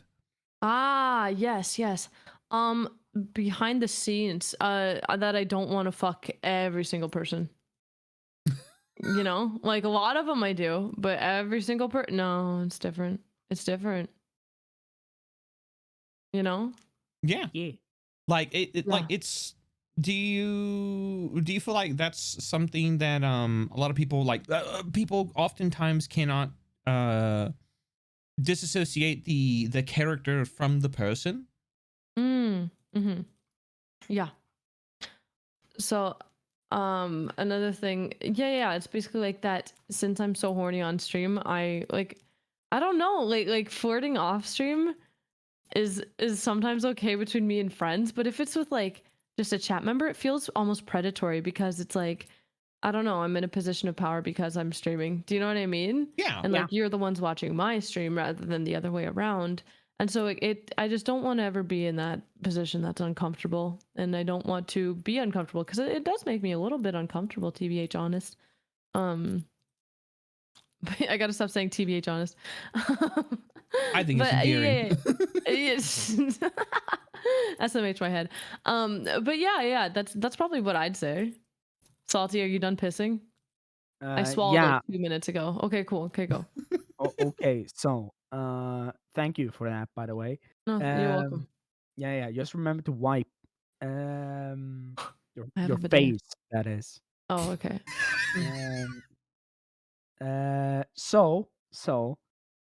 I think one of the best ones is already then covered by Conan. The fact that most not safe for work artists or voice actors or like even people who work in like the not safe for work flesh tuber like the porn industry.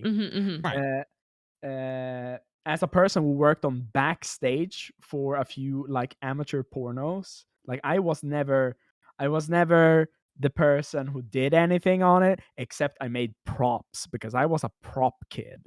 I made props for LARPers, for theater, and one of my friends went like, "Hey, you know how to make props, right?"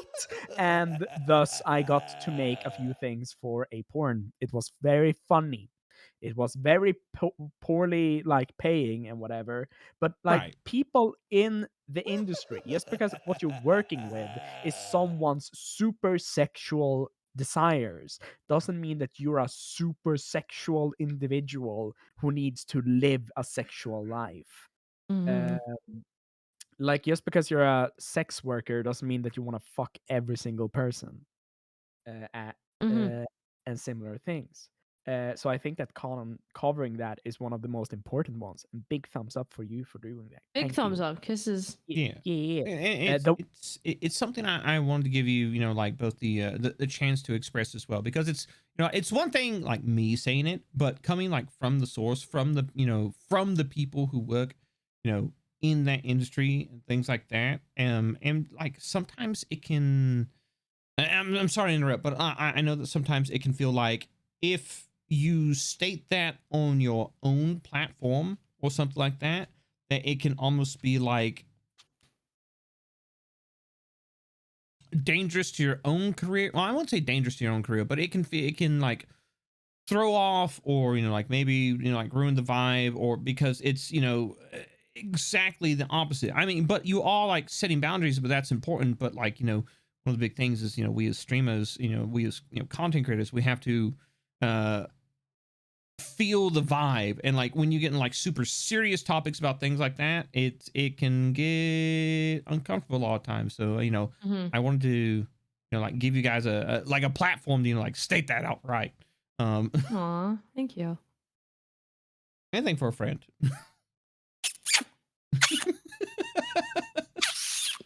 Thank you, Cab. Love you, Cab. I want people to feel healthy. I want them to feel comfy. I want them to feel like they can truly be themselves, and that they will never be, like judged, like when they are, like on, like in my little side of the internet. And, that's one of the things I really wanted to, kind of like today like provide that is like we can talk about these things, we can discuss these things, we can talk about how we really feel about some things about like our work, and if somebody's gonna like judge either one of you, well that person that's judging them, fuck you. TBH. Yeah. There's a question for Connor in chat. Oh shit! Ooh. Sorry. What's up? Do you feel like you have to tiptoe more carefully around the line between character and person? So okay. To kind of take that into a real life sense, I met up with people at Animathon, which is a convention in Edmonton, my city.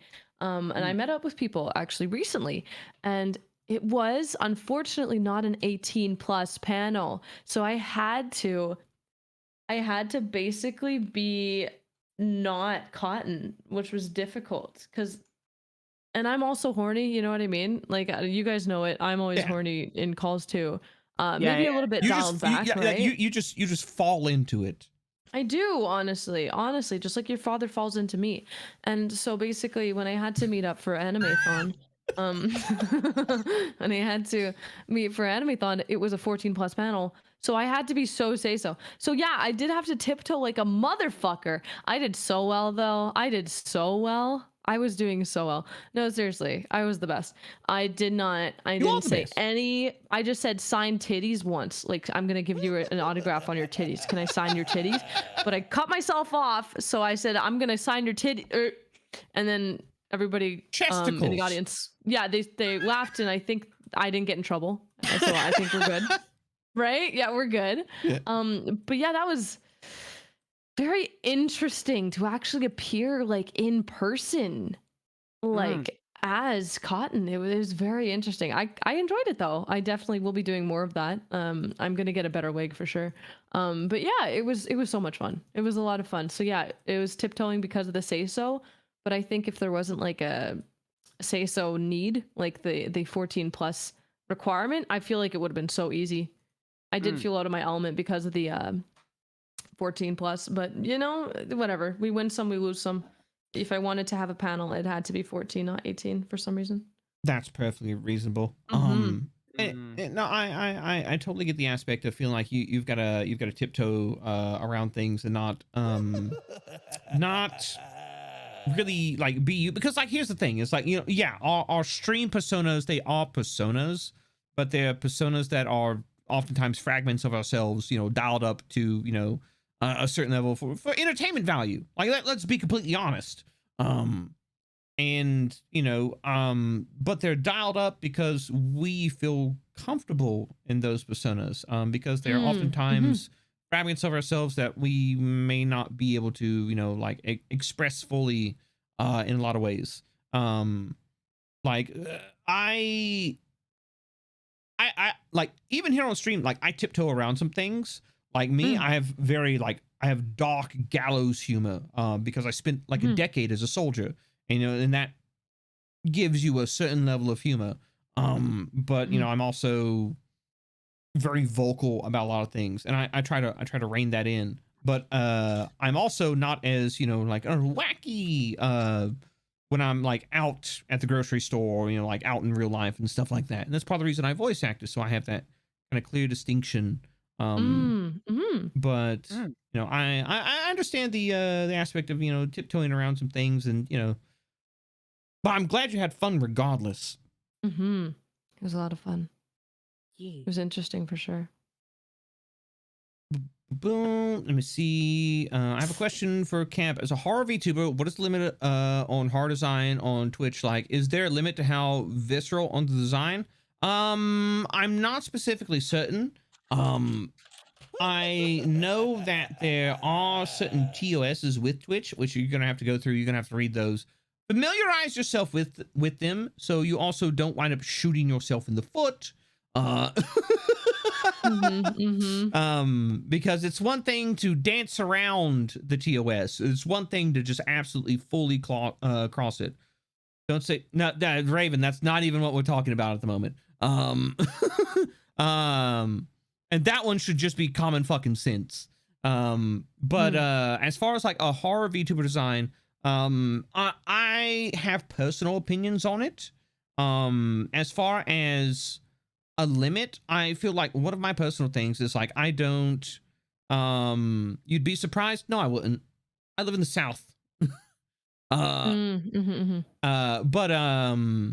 so one of the things is like people want to think, oh, horror VTubers, I have to be scary.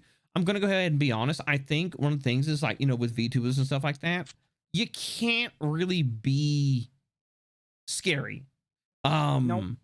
Yeah, like it just doesn't work.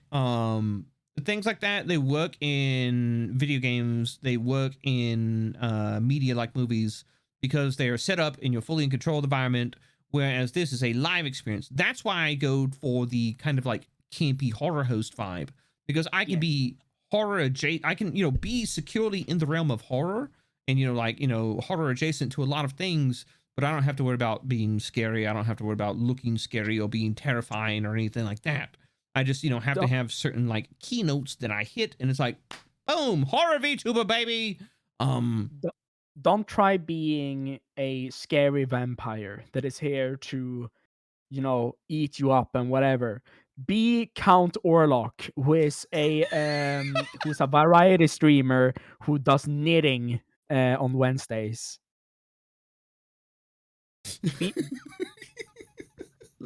Like, do that. Do the thing that can be done for a year and not grow stale. If you try to come off as actually being scary and your stuff is straight up just, I am the ancient one of the ancient, dark, ancient hole of pits. then Not the whole then of you pits. Go, yeah, the whole of pits.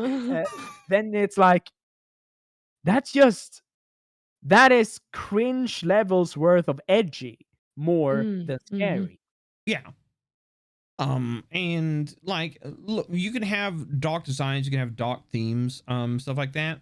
But if it's also like something that is like so visually like disturbing and extreme, they're like, I want to be horror, so I'm going to make something that's extremely uncomfortable. Don't be surprised when people are uncomfortable and, you know, like, don't watch. Like, one of these central tenets for being, you know, like an entertainer is being entertaining, providing being entertaining. Yeah. Wait, what? Huh? What? What? What? Okay. What? Yeah. Don't worry about it. Okay.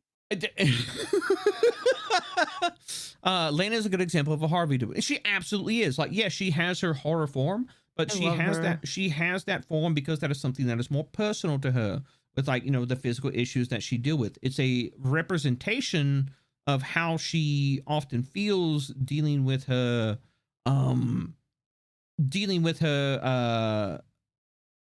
physical health conditions. Whereas Cab, you know, like, my persona is it channels a lot of things that, you know, I am involved in. Like, for example, my face is in shadow. It is permanently obscured, but you can still see my expressions, everything. That's that alludes to my anonymity as a VTuber. You never get to see my face. There's always this thing hidden behind this veil. And that's something I put into the design, but it's also something that's visually distinct. Like, also, my character don't have legs. Why? Because Cam got a bum leg. He can't walk. You know, I can't walk goodly in real life. I was about to say, because you ain't got legs. Well, I do have legs, just one of them don't fucking work. And, you know, like, it's, you know, like, the fact of, you know, and, like, you know, the tentacles that just go everywhere. And, like, Cam, can you control them? No, I can't control them. Why? Because Cam has physical issues that causes his body not to work the way he wants it to work.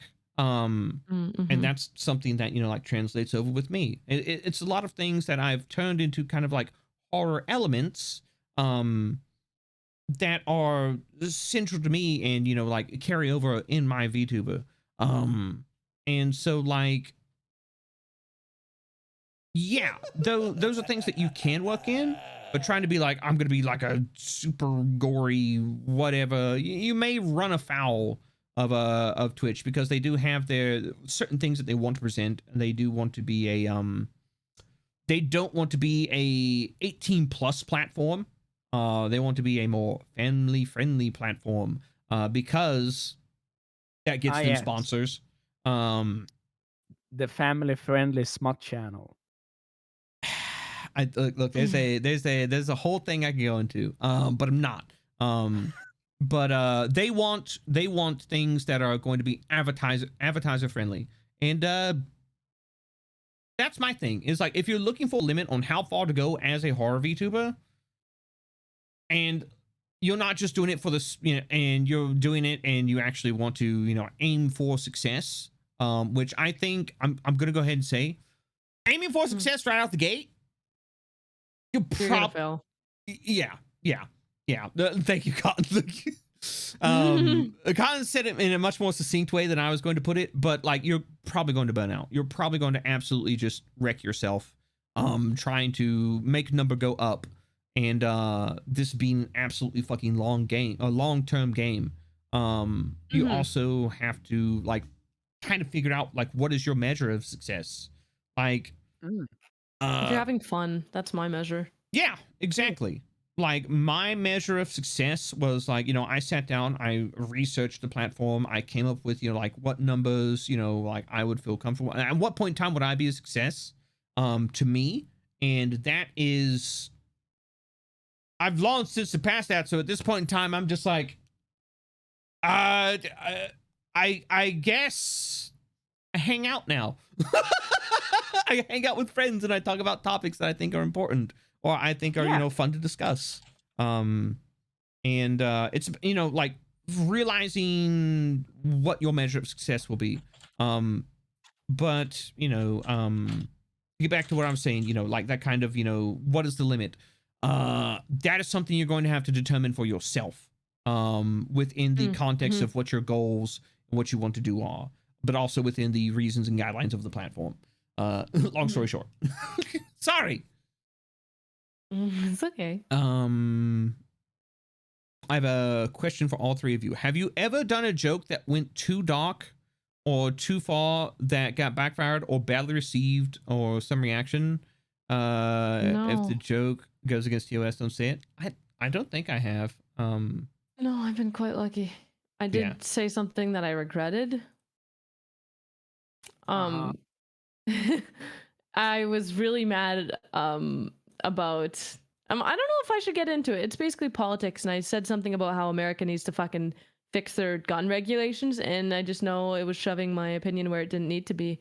And I said something like, it was something about like guns not being used correctly and how bullets end up where they shouldn't be. And I said, maybe we should tell the American gun whatever that policy that, right? And I went too far, because I understand that there's different people with different opinions, right? Yeah. Yeah, I am not wrong, I don't think, but again, that's shoving my opinion where it doesn't need to be. And I feel like some people really are proud and they need that, their gun laws, right? They need their right to bear arms, I think is the word. I don't know.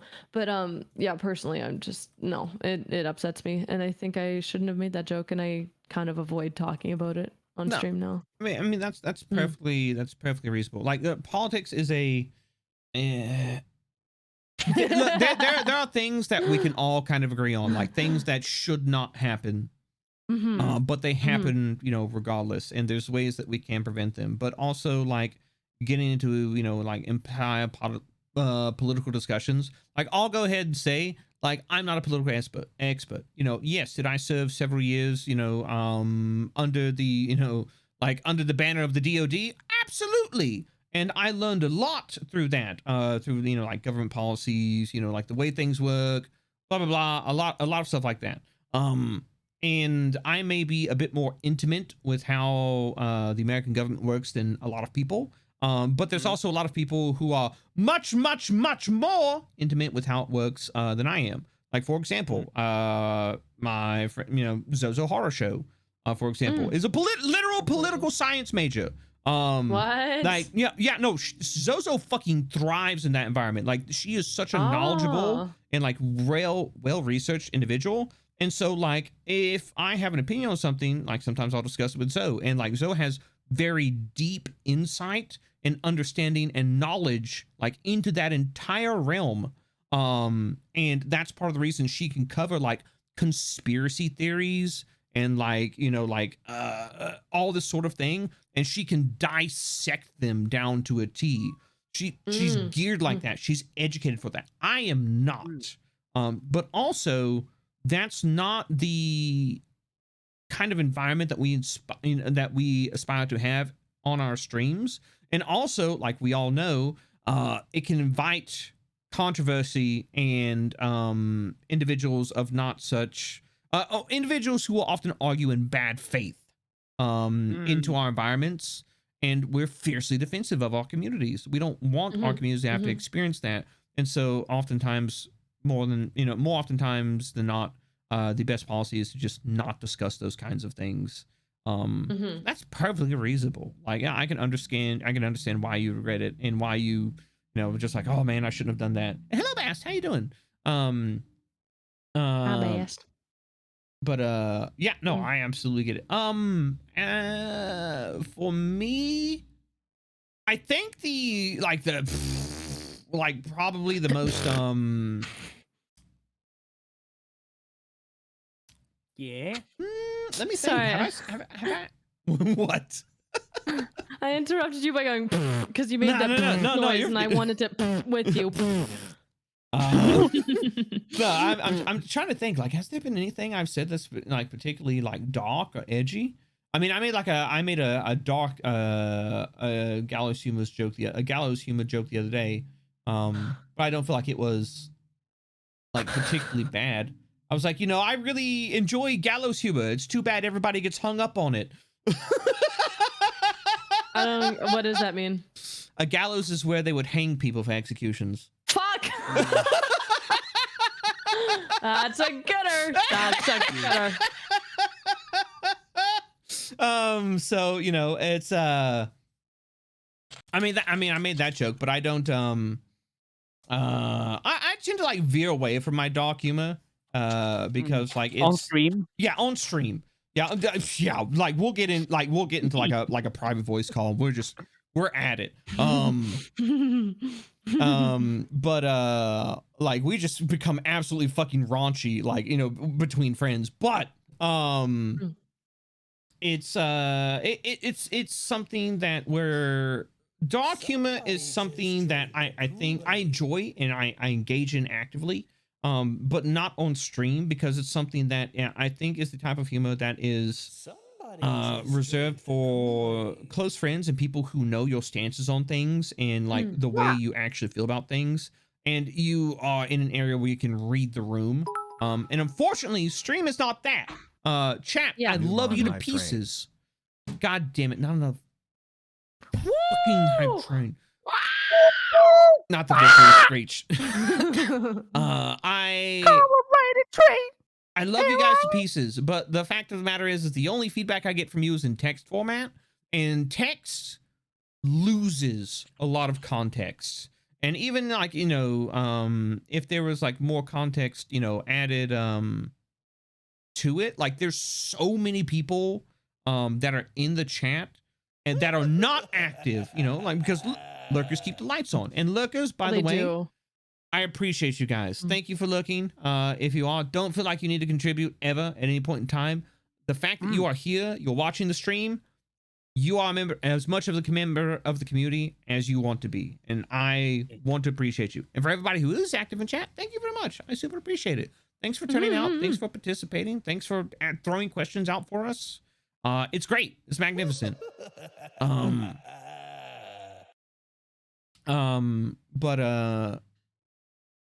Yeah, I don't think I've said anything that I regret or has gone like too far yet. Like, here's the fact of the matter. I'm only like a little bit over a year into streaming at this point. At some point in time, I'm gonna say something fucked up. Yeet schmeat bag eat. Are you? Maybe. Probably. I don't think you're a bad person. You might say something that can be taken the wrong way, but the intention will not be there, my friend. Yeah. Well, that's what I'm talking about. Like, and at some point in time, I'm probably going to say something and shoot myself in the foot and be like, fuck, I didn't mean it that way, or that came out wrong. And the fact of the matter is, the bigger we get as content creators, the more people that are going to be there to be like, streamer said streamer said a thing, and they're a horrible person, and I'm just like,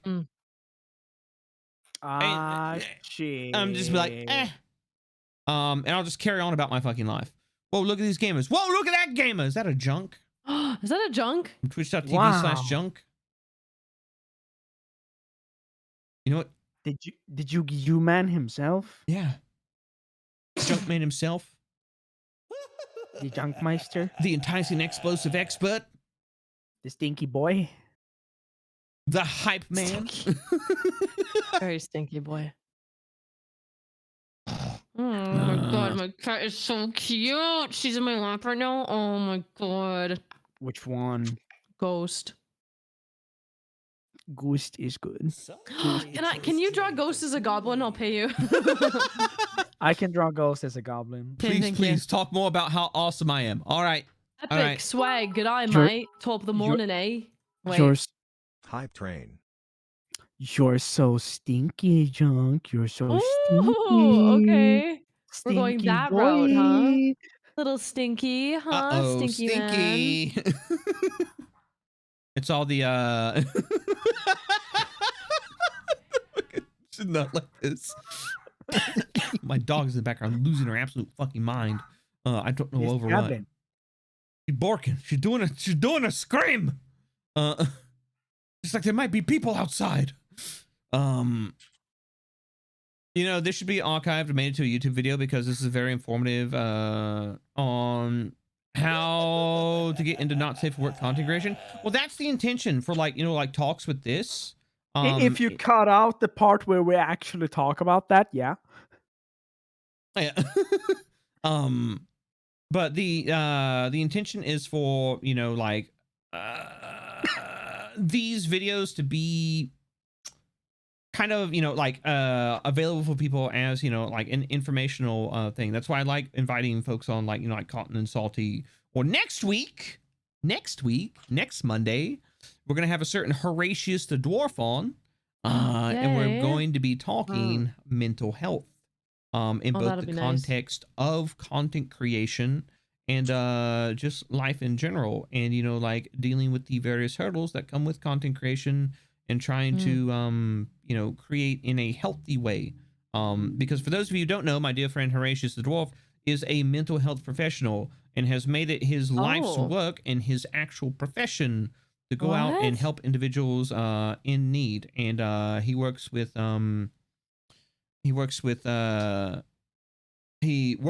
kids who can be oftentimes most difficult because their brains have not matured. They don't have the entire faculties as an adult does. And so just the like man is VTubers. Yeah, exactly, just like VTubers. And the man is an absolute fucking treasure. He's an asset to the community, and he is a extremely knowledgeable individual who will be gracing us with said knowledge next Monday. Yay. But yeah, I don't know. Salty, have you said anything potentially controversial or damning? I think that people should put more pineapple on pizza. I like the take. Yeah, see, not that daring, not that harsh. Just like me, I'm not that daring or that harsh. I'm just sweet and lovely, and I go well with pineapple. Yeah, that's you. And also, I'm like in a lot of porns. It's weird. I like those emotes. Pineapple. Yeah. Pineapple on pizza, delicious. Very nice, yes, delicious. Yes. Kiwi on pizza. Okay, now you're just doing question. Now you're just being controversial. I have a genuine question. I have a genuine question. Yes. Cotton. Yeah. Should we give like some quick, fast, hard, hot yes, tips delicious indeed. about like how one should run their commission works? I actually think that is one of the things that a lot of people struggle with is, like, how do I do commissions? How do I set up commissions? How do I price myself? How do I do all these things? And I see two experts in that realm right here before me. Experts? I don't know about that. Look, We're profitable. We're not experts. It's your profession, is it not? I mean, yeah, but you know, are professionals not just another type of expert in a matter? I'm gonna go need a beer for this. Sorry, I will be honest. I haven't eaten anything today. I'm kind of. What was the question? Oh my God! I thought you were gonna eat some. I thought you ate some yogurt. Did you not eat anything before? No, I didn't eat yogurt. Colin, go eat something. Kept back to what was the the question? Give me the question again. Was, okay. Yeah. Go for it, Salty. No, you do it. Okay. I'm gonna go grab that. All right. Blah. Well, actually, you know, Cotton, go grab yourself something. Go grab yourself something to eat, and I'll. You're gonna mute chat for a bit. Okay, yeah, I'll I'm be gonna back. mute chat for a bit. Go eat. Yeah. Love you. Thank you. All right, shoo, both of you. Anyways, all right, chat. So, one of the things we're gonna go over here real quick is when Salty and Cotton are back, we're gonna go over some quick, hot and heavy, fast takes on doing commission work. Not only doing commission work, but setting yourself up for commissions. You know, like kind of figuring out what your price point should be. How you should like itemize things, what kind of options you should put on there. We may talk a little bit, you know, that was fucking weird. Just we may talk a little bit about, you know, like setting up your TOS, you know, like, you know, the way to phrase things, everything like that. Some pitfalls that, you know, these two might have experienced, you know, in being professional, you know, what is it, commissioneers? Commissioner is the people that are commissioning them. So would they be commissioneers? I don't know. Actual question for all of you. Do you have a thing that no matter what it is, autistic or not, like when you're super self-critical with yourself, like I have it when I'm drawing, I don't know, any advice on how to be more confident in what you do? Commissionees? Yeah, I think commissionees work. I'll go ahead and say this, Cookie, because they're off getting Salty's getting a beer and Cotton's getting some actual fucking food because they both need sustenance. While we're taking a break so they can eat. Are you ready for the new Apex season tomorrow? Absolutely ready. I've looked at some of the oh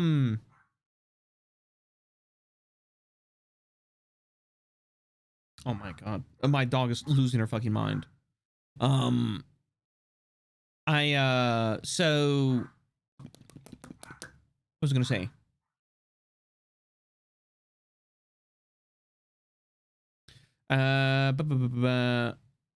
Oh, confidence. That's what it was. Confidence. Confidence. All right. I'm going to give you an answer that you might not like. The way of getting over being super self-critical with things is because oftentimes we're super self-critical about things because we're sitting there and we're focusing on it and we're spending a lot of time on it. Get the shit done and move on to the next project. Get it done, move on to the fucking next project, move on with your life, and continue on that, all right? Don't sit there, don't focus on it. Do what you need to do to get it done, and move on. Because at that point in time, you're not giving yourself time to be super critical of it. Never mind, I hate this advice. Yeah, I knew you would, Husky. You and a lot of folks are going to hate it because you're like, well, I have to sit there and make it perfect. No, you have to make sure that it's done. And that's it. One of the best lessons I ever learned working for the DoD was it's good enough for government work. All right? But perfect is an unobtainable goal that you will never reach. That's what it is. That's what it is, Lyris.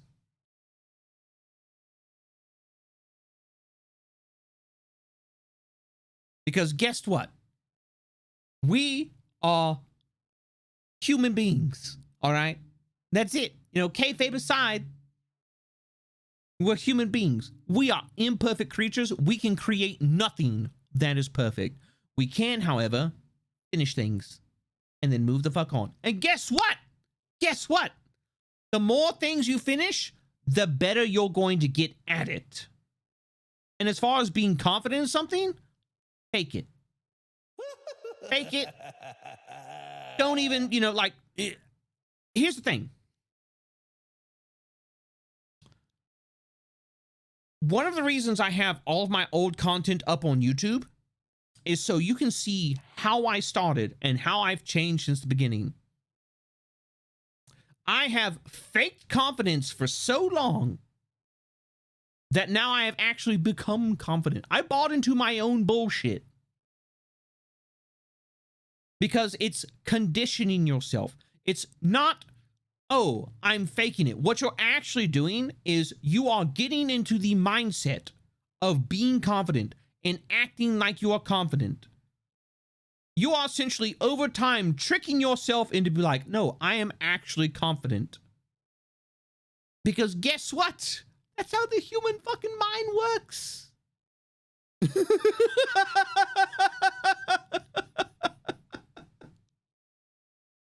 If you repeat something enough times and you get into the habit of it, yeah, it's going to become a habit. Oh, for fuck's sake, Cab, what bit of advice nearly brought me to tears. Thank you so much. Yeah, like that's the thing. And welcome back, Colin. How you doing? What'd you get? Thank you. Why did I decide to become a VTuber? Because I enjoy my anonymity, and I enjoy the fact that being a VTuber allows me to be unrepentantly. Oh, God damn it! No, you are sexy IRL. I was already that. That's really shame. But it allows me to be me without the additional weights of like my physical conditions and limitations. So like, for example, streaming, like if I were to do face cam and stuff like that, if I were to like, oh, chat, you know, I got to get up real quick, go do something. I get up and I go to walk away. You're going to see me walk with a noticeable fucking limp. And you're like, oh my God, is Cab okay? Blah, blah, blah, blah, blah, blah, blah, blah. And you don't see that with me being a VTuber. I don't have to deal with anything with that. You don't have to see me looking pale as fuck with sunken eyes and, you know, like I look tired as shit because I can't breathe goodly and I get horrible fucking sleep because of like various other issues. You don't get to see all that. You see this. Allows me to present me as I want to be perceived. And also I get to maintain my anonymity. So like if any point in time, you know, like shit really does blow up, I can go out to the grocery store and not have like, hey, are you that guy? And it's also why I voice act. And so when I go out and I go out into the regular world, I can be like, I'm undercover. Except if somebody gets me laughing, but you know, I want to get you laughing. Okay. Hey, Cap, I'm on board with the fake it till you make it, but do the momentary confidence relapses fade as well? I mean, greetings, Cabal and all.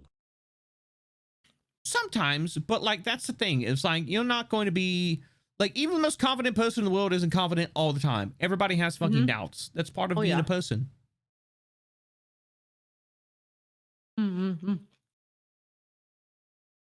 Let me see. Triton GM. Would you recommend new VTubers to roll solo for a while or start doing collabs for growth? No.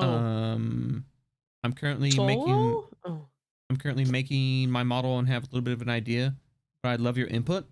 Oh, what's your input on it, Cotton? Would you broadcast like just by yourself for a little bit, or would you start off right out of the gate with collabs, or you know like what? Oh, I see what you're saying. Okay. My personal opinion, when you're first starting out, obviously you're going to want to stream a little bit by yourself to kind of get comfortable with streaming and with the persona that you're going to be using for your streaming. And then collabs are a must. Like you gotta collab baby cakes. It's how you have friends. Hi, Cabal. It's how you intertwine your communities. It's a lot of fun too, right? And it's so smart for business wise and also for your self enjoyment, like your own enjoyment. You meet a lot of cool people. You have fun. Collabs are so good. Always good.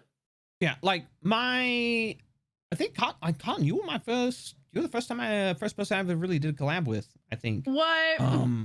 No. What? Yeah, like when, like after I started streaming, I think you were the first person I ever really did a collab with. Oh no, wait, Oh my was God, it? really? It was either you or Lotus. I don't remember. It might have been you, and it was Lotus, or it was the other way around. What about Alfie? Alfie and I have known each other for a while. I think I didn't collab with Alfie for like a while. But like that's the thing, is like me and Alfie, we're like thick as fucking thieves. But just because like you're friends with somebody doesn't mean like you have to collab with them all the time, or like, like you're right up each other's asses. Like Heavenly pops in every once in a while. Like Heavenly is one of my dearest fucking friends in the world, but like I don't collab with Heavenly all the time. There are a lot of VTubers. I love hanging out in their communities. I love, like being a part of it. I love getting to know them as friends, but we just haven't collabed, or everything like that. It's kind of like finding this balance. But I think Cotton is right that like collabs, they are okay. So like here's the thing, collabs are really good for spending time with friends, in a kind of like basically you're setting aside time to spend with friends, and you're also getting to make content as well. And because like when you're making content, especially like once you start doing it full time, you are fucking hammered. Like you are just like, time is suddenly, there was not enough of it. Okay, right? Yeah. Oh my God, I always feel that. It's like, I always feel that. Yeah, yeah. It's just like I don't have enough. There's not enough time in the days, there's not enough time there's not enough time in the day to do everything that I want to do. So like like things like like this, like I've wanted to hang out with Cotton for a bit, but I've been busy. She's been busy, and it's like, hey, let's do a collab. And it's basically we get to hang out, and then afterwards we may hang out a little bit more, depending on how it goes. But it's kind of like we have set aside time to spend time with friends and also just have fun, because that's the big thing, is having fun. My opinion on the starting out solo or directly into collabs is in the beginning very much along the lines with what Cotton was doing, or what Cotton was saying. I do believe like starting out solo and like getting comfortable with your stream persona, getting comfortable with streaming, finding your flow, finding how you work, establishing your content, and like what like you do is the best thing that you can do to start off with. So not only that, but when you start off solo, you learn to be the sole source of content. Yes. You don't start out relying on other people to provide your content, because you're not always going to have that. You can have the best friends in the world, but sometimes your friends are just not going to have time to do a collab or something like that. And you can't just be like, now I can't stream. I have no. Yeah. Actually, people that you two have been collabing with have said the same thing, in like larger perspectives. I know that Soren, for example, a person that is streaming and is a cool bean, love that guy. He has stated that he, if he could, he would have built up a better following for his solo streams. Taka has expressed similar things in his things, in that he would have preferred if he could get the same numbers on his solo stream stuff as he does with his collabs. I So totally get that. yeah. So yeah, I think that it's not only coming from us as individuals who started out as like just single individual, do funny to chat, but also other big players that are known as the big collab people are actively stating to you, don't become a big collab person. be a person first and then become collab man. Mm. Yes. Yeah, I'd limit collabs to like once a week, honestly. Yeah. When you're first starting out, once a week. Cause yeah, you need to know who you are, and yeah, like I didn't even think of that though. So thanks for bringing that up. Cause holy fuck. Let me address this real quick. Oh yeah, you don't want to be leeching on other content creators' reviews. I had that happen in my friends once, and that was no good. No. See, here's the thing. Like you're looking at it in extremely like negative, like in not intentional light. Here's the thing. The concept of leeching, the concept of like stealing views, is an absolute crock of shit. Nice. Yes. And I will continue to say that it is a huge fucking crock of shit. And the people who tell you that it's a thing are fucking wrong and don't know what they're talking about. And that's about as, very opinionated as I will get. But here's the thing. Viewers, all of you who are out there watching right now, are your own individuals. You're your own people. You go where you want. You watch where you want. If you go and you watch another streamer, how dare you? How dare you? Oh my God, Cotton, please. If you decide you're gonna go watch another streamer, that's your fucking choice. You don't owe anybody shit. All right. And we as content creators aren't. We aren't owed anything by anybody. All right. If you go and you be a content creator, you're a content creator by your own fucking choice. Ain't nobody got a goddamn gun to your head be like, make the fucking content salty. Make it. Make the content now. Make it now, or I put you back in the art cabinet. But wait. Do the funny. Cab. You do that. Oh my God, I can't believe this. You're right, I do, but I also pay you to do it because I believe you're an amazing content creator. That is true. And I know that the more people that see you, the more people that see your content, the more you're going to thrive because you've got what it fucking takes. The concept of leeching is absolute dog shit. It's a fucking dog shit take. I hate it. I hate the concept of leeching. Like, here's the thing. I can go into Cotton stream because Cotton, you've been blowing the fuck up as of late. Love you. I can go into Cotton stream and I could play funny game or whatever. People aren't going to be like, oh, I'm going to watch Cab because like he's friends with Cotton. No, people won't come and watch me because I brought something to the table that they are interested in. All right. And it's the same here. There are people who may have never seen you before, Cotton, and they'll be like, oh my God, I'm going to go check Cotton out after this because they're interested in what you bring to the table and they find you to be an entertaining individual. It's not leeching. You don't leech off of other content creators. It's the basis of collab.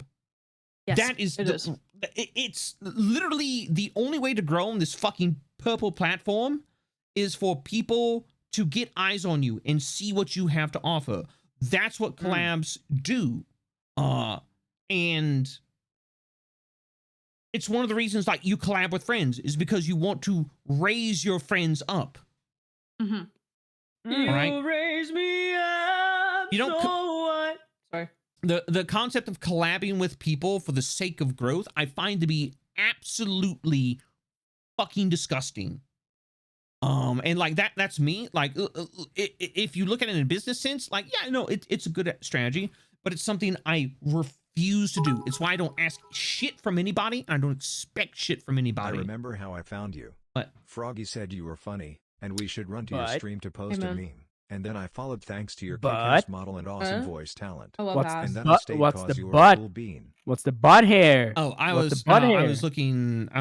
Cabello sent a message, and thank you very much for the 100 bits, Cabellos. I'm sorry, like you got that question that got my fucking blood up. That got my blood up because I'm very opinionated on it. Like, you stream with folks because you enjoy streaming with them, and that should be the only fucking reason. In my opinion, like if you have a mutual understanding or something like that. that is and okay, so like if you have like a mutual understanding, like, you know, say like a large creator is like, hey, you know, I think you're really like Taka does this, for example. He will, you know, he has a platform. He will go and find smaller creators and be like, hey, I want you to come on the Weary 101. Yeah. Why? Because it's going to be good exposure to you. That is Taka's intention. He has intentionally built the Weary 101 to provide that sort of experience or provide that sort of environment. And yes, that's part of the thing, but he actually enjoys making that type of content. Yeah. So, you know, like there's no fucking problem with that. And that, you know, like, yeah, Taka knows what's going on. But like we love no, we absolutely do. Fucking Taka's an amazing person and somebody I'm very thankful to be able to call a friend. He's a good guy. Has a heart of fucking gold. And I refuse to be told otherwise, even by him. And if this message goes out to him, don't argue with me, Taka. Fuck you. I think you're amazing.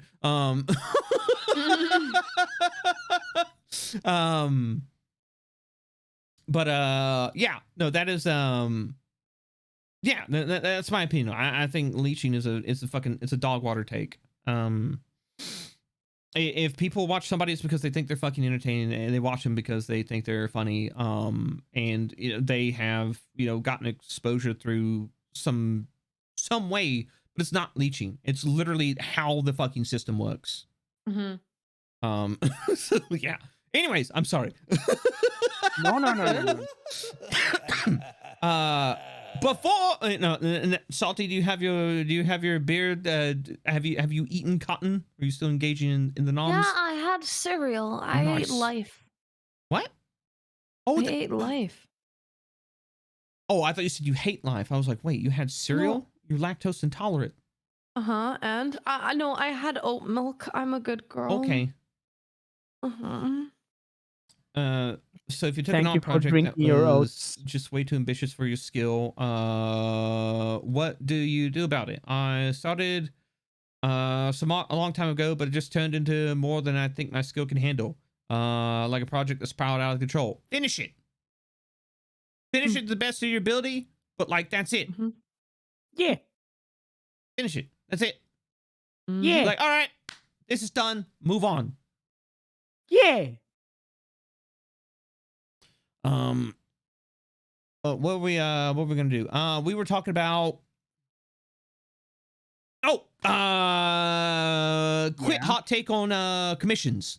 Commissions, setting yourself up for commissions, how to price yourself on commissions, the tips like and tricks from Cotton and Jill. Yeah, tips and tricks on like being a commission worker. Yeah. Tips and tricks. It's okay to take a break and to shut down your commissions because you're swamped. And I didn't take that into consideration until recently. And I think I've obviously been burnt out for the past like year. You don't say. To add on top of that, please price your commissions so you can do that. Yes. Take into accountability your free time so that if you are a commission worker, a good example of what to do is that if you can pay for half of the month's rent, like half of the month of what you want, like let's say that you want $500 at the end of the month, then maybe not taking 100 USD commissions like the first thing you do might not be the best option. Yes. Because it might burn you the heck out, everyone. Instead, maybe seek to amp up your prices a little bit. Yes. And take fewer of those. Go from making 100 into maybe making 4 that are 125. And then suddenly you are sitting there like, hey, I'm done. and then you're fucking done. Because if you think about every single hour that you spend on preparing, structuring, communicating, layering, and finishing your work, or in like voice acting cases, recording every single take, every single retake, every single mixing, every single part of that, and of course enduring the tedious amount of communication, and when no one gives you a script, and stuff and shit like that. Please, everyone, demand payment that you are worth. And if you think that you won't get any commissions because of how expensive your commission rate is, guess what? They were never worthy of taking your commissions to begin with. Don't undersell yourself. But the whole thing about taking a break, though, about structuring breaks, would you say that it's also smart to, as a content creator, schedule time off? Yes. Yes? Yes. Yes. Where you just don't fucking think about content, because oh my god, it is an endless cycle. It is. It is. There's a reason I schedule days off for myself. Do I still work during those days? Yes, but I do that because it's fun. And like it's genuinely not a stressful experience to me. It's just like that's bad. Yeah. You should not do that. I shouldn't, but I do it because it is fun. Like if it wasn't fun, I wouldn't do it. But I'm working on things that I actually like. That's me. That's me though. For most folks, I do believe like taking the time off to just like vibe and chill out, it is very much needed. I'll go and say I'm a workaholic. Like I am very much I'm very much my father's son. His dad ball is the same way. He's one of those guys where it's just like that man is going to retire. What about your dad's balls? That dad, you know, cabal, dad ball. Oh. Yeah. Oh. Yeah. Oh. Yeah. Okay. Yeah. Maybe don't name your dad. Don't name your dad balls. There was no S on the end. That you're adding that, honey. You added that. I'd like to add his balls to my repertoire. Anyways, continue. I'm sure he would be deep, you know, deeply deep. What's the word I'm looking for? God damn it. The only person who can leave me fucking speechless. Cottontail VA, everybody. Yay! Applause! Yay! I'm sure he would be honored. There we go. That's what I was trying to say. But anyways, you know, like my dad ball is the same way. He's one of the guys where I'm just like, oh yeah, you know, he's going to retire and he's gonna be dead within a fucking week. It's one of the things I worry about. But for most folks, yeah, take the time off, especially when you're starting out. One of the things that you can do, and this is a technique I've preached a lot, is when you take time off, involve your community. Like, hey, I'm going to take this time off, whether it's a week or a month or whatever. In this time, I want you as a community to go and do something that you've either A, needed to do, or B, have wanted to do and have the means to do. And when we come back from said break, the first thing we're going to have is we're going to have a stream or like whatever, and we're going to be talking about what everybody did. You're literally involving the community and taking the break as well. And you're giving folks something to look forward to when you get back. Genius. And that way you don't have to feel guilty. Okay, you're right. Not me still feeling guilty. Oops. I mean, you're still going to feel guilty regardless, but like, at least you can use that as and be like, oh yeah, no, I definitely tried to, I made content. It's content. I made content.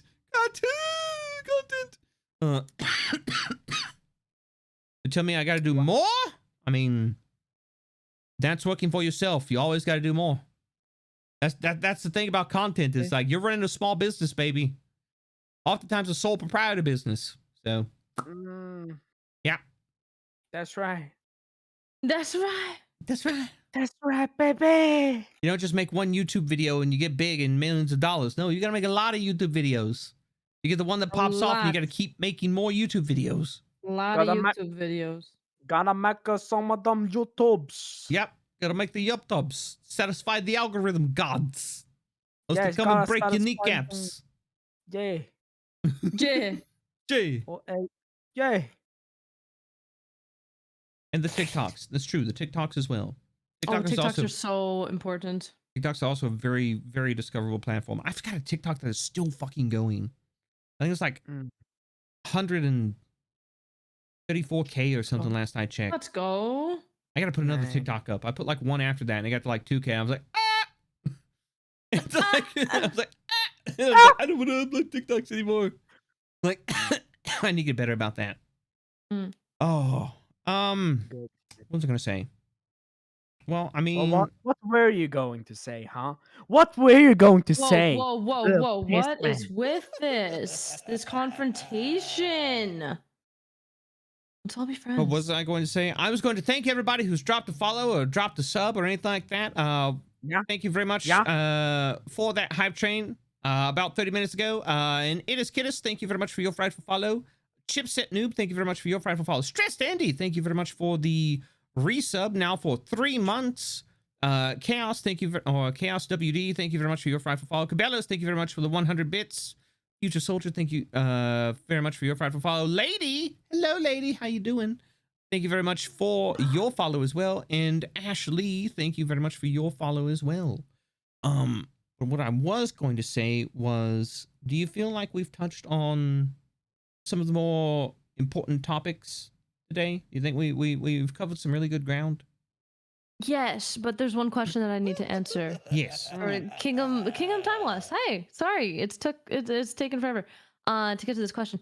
How different is your stream persona from you IRL, and what should people expect if they ever meet you? So basically, if you do meet me at, say, TwitchCon, I might be in cosplay, and I will be maybe a little bit more hyped than normal, and because it's gonna be at TwitchCon, it's gonna be super exciting. And I don't know, I do make a lot of lewd comments, and I don't want to make anyone uncomfortable, so I'd be flirting lots. I gotta work on that, but yeah, I don't know. Differences. How would you guys say I'm different? You are real life Cotton is much more aware than streamer Cotton. Yes. She's much more aware. She knows what you are thinking, and no, she will not do the funny just because you asked her. Like she's not going to be the entertainer in your face. Dance streamer, dance. when she is when it's real life Cotton, but she will still do some things that are like Looney Tunes worthy actions. Absolutely. Like go grab the mail naked or stuff like that. While webcam chatting with us, by the way. Shush. Not the smartest of option, but fucking Shush, you literally talked about it on stream. Yeah, I haven't talked about it since though. You've talked about it at least twice in the streams that I've been there. No. Yes. Well, I'm not gonna bring it up though. Lol. But she's much more aware. Yeah. She will catch you if you're snooping around. Yeah. And I'm gonna get your ass. I'm gonna get your fucking ass, huh? Yeah, and if you fucked up, she will never forgive you. Okay, I don't know about that one. Yeah, I know. No, like I would say like, you know, like IRL versus, you know, like StreamCon. Like obviously like on stream you portray yourself as, you know, a little bit more, I would just say a little bit more ditzy than what you actually are. Like Salty said, you're a hyper aware individual. You're a very intelligent individual, very cerebral individual. and somebody like you are somebody who knows what she is doing, like what your goals are and what you want out of life, and you work extremely hard and strive for that. And that's one of the things that, you know, people may not be able to get to see while you're on stream, is that you put in hella fucking work. Oh yeah. Thank you. And it is something, you know, like that you have earned my respect multiple times over, because you accomplish things that I don't know if I could be able to accomplish. Yeah, you can. What the fuck? I've been lucky. Have you been lucky, or have you absolutely worked your tail off? A little bit of both. A little bit of both. I think it's probably a little bit more one than the other. Luck. Oh, Connor is not smart. What the fuck do you think? She's a doctor. I am a doctor. Traditional Chinese medicine. But you know, Cotton, like you play up that kind of, you know, like haha, you know, like no thoughts, head empty thing on stream. Whereas I would dare to say you're almost the exact opposite outside of stream. You're somebody who is insightful. Always, yeah, you're extremely insightful. You're always thinking about things, and it shows. It shows. You're also very caring. Like Exactly. disturbingly caring. Yeah. To the point where it's like disturbingly caring. To the point of where like me, who sits there like, Conan, you don't have to do that, and you go, no, I have to, and you do it. You are the type of person where you are so kind that more cynical individuals would suspect ulterior motives. Yes. And those are the people that don't know you. By disturbingly kind. Oh, I get what you're saying. Yeah. Like it's questionable. Thank like you. Yeah. Is this it's just like, oh, she's being kind because, you know, she wants people to think. No, that's just you.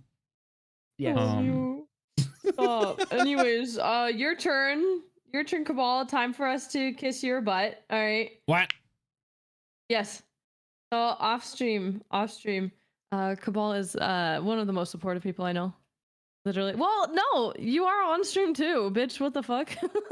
Wait a second. All right, yeah, there you go. Yeah, hit me up. Like, what is different about me off stream than on stream? That's it. The voice. I'd say that's it. Off stream, Cab laughs at much darker jokes. Oh, that was good. I like that. That was a good laugh. Shit. Busting it down creepy style. I like that. It's my total existence. Busting it down spooky style. Sexy style. Is it? It's just the voice? I can't believe I'm the same person on and off stream. Fuck. You kind of are. Yeah. Yeah, you right? It's a very subtle difference. While we're talking about no. Cotton, Cab talks in a the span lot of less less than 24 outside of hours, stream. Cotton has gained 1,000 He likes more to followers listen to people 91K. more. One step closer to 100K. Aww. Nice. Close to 100K. I'm sorry, I didn't hear what you said, Salty. What? No, I said nothing. Nothing. Was it something along the lines of I talk a lot less off stream? Yes. No. Not the type of person to hype someone up in a I mean, wearing no. cute clothes. No. Smart, beautiful, and nice bunny. No. Absolutely. But no, you're absolutely right. Like I'm much more soft-spoken, and I don't talk as much off stream. But that's also because like being on stream is kind of, it's my social outlet. Like in a lot of ways, it's my social outlet. It's where I can go out, I can voice my thoughts, and you know, like kind of just let my ADHD off the leash. I appreciate the vibes here. I'm happy I happened upon your streams a while ago. Sorry, say that again. Let it off the leash. So supportive. Yeah, you know, like you keep your ADHD on the leash. You're just like, whoa, like in public, and like you try and rein it in, and then like go on stream, you're just like, oh yeah, go run free. Run free. Reserved. Yeah, as off stream, I'm a much more reserved individual. And And like in person, I am. I would dare to say, like in person, around folks that I don't know particularly well, I'm almost standoffish. Really? Yeah, but that's just, I don't know, like it's just and part of that is, I've talked with this about chat before, but like I do suffer from paranoia disorder, and so like it's me being on guard 24/7. Like I am a much more like guarded person, a guarded individual in person, and like when I'm around friends and everything like that, like yeah, I do like let down those walls, but like out in public for the most part, I'm not super sociable. I'm not very outgoing. I'm much more reserved. And it's one of the things I worry about if, it ever comes to a point where, there are, like public, like if I were to do a panel, like what you did, Cotton, like, I don't know if I could in person, break down that wall in front of a crowd that separates me from Cam. It's one of those things where like VTubing allows me to do it because it's the same concept of working in the haunted house. When you put on the mask, you're not yourself. When I turn on the VTuber, I'm not myself. I am now that character. And I worry if people would mistake that for being kind of like snooty or like disingenuous, where it's just like I'm literally so fucking worried about things that I'm completely on alert. I don't know. It's something I do worry about. I don't know you as well, Cobb, but I can tell how much work you put into your streams. I understand that. It is recognized I and felt appreciated. But being pretty, part of I don't the want to team be like, helping oh, it was Cotton, easy for I me, so couldn't it'd be be easy more for proud you. of her success, and I But can't you know wait what I to mean? see what's next. I'm sorry, could you say again that I had science CTS was in my ear. What was the TTS? What was it? There's I don't know you well, Cap, but I can tell how much work you put into your streams is recognized and appreciated. But being a part of the team helping Cotton, I couldn't be more proud of her success, and I can't wait to see what's next. Oh, absolutely. Can't wait to see what's next for you, Forehead. We'll see. Look, what do you mean we'll see? What do you mean we'll see? I don't know what the future is going to hold. All right, I'm a prophet, but I'm not prophetic. No, like I had my goals for 2022. We hit the goals for like the end of 2022. We've surpassed the goals for the end of 2022. My timeline and like goal, everything it's in shambles. And I'm trying to rapidly adapt to things that are going on, and I am fucking holding on for dear life. Like it feels like it was a month ago I was streaming to like 100 people, and now I don't know how many people in the stream at the moment, and I don't want to fucking know. There's at least two. No. There's at least two. That's a lot of people, actually. But I am just trying my best. There's a lot of things I want to do. 54,000. Jesus Christ! If it was 54,000, I would be like, I would die. Yeah, I shall now proceed to perish. But what was I gonna say? Yeah, my goal for 2022 was like, oh yeah, I want to by the end of 2022 reach 300 concurrent. What do you know? Yeah. We've been sitting around like 300 concurrent for the last fucking, what is it, like 2 months, 3 months, something like that. According to my analytics, it's wild. It's wild. I don't know what's going to be in the future. There are a lot of things I want to do. I want to do music. Yes. I want to move into the realm of a, like interactable 3D environment, like here on the stream. That's one of the things I want to do. I want to do more shows. I want to have more interesting individuals on in a kind of like more professional format. I want to, as the platform grows, use that platform to showcase other individuals and give back to the, you know, the scene that has been ever so generous to me, and allowed me to, I would say, lead the best era of my life to the state. And it is there's a lot of things I want to do. Will they all work out? Who knows? But I'm gonna try regardless, just as I'm sure like all of you are, both of you are going to, because I know a certain Miss Cottontail VA has also been working on some music as well. Yeah. Is it yeah, or did you actually just go out and crush it? She crushed it. I did the art for it. It's funny.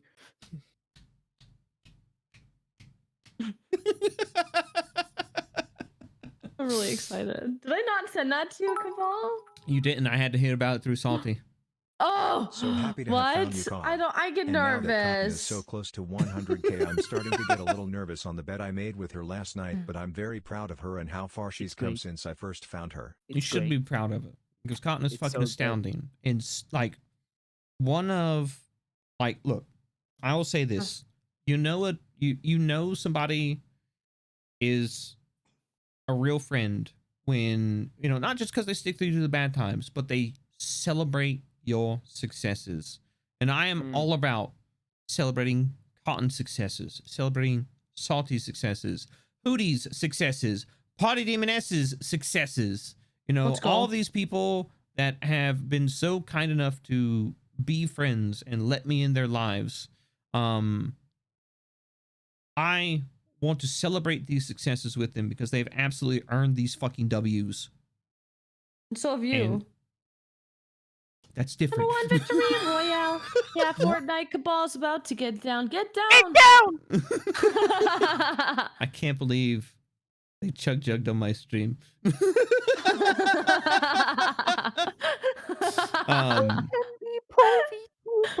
But yeah, it's not just being a content creator, but also a not safe for work content creator. It's an interesting experience, and it's something that I think, well, I hope today that we were able to, you know, like cover in a bit more detail, you know, kind of like shed some light on things and how things may be versus how they're perceived. And you know, like if at any point in time, like, look, I'll probably get Sai to like edit down this video, throw it up on YouTube, and everything like that. And if we ever feel like there's more talking points that we want to cover, like, I am absolutely down to do it again and continue. I'm sorry, I'm playing with my rings. And you know, like cover more of these talking points because I absolutely adore interacting with both of you. I'm so glad to be able to call both of you friend and have you in my life. And love the both of you to pieces. Love you. But I have a question. Ah. So we're about 5 hours and 30 minutes in. Do you think it's about 5 hours? That's right. Yeah. Do you think it's You about need a time? break. Yeah, I was going to say, do you think it's about time to raid somebody? And do I think it is. Do you Congrats, think Cabal. Do you think we should raid 5.5 hours. Funny Green Man with a gas mask? The fourth Yeah, member Funny of the Green Spaghetti Man. Gang? The fourth member of the Spaghetti Gang? You have to say spaghetti. Spaghetti assault. Spaghetti raid. Spaghetti raid. Spaghetti raid. Yes, there you go. There's your raid message, chat. Spaghetti Gang. Because guess what? We're going to raid the absolutely, abominably astounding Heavenly Father. Oh, yeah. Fourth member of the Spaghetti Bandits. That's us. Let's go.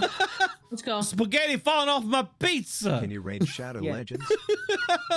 But no, he's an amazing content creator. If you don't know Heavenly Father, you absolutely should. His name may sound familiar. He's an astounding content creator in his own right. He is also somebody who's a regular participant in the Russian Badger crew. The man is absolutely hilarious. He has a lot of insight into content creation himself, is extremely quick of wit, and an amazing improv artist. I highly suggest you stick around.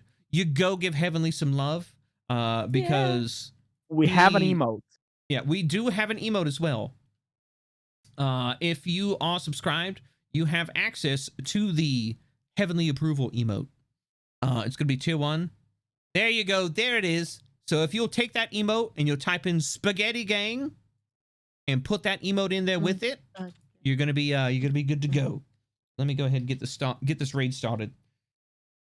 Oh, wait, no. And I'm going to have to like turn my hands off. Heavenly.